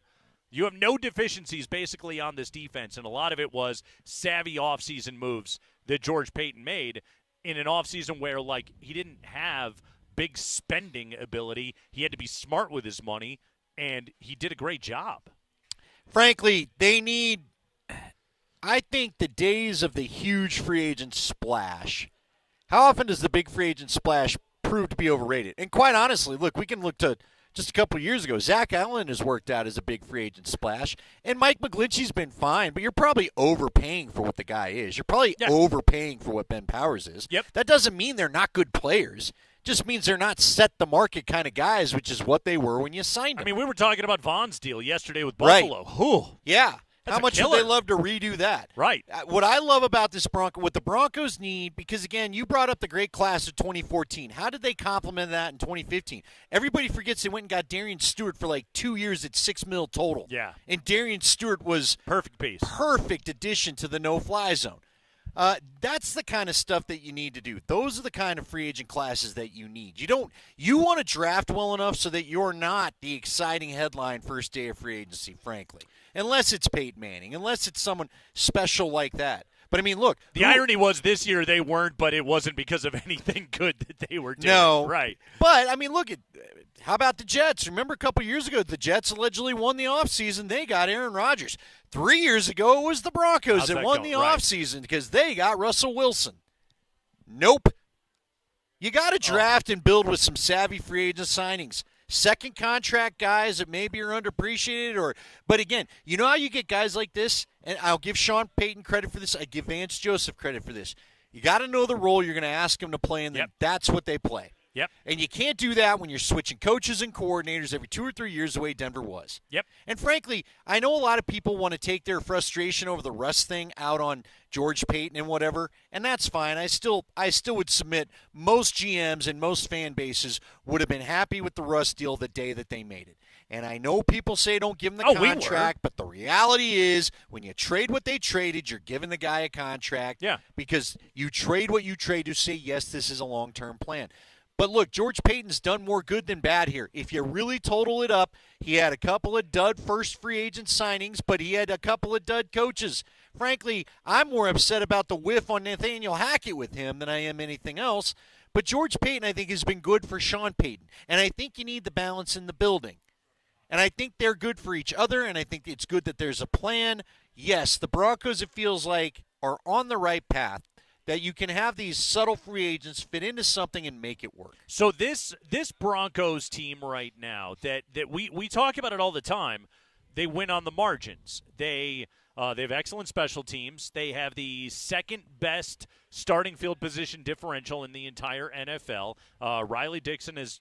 What did Kosmider tell us yesterday? He's dropped 4 punts at the 1-yard line, and they've got 9 games left to set an NFL record this year of punts that have fallen at the 1-yard line. That's just absolutely wonderful. You're playing complementary football. Your defense has 30 sacks on the season. Your young quarterback doesn't take sacks. He's only been sacked 11 times so far this year.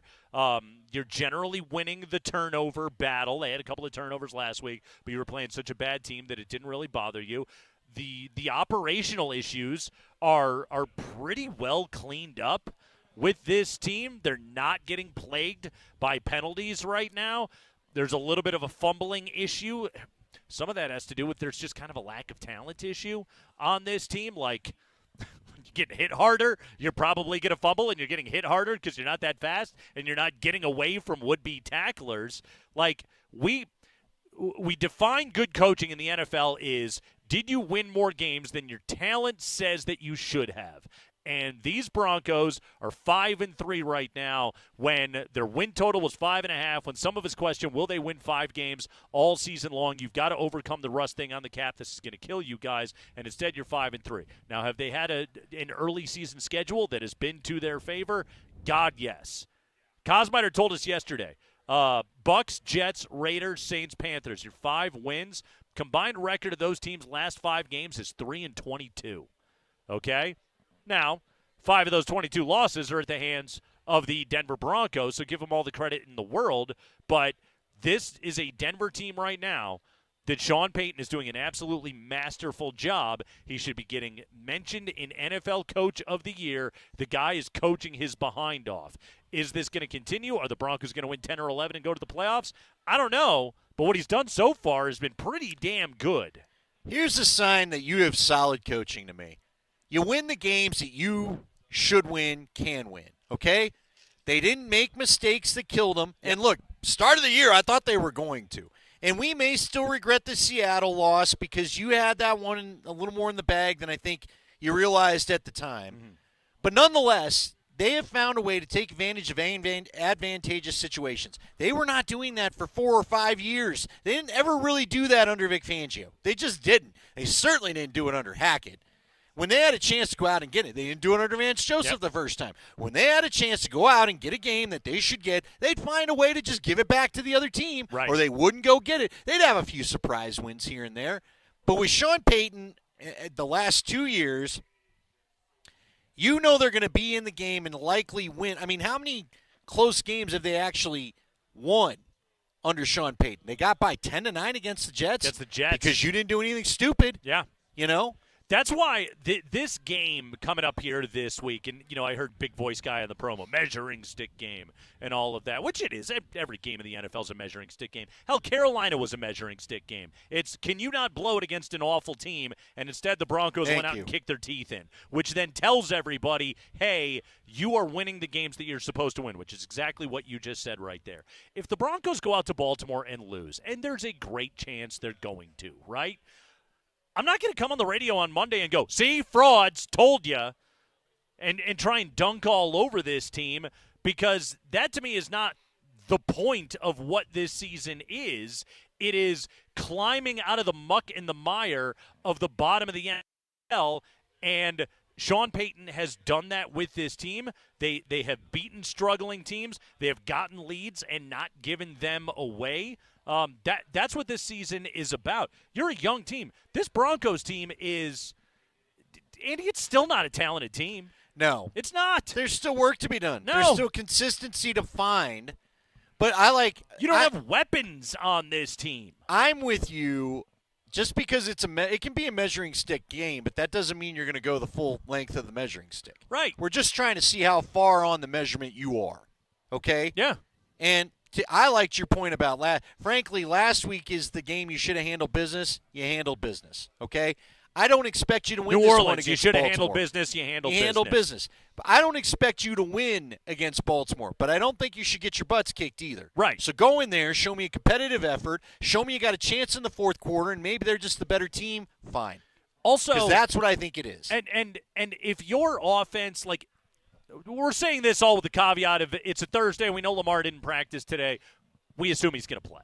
Okay? It's probably a maintenance thing. Now there's a chance he doesn't go. And that, I think, very much changes the way that we'll evaluate what this game is. But you can go in there and against that offense, which is the best in the NFL, and look at especially some of the advanced metrics, it's not even close how much better this offense is than everybody else in the NFL. Right now, and I think I pointed this out to you last week, but if you look right now, like at offensive DVOA, the gap between number 1 Baltimore and number 2 Buffalo is the same gap between number 2 Buffalo and number 8 or number 16 Minnesota. Wow. Number 16 Minnesota is how much better than everybody else in football that offense that they're about to go up against is.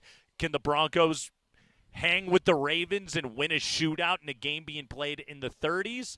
I think that's a tall ask for Bo Nix and company going on the road. But who knows? But number 1, who knows? And number 2, I'm okay if you don't score 35 points on the road at Baltimore. Do you score 24? Do you get 3 touchdowns?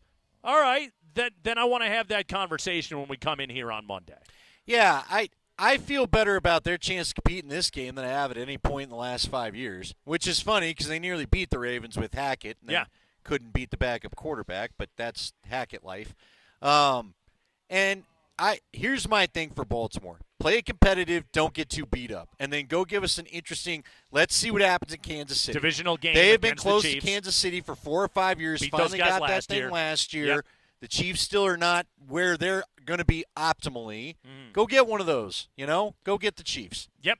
Craig and Lindahl, we're live at Stoney's today, Thursday afternoon, brought to you by Tullamore Dew Irish Whiskey. Have a Tullamore Dew and a cold beer tonight. We call it a Dew and a Brew. It's the perfect Halloween combination. Have it right here at Stoney's. Thursday night football will be on the TVs tonight. Texans and Jets. You have college football tonight as well. NBA, NHL. Baseball has concluded. Are you sad? I was a little bit, although Game 5 was awesome last night. Really, Andy, for a 5-game World Series, which, can you call a World Series great if it doesn't have a Game 6? It feels like that's a little bit of a reach. But in terms of packing it into 5 games, you had a walk-off grand slam in Game 1 by Freddie. You had Freddie set a record with 4 home runs in the first 4 games of a World Series, Freddie Freeman. Games 2 and 3 were whatever. Game 4, you get the dope in the outfield, grab it onto Mookie Betts, and then last night was an all-timer. How about Judge? Aaron Judge finally gets his bat going, has some smart at-bats, and then just botches it all and gives them all the momentum up 5-0. Unbelievable. Are you kidding me? He had a great catch earlier in the game, too. Yeah. And then they just became the Bad News Bears for an inning. That inning was hilarious, number one. But also, and our dude Tom Green from 9 News tweeted it. He was just like, somewhere Tom Amansky is rolling over in his grave. Fred McGriff is wanting them to throw at the trash can from the outfield. The lack of fundamentals that we saw out of the 5th inning last night. You get Judge dropping a soft liner, just muff that thing. Then you get Volpe throw it, just spiking one into the dirt on the throw to third, and then your dude Garrett Cole forgets to cover first. Yeah. Where'd who go? Right. And he's just like, hey, Anthony Rizzo, you're 1,000 years old with terrible knees. Beat Mookie Betts to the bag. No, cover the bag. Run over there. Man. Then they had a catcher's interference later in the game. God, to watch the Yankees melt down in that fashion was absolutely hilarious. The drama was great in that game last night. And just one more note, and I get it. You're a Rockies fan. You hate the Dodgers. Guys, I like it when a franchise that actually has interest in winning something goes out and then wins something, okay? A new ownership group that paid top dollar for that franchise and was like, hey, go get Friedman from Tampa Bay. I want him to build my baseball operation. I want him to take he did in small market, small budget Tampa, and I want to see what that looks like when I actually pump some resources into it. And they did it in LA, and it's the best damn organization in baseball, one of the best run organizations in professional sports. What a concept. You actually invest and try, and you get to go and win a World Series. And nobody got a truck with technology and stuff. It really broke my heart. No. Freddie Freeman deserves a truck. Get that man technology and stuff. It's Kreckman and Lindahl.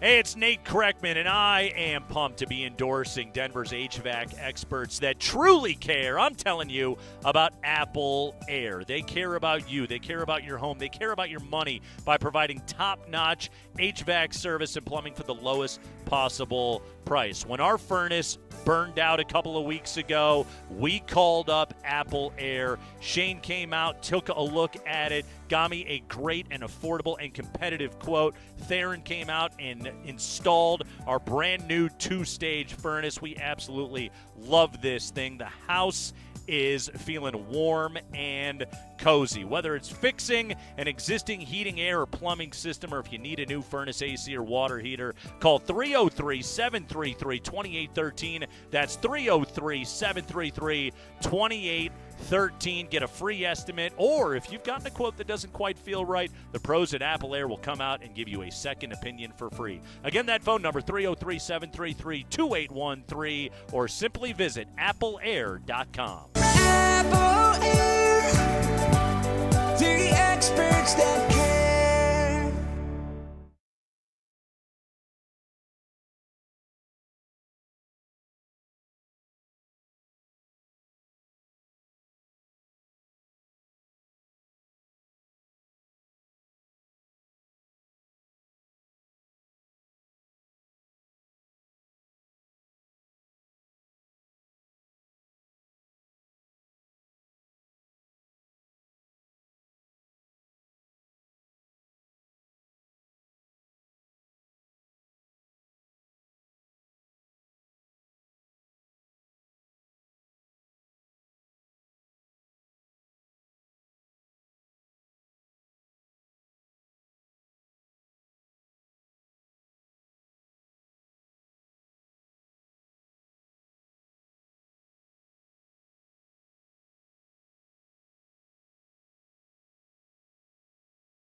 I am here with you. It is the Kreckman and Lindahl Show. That line always plays. Didn't have it on, didn't hear the go. It's all right. We're good. No, I will not make out with you. No Lamar again today, plus some other NFL updates. We will do that coming up at 5 o'clock here. We call it the High Five, the 5 biggest stories of the day from around the NFL. By the way, Jeremy Kahn pointed out earlier in the show, Ravens could get Marlon Humphrey and Nate Wiggins, their rookie corner, but Marlon Humphrey back as well this week, so that might help their atrocious secondary. It was funny to listen to him talk about that defense right now and just like, they're not used to this in Baltimore. The script is so flipped on that team right now that it's in some ways, Andy, it's almost kind of like compare the 2013 Broncos to the 2015 Broncos. It's just the other way around right now with Baltimore, where it was just like, we'll win by playing dominant defense, and now they're just like, maybe we'll score 1,000 points. Yeah, I think Bronco fans would like that script flipped as well. Yeah, points are fun. Broncos defense has actually been pretty good through this nauseating stretch. It's been quite nauseating. So, yeah, you know what? Good. I think it's interesting, though, with the rookie. I don't know. I was going to say, how much can a rookie corner help? But it's not like these receivers have been game breakers this year. So maybe a rookie corner will help. I don't know. Right. Little Jordan Humphrey, what was going on last week? He's been very consistent. That was very out of character for him. Coughed up the ball. Maybe is it was LJ playing a little over his skis? Is it like, oh, yeah, this is why you're not on an active roster in the NFL and having to rely on him as much as they have? Like, one of the good things to see the last couple of weeks, and I know he's making mistakes, I say keep throwing him the ball anyway, is Devon Valet came back and has played well, but also Troy Franklin.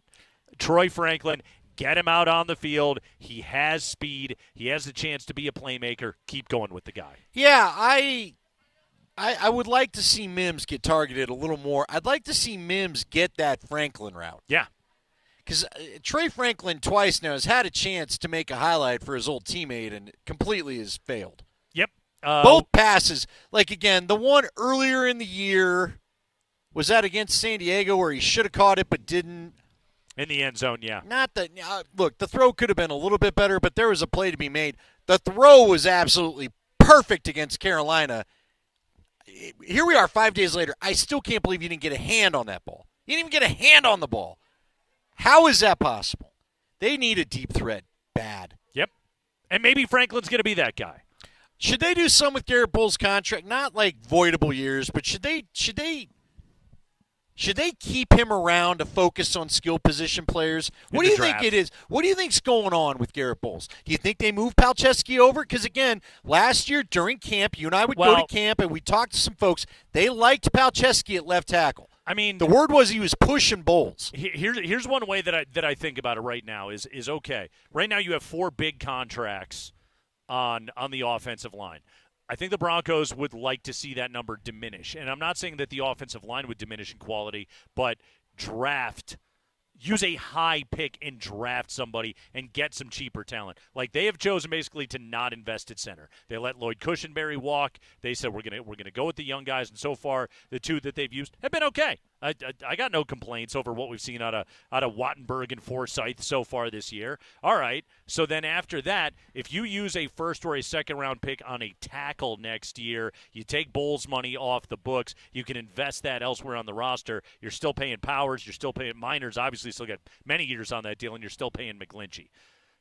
4 big deals on the offensive line, and some of it was just circumstantial, like Peyton wanted to invest there when he got here, and then, like, Miners got really good and came up, and you just had to pay him. Meanwhile, you still had Bowles' deal. That, to me, is like, okay, when you're thinking about how to structure out your salary cap, one of those has got to be, well, we want to have a talented player, like use a premium pick, but we don't need to be paying $20 million over at left tackle. Yeah, no, I'm with you. I wonder what Garrett would take. I mean, Garrett, you do wonder when guys have been playing as long as Garrett has in a city, would he would he take less to stick around? How team friendly do you want right. to get? How willing to work with us are you? Now, look, I mean, again, if they want to put Palczewski there, I like what I saw out of Palczewski. He's not going to be moving Mike McGlinchey. And frankly, I can remember, I think it was Ryan Harris when McGlinchey got here, who did the Notre Dame games. He had said McGlinchey's not a guy that can go to the left side. There's a few guys that just don't. It doesn't work. He's been a right tackle his whole NFL career, and that's just what they need to play. So I've heard that about McGlinchey before. I just want, as we look at what this is, and now you've won enough games, Travis Hunter's probably out of the conversation, right? I want a receiver. I want a tight end. Probably want the tight end more than the receiver, quite honestly, at this point, just because I think the tight end position is that's the one that's evolved the most in NFL offenses, and you really haven't had a great one since Shannon Sharp. How's that possible? You had the guy that kind of started this evolution of the tight end position, and now you can't find another one? Are you kidding me? What is going on? Find a tight end. Find a dang receiver. I'll take either one of them, quite frankly. They got to be thinking skill position, though, high in the draft next year, right? They skill position. Look, if the kid from Boise State falls to you, Ashton Genty, do it all you need to do. Pretty good. Pretty good. Heisman Trophy race, by the way, is getting interesting again. Travis had the huge game against Cincinnati. Genty played well against UNLV, but it was like 33 carries to get to $128. He did score the winning touchdown in that game. Plus, Cam Ward isn't going anywhere. That thing's going to be interesting. Okay, did you hear what Deion said after the game? Get Shedeur in there. I'm not against it. I don't have a problem with it. Shedeur has had all his receivers knocked out, and he's still throwing dimes to people. Yeah. They've won games because wonderful. of him. If he's not there, they're not in bowl conversations. Nope. He's been wonderful. Maybe have 2 wins. Oh, I'll put him right up there with Dylan Gabriel, with Milroe, with Cam Ward as best quarterback in the country so far this year. The guy has been absolutely lights out. Now, will they cancel each other out a little bit in Heisman conversations? I don't know. I've never been a Heisman voter. I don't know exactly how people think about that award. But I get no problem. Deion saying that sometimes, especially in the offseason, some of the things that Deion would say about Shedeur would get a little eye-rolly. Right now, the guy's got so much evidence to his argument about how brilliant Shedeur has been. It's just like, okay, you're not just being Homer dad, helicopter parent over there. No, you're actually onto something. This guy's amazing. Yeah. Now, he said it so late at night. I don't know if anybody caught it. By the way, Mike. No, it was that headline was everywhere. Well, that's good. Yeah. Because at 12:45, I wondered. Yeah. And believe me, I looked at my watch when we finally got him to We're the in the podium. Twitter world. I know. If you make a spicy comment, and Deion is always going to say something, it's going to get out there. Okay, do you think, though, Deion's done – we talked about this last year. I think Deion got his team in trouble last year because he's used to being the hunted. He's used to being the criticized. He's used to, frankly, being the hated. And he spent his whole career dealing with it masterfully. Yeah. Doesn't bother him a bit. I don't think every kid can play under that condition. I feel like this year Deion's done a better job. If he does make the headline, it's more specifically about him, and they keep it to the coach, and his kids haven't had to play under the same pressure as they did a year ago. I think the other good thing Deion has done this year? He's let the coaches coach. Well, that has helped as well. And Livingston has been fantastic as a defensive coordinator. He's got better players. Right. He just flat out has better players. The offensive line isn't atrocious. Augusta has gotten something of a run game going. They're not an elite running team. They're never going to be. But they're getting a feel for it. They have something going, and the front seven defensively is very, very good. Hey, I think I might have said it on the podcast to Scotty. I can't remember if I said it to you. Warren Sapp deserves a tip of the cap. Yep. I've seen the guy on the sidelines doing work. I think he's helping this thing too. He looks like the kids are responding to him, so there you go. Real quickly, someone texted in and said, I forgot about Julius Thomas. Mike, I didn't forget about Julius Thomas. That was only a 2-year deal. Yeah, it was brief. He was great, but it was brief. And he was hurt. Wasn't he literally hurt half of his Denver career? Because he had that high ankle they couldn't figure out. He overcame the injury, and then he got on the field, and then he got a little bit hobbled. He was a great player for 13 and 14. Jacksonville signed him, and it didn't work. 2014, he was briefly on pace to break Randy Moss's single-season touchdown record. And then everything got weird for the Bronx. They went to St. Louis, and who was their coach? The guy that ended up going to the L.A. Rams, the old Tennessee Titans coach. Jeff Fisher? Fisher. Was it Fisher, or did someone in St. Louis do it? Who was coaching the Rams? Was it the Rams that exposed Peyton that he had Manning we're talking about now, that he'd hurt the leg and couldn't throw outside anymore. Remember that game? It was the game where they had 54 pass attempts to 9 rushes. That's right. And Fisher was with the Rams, and then they moved to L.A. Yeah. Okay, that was where it all screwed me up. That's Andy Lindahl. Sometimes he Always gets screwed up. I am Nate Kreckman. We're with you here on a Thursday afternoon. Stoney's 11th and Lincoln. Come have a Tullamore Dew Irish whiskey. Delightful, along with a cold beer. We call it a Dew and a Brew. You should be drinking one tonight for Halloween. They got a $500 prize on the costume contest tonight right here at Stoney's. Thursday night football, Houston and the Jets. Watch the game here. Andy will be hosting the watch party. Going to be a gigantic pile of fun. 5 biggest stories of the day coming up from around the NFL, including, Andy, we have got Pro Football Hall of Fame semifinalists on the coaching side. Does Mike finally get in this year? We'll talk about that next.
Time for the best 5 o'clock hour in the biz. It commences with news about the football, which we get back into tonight. Thursday night football to kick off Week 9. Houston and the Jets. New York, a 2.5-point home favorite at the Meadowlands, welcoming in C.J. Stroud and the Stephon Diggs-less Houston Texans. Mark Springer, do the ad. The High Five is brought to you by Bet365. Whatever the moment, it is never ordinary at Bet365. Hey, October awards we're giving out today across the NFL. Bo Nix is your NFL Offensive Rookie of the Month. That is for both conferences. Lamar Jackson is your AFC Offensive Player of the Month. Speaking of Lamar, he did not practice today for a second straight day with knee and back injuries after it was initially claimed it was a rest day yesterday. Todd Monken, the Ravens offensive coordinator, talked to the media today. Let's listen to him try to explain this. He says, it is what it is, and Josh Johnson, the Ravens backup, could use the work.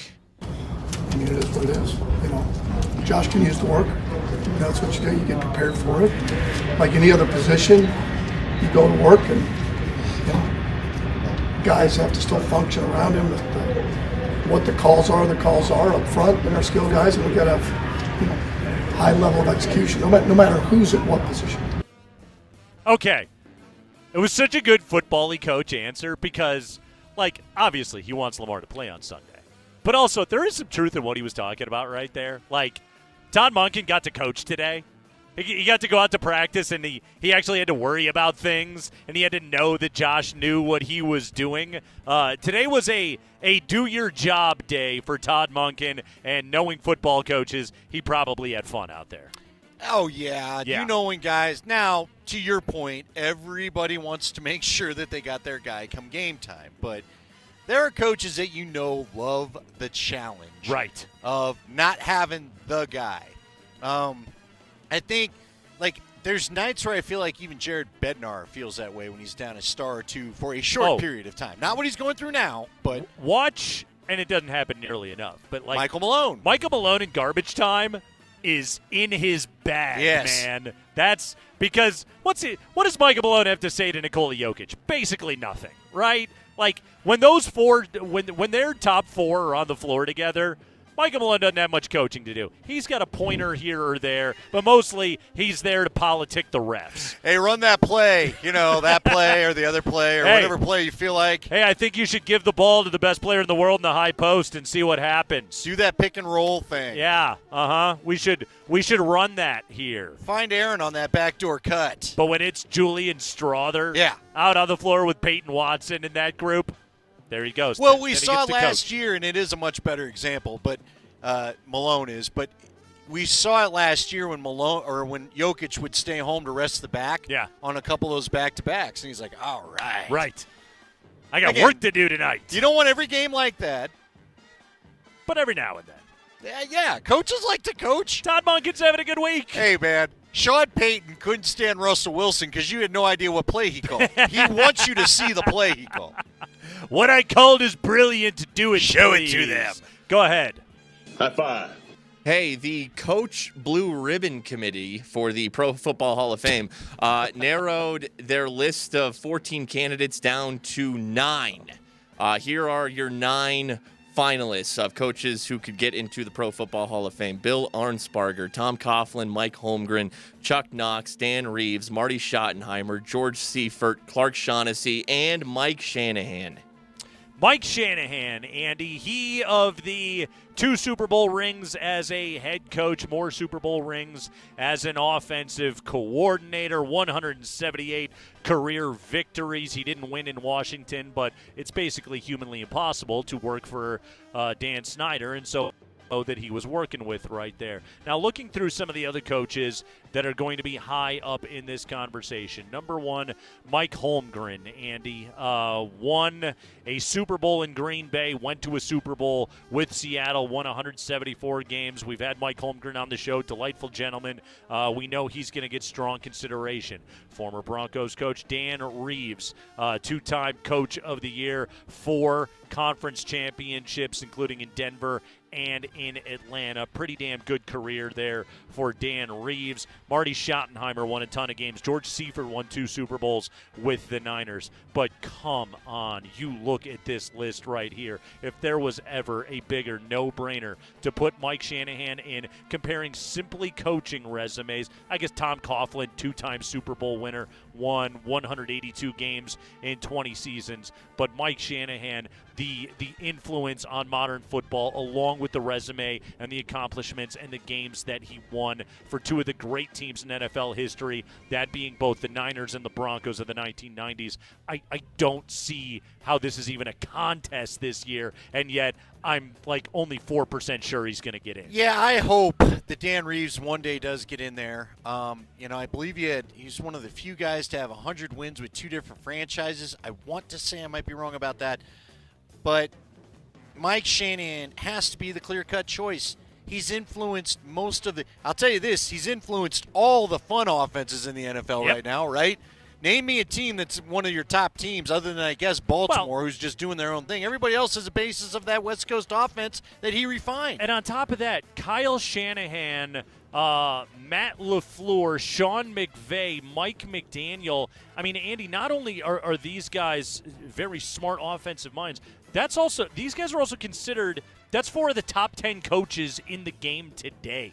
Like, these guys all came from working for Mike Shanahan, and we're talking about the cream of the crop in the league. So it's like, yes, they're great coaches. Yes, they're offensive innovators. Yes, they run this wonderful system, but they also came off the tree of Mike Shanahan. Well, and what about D'Amico Ryans? Yep. Okay, pretty darn defensive good. guy, but guess what he wanted? He made sure he got a Mike Shanahan guy to run his offense. Sure did. Bobby Slowick. Good old Bob Slowick. Yeah, put Mike Shanahan in the Pro Football Hall of Fame. I'm concerned they won't again, but make it happen. The fact that Clint Kubiak was able to help the Saints do what they did the first 2 games of the year, not bad. Yeah, that pretty good there's accomplishment. your closing argument right there. Spring. High five. So the Broncos play the Ravens on Sunday. Then they will play the Chiefs the following week. The Chiefs this week host the Buccaneers on Monday Night Football. And for the first time this season, Patrick Mahomes has popped up on the injury report with an ankle injury. But he did talk to the media today before this injury report was released. So seems like he'll play, but something to keep an eye on if that ankle could get roughed up against the Bucs heading into the Broncos game. Also, Patrick Mahomes is looking to invest into an ownership group for a WNBA team and to bring a WNBA team to Kansas City, much like he did for women's soccer, and he has ownership stake in Sporting Kansas City and the Royals. Patrick Mahomes talked about it today. Yeah, I mean, obviously, we want to get basketball to Kansas City in general, and then WNBA and the success that they've had this last season and these last few seasons, it's kind of a no-brainer. I mean, to try to get a WNBA team in Kansas City to this fan base. I mean, you see it if you talk about Kansas, University of Kansas basketball, the Chiefs, or whatever it is, the city of Kansas City is going to come out and they're going to fill the stadium. And so it was cool that we were able to get this soccer team, this women's soccer team here in the current, and they're going into the playoffs now, and you see the support that they have. And so let's try to get a WNBA team in here as well, and kind of that same type ownership group. And they've done the current the right way, and I want to continue to work with them to take that next step and get a WNBA team here. 3 thoughts on that really quickly. Number 1, screw Mahomes. Let's get a WNBA team to Denver before that. Number 2, and this is something I do have to give Mahomes credit on.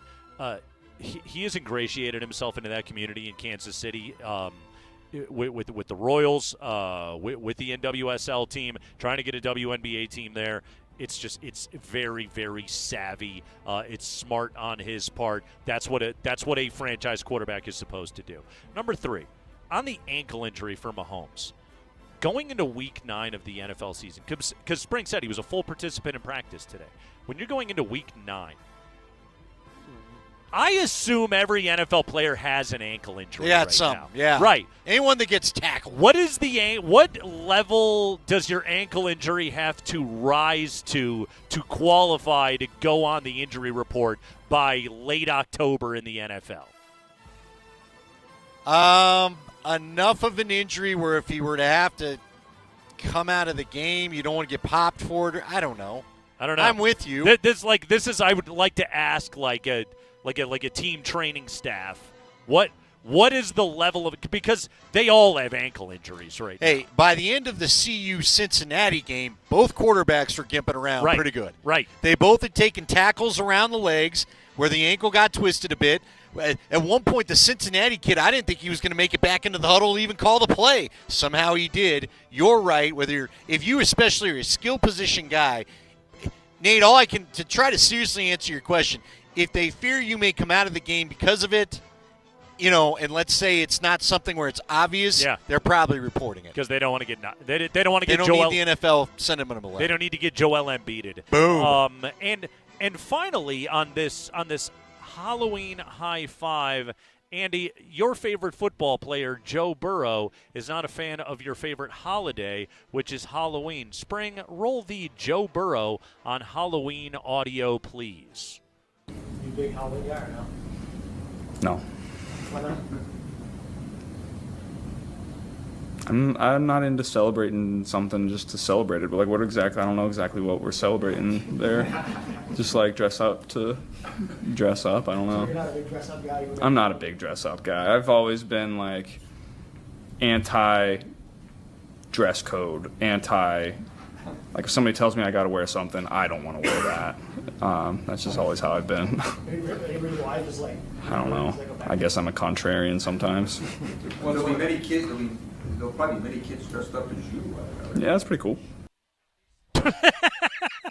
I like the flattery. Yeah. Do I get royalties off of this? Look, I love the punk rock of I'm not going to do it because you told me. You rage against that machine. Not going to give in to big Halloween, I'm man. not giving in to big Halloween, big costume.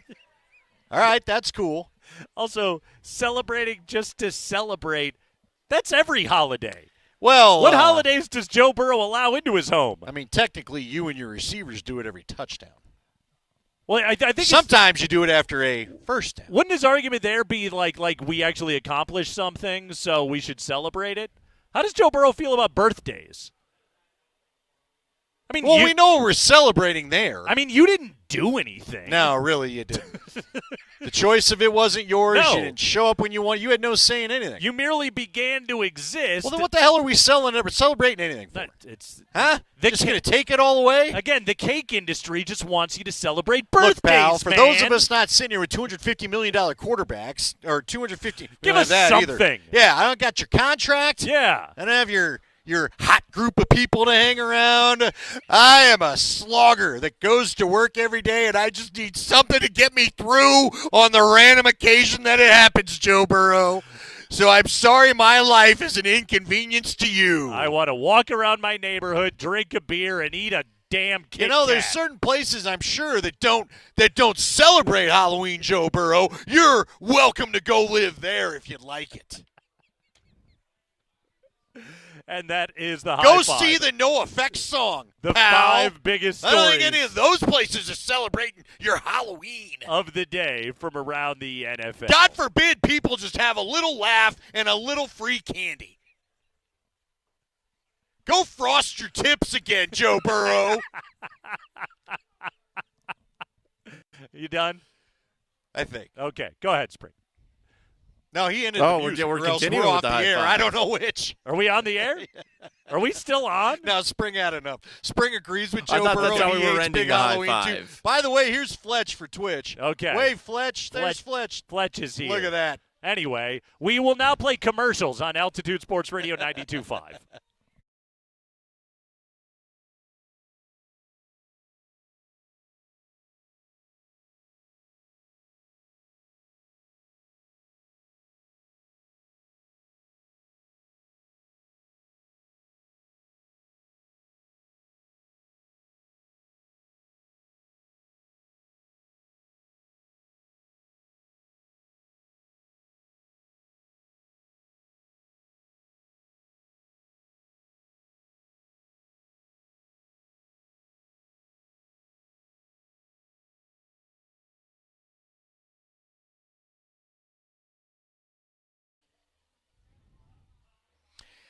Hey guys, Andy Lindahl here for the Rocky Mountain Men's Clinic. Let's talk about low testosterone. Is it something that you think's affecting you? It's certainly been a hot button topic for the last few years, actually for quite a while, but maybe you don't know what the actual signs of it are.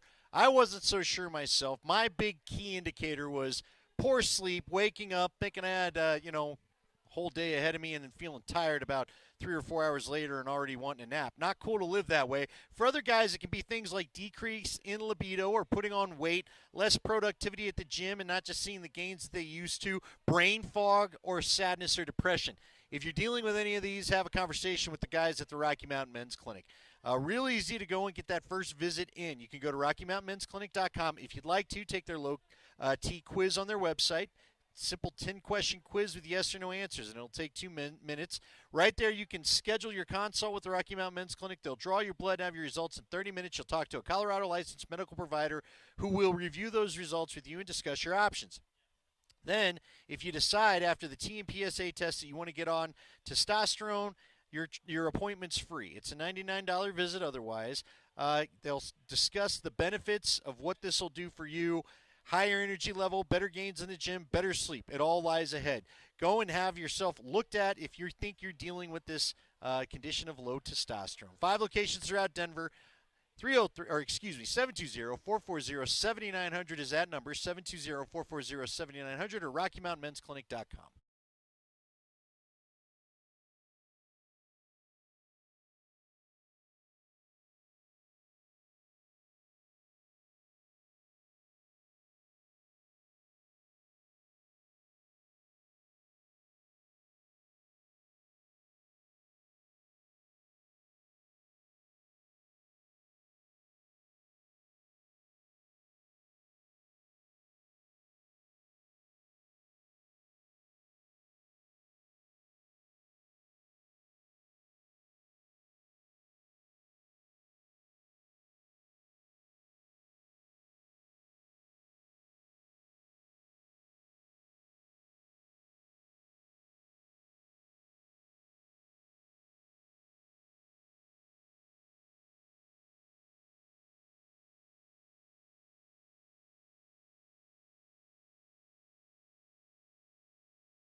Craigman and Lindahl, we're live at Stoney's 11th and Lincoln, brought to you by Tullamore Dew Irish Whiskey. Have a Tullamore Dew tonight and a cold beer, a dew and a brew and a boo on Halloween. Maybe you'll find a boo right here at Stoney's at 11th and Lincoln this evening. Programming note, no blitz tonight, Andy.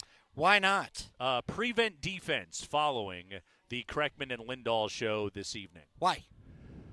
I don't know. Oh. They don't bring me to those meetings. Okay. Quite frankly, they don't bring me to any meetings. Well, I mean, we get invited. It's a whole other was conversation. Can I give you some Nikola Jokic facts that warm my cold dead heart? In a Glizzy outfit? Yes. By the way, I just want to mention something, okay? Please do. Speaking of my Glizzy outfit. Please do. I am dressed as a hot dog for Halloween. Okay. Not a weenie? Either way. Frank Furter, if you will. My name is Frank L. Furter. So anyway. Okay. I have owned this costume for a solid decade. I wear it every single year for Halloween. It's my Halloween costume, and I put it on every year. Unfortunately, a couple of years ago, and a very good show, I Think You Should Leave with Tim Robinson, did a sketch in which Tim Robinson is wearing this very exact same hot dog costume. It's a very funny sketch. A hot dog car drives through a building, and he says, we need to find the guy that does this, okay? It's very funny, all right? However, I think people believe that I am dressed up as that sketch. Right. I am not. I just so happened to get the same budget hot dog costume off of Amazon however many years ago, and I continue to wear it every single year. However, since I have owned this costume, it has gained greater notoriety. Essentially what I'm saying is I am a hot dog costume hipster. I was in on it before it was cool. Okay. That's fair, because I know that stuff means a lot to you. It does. How long have you owned that? Would you say 10 years, you said? Easily. How many cleanings has it gone through? 0. Okay. Yeah. So that is like, because I did this. When I was younger, when I first got it, it was worn to bars and there were things spilled on it. We all have done like I played lacrosse forever. Uh-huh. I don't know that I ever washed the jerseys. Yeah. At the end of the year, jerseys in the bag, take it out the next year, and whatever it smells like, it smells like. I'm not it's worn once a year. I'm not catching a breeze over here. Good. But are you sitting in your own stink right now? Let's be honest. I mean, Andy, is it a musk? That's not exclusive to Halloween. That's a 365-day-a-year thing. We do sit fairly far in the studio. I wouldn't know. I'm a real shower optional guy. You're a fragrant dude. I don't know if you know that about me or not, Andy. Let's be honest, I'm not breaking a sweat every single day. It's football season. I have 3 jobs. I'm not getting a workout in daily right now. You don't enjoy the morning shower? I'm fine. The hot water warming your muscles? Oh, I absolutely do. It's just, it only happens. It's got to be a shower, though. By the way, I learned this recently. There was a great profile of Troy Aikman in The Athletic. Okay. Is he a bath guy? Cold showers. Troy Aikman doesn't take hot showers. He works out like a psycho, and then he takes cold showers. Yeah, it bothers me. Yeah. The hot showers some days the best part of your day. It's the only thing getting you into the shower is the hot shower. Only thing keeping you going. That's just it. Like, if you knew every time you were going to take a shower, this is going to freeze and suck. No, I ain't doing I wouldn't even do it. No. I don't know how he psychs himself up for it every single day. I'm not into that, and I'm not into the soup of your own filth known as a bath. Does anybody take baths anymore? Besides, like, my kids do, obviously. Right. But, dude, is there, like, anywhere where you go and you're just like, I'm sorry, that this home was built before plumbing allowed for shower heads?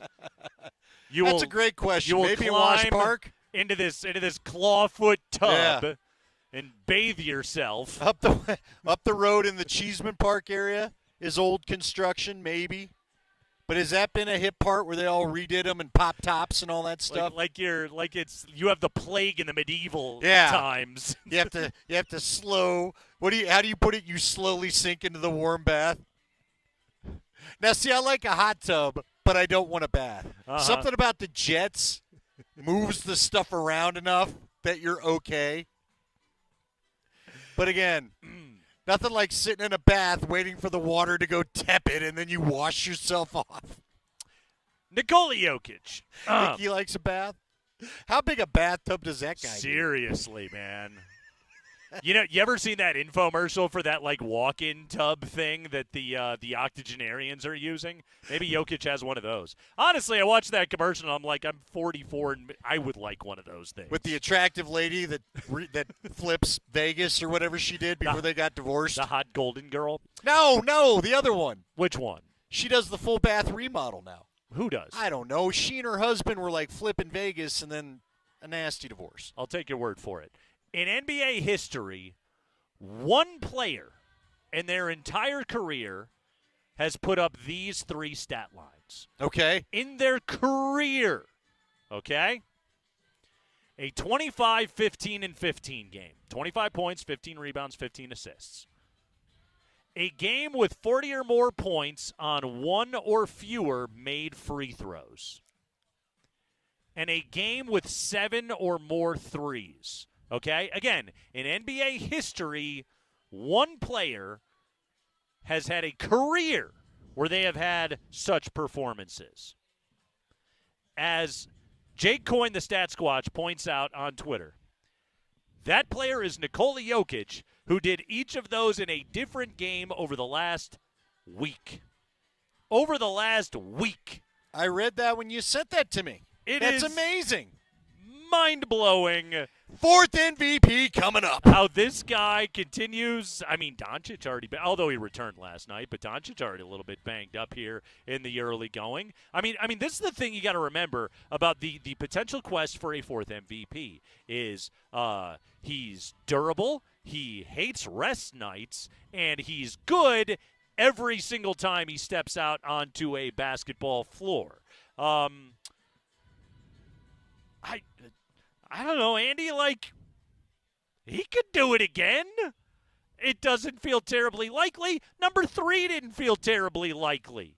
Hell, number 1 didn't feel all that likely. No. I'm here to tell you, I do believe this is the year that everybody's going to push back on the stats.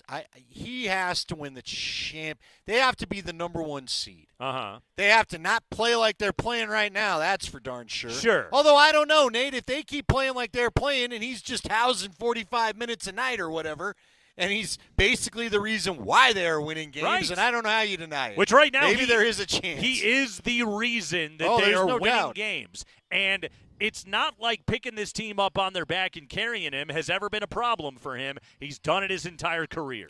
Don't you feel like there's fatigue, though, amongst the media that matter? Of course there is, but there was fatigue for it last year. And he was so great that they just couldn't deny it. Like, SGA had a great year, but Jokic was better. And it couldn't be denied by the time the season was over. It might just happen again. Like, again, am I betting on it this year? No. I think Doncic is so extremely due. Yeah. And he finally got to the finals last year.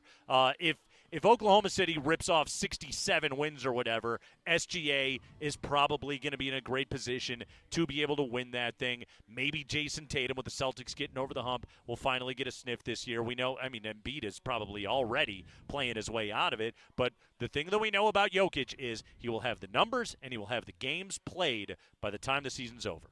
He will have it. He will be right there, and it will have to be a conscious choice on the part of the voters to not give him the award again. Okay, I would ask you this, though. Will their seeding, because it does not feel like, unless the shooting comes around, Nate, and I remind everybody. It won't. You worried about this even back in the summer. So I don't know that the seeding, like if they're the 5th or 6th seed, they're not letting him have the MVP, right? Great numbers, but they're the 5th or 6th seed. SGA's got Oklahoma City sitting in the number 1 spot. There's no way they're letting him have the MVP. Didn't he already win one on a 6 seed? Joker? Or 5 or 4? What were they that season? I think I'm thinking about the second one. God, were they that low? Yeah. Now, Yeah. I thought it was more middle of the pack rather than 6. Okay. Were we not doing the playing game then? Had we not done playing games yet? They will play-in starts at number 7. So you're talking about the first full season without Jamal Murray. It was him, Gordon, and MPJ that had to get this thing through. Yeah. Right? Yeah. Right before they were able to pick up Bruce Brown and right before they got KCP. Right. So what was that, 2022? That was Yeah. 2022 because that's when the Avs won the Cup. Yes. Yeah, they were the 6th seed that year, and he got the MVP. They were the 6th seed? They were the 6th seed that year, and I'll they be got darned. the MVP. And they lost in 5 to Golden State in the first round. They were the 6th seed.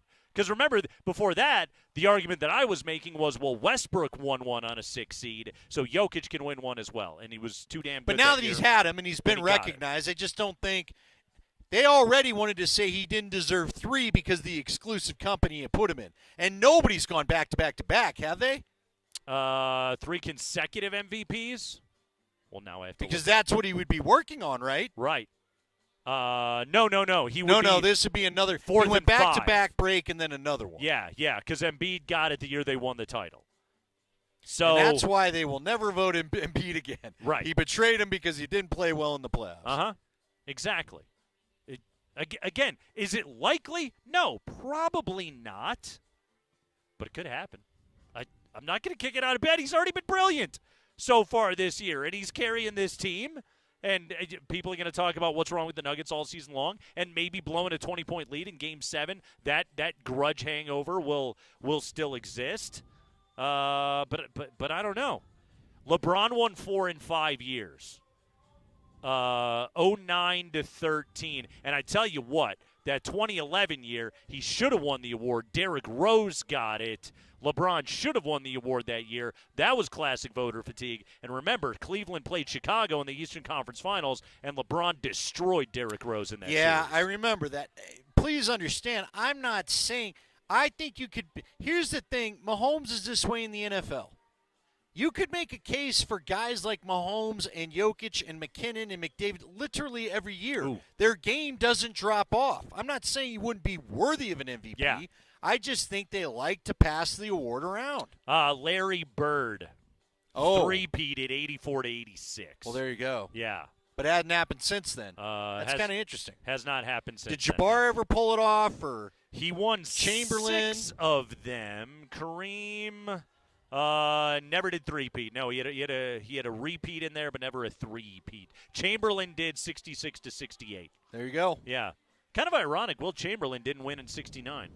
Nice. Bill Russell won 3 straight, 61 to 63. So there have been 3 three-peats. Not that Jokic is up for it, but still, as long as we're digging into factoids. Have right you now. ever won an award for your hot dog costume?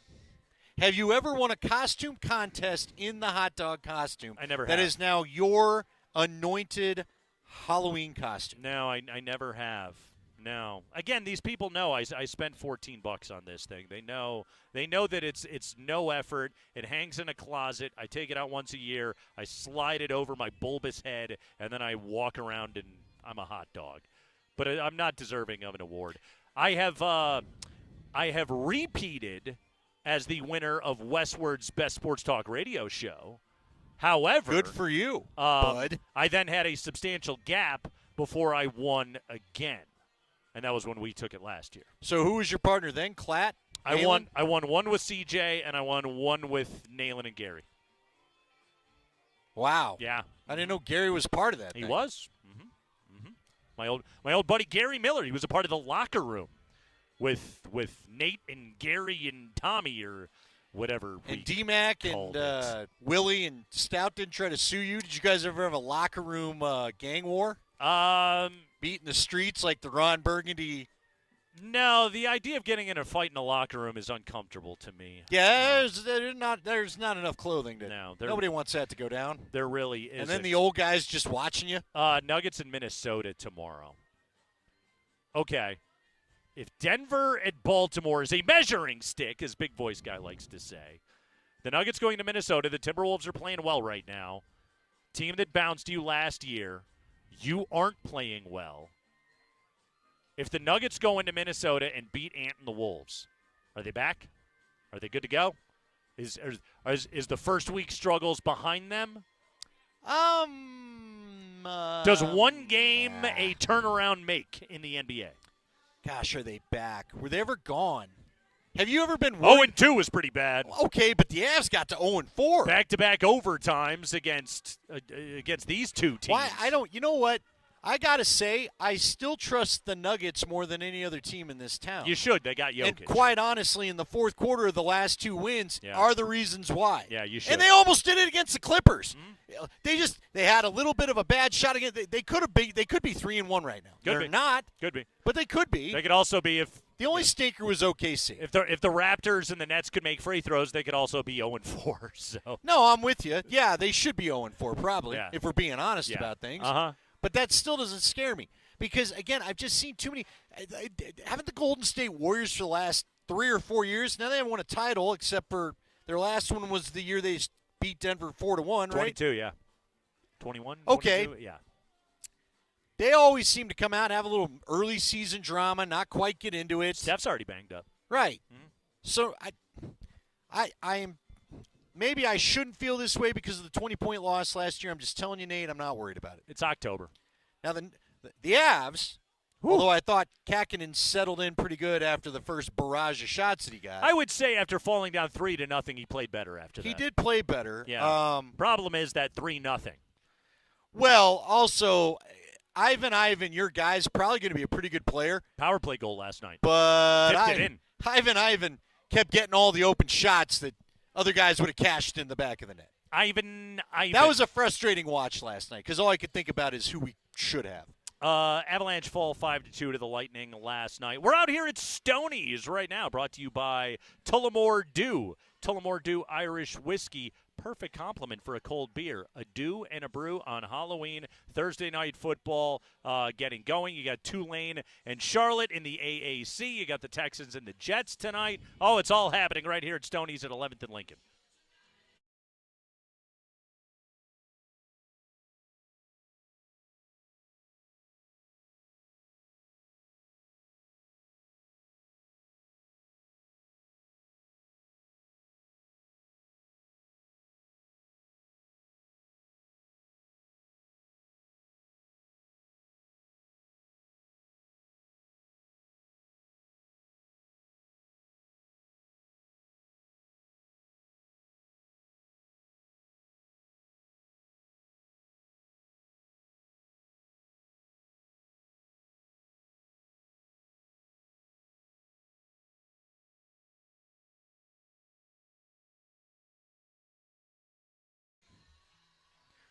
Let me tell you another website you should be visiting. That's radpowerbikes.com. Check out their entire line of electric bikes right now at radpowerbikes.com. Rad Power Bikes, guys, were the first widely sold fat tire e-bike. They are an innovator in the industry. And, it seems as though the weather is going to cool down a bit next week. Well, here's the good news. These Rad Power Bikes, great year-round, any kind of inclement weather, rain, snow, cold. Rad Power Bikes can absolutely handle it all. Their bikes are fully customizable, super low maintenance, really easy to use. I got my Radster trail bike from the guys over at Rad. I hopped on that thing day number 1. I was just gunning it. You're going to get 50 to 60 miles per charge. One of the great things about these e-bikes, you can replace your car with them. For example, Rad Power Bikes, they've got a bike called the Rad Wagon. It's a cargo and utility bike. You can put the kids on the back. You can haul groceries, cargo, whatever you need. We're talking about a whopping 375-pound payload capacity. And e-bikes at Rad Power Bikes, super affordable. You can take advantage of Colorado's e-bike tax credit. You can save $450 per e-bike to make it more affordable. Right now, we're giving away a Radster Trail bike over at AltitudeSportsRadio.com. Sign up to win one, but also go test ride the entire line at 3863 Steel Street and the York Street Yards. We're talking about Rad Power Bikes.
Yeah, just getting more comfortable. I mean, I think every bit of experience you get, is helpful. Some of the fundamentals become easier, just calling the plays and getting out of the huddle and just have more bandwidth for everything else that comes with playing the position. So I just think as he gets more and more experience, he'll get better and better. Joe Lombardi today talking about your NFL Offensive Rookie of the Month, Bo Nix. By the way, Andy and I did a little bit of background research on this earlier in the show. Are we going to bring this up? It feels like it should be a tomorrow thing. We're kind of baffled by this. So, Jaden Daniels was the NFL Pepsi Zero Sugar Offensive Rookie of the Week. Right. 3 of the last 4 weeks in the NFL. Bo Nix did not win it because I kept tracking it. He was up for it twice. Right. But did not win it. I think it was after the Tampa game and after the Carolina game he was up for it, I think. Keon Coleman did win one, the rookie wide receiver for the Buffalo Bills. But Bo Nix never won one. Jaden Daniels took 3 of the 4. And yet somehow when it came down to the cumulative award for the entire month, Bo Nix takes the award over Jaden Daniels. Yeah. I was a little thrown by that. Yeah. Boy, there better be better accounting in the next election coming up here. Yeah, that makes no sense. I don't understand how you don't. And again, I thought Bo Nix should have won Rookie of the Week this week. Yeah. I was expecting we were going to get Bo Nix Rookie of the Week this week. So I'm not knocking Nix. I just don't. He didn't win it all those. Because again, I was tracking it. He was up 2 of the 4 weeks, but didn't win it. So. Is it not the same committee? I don't know.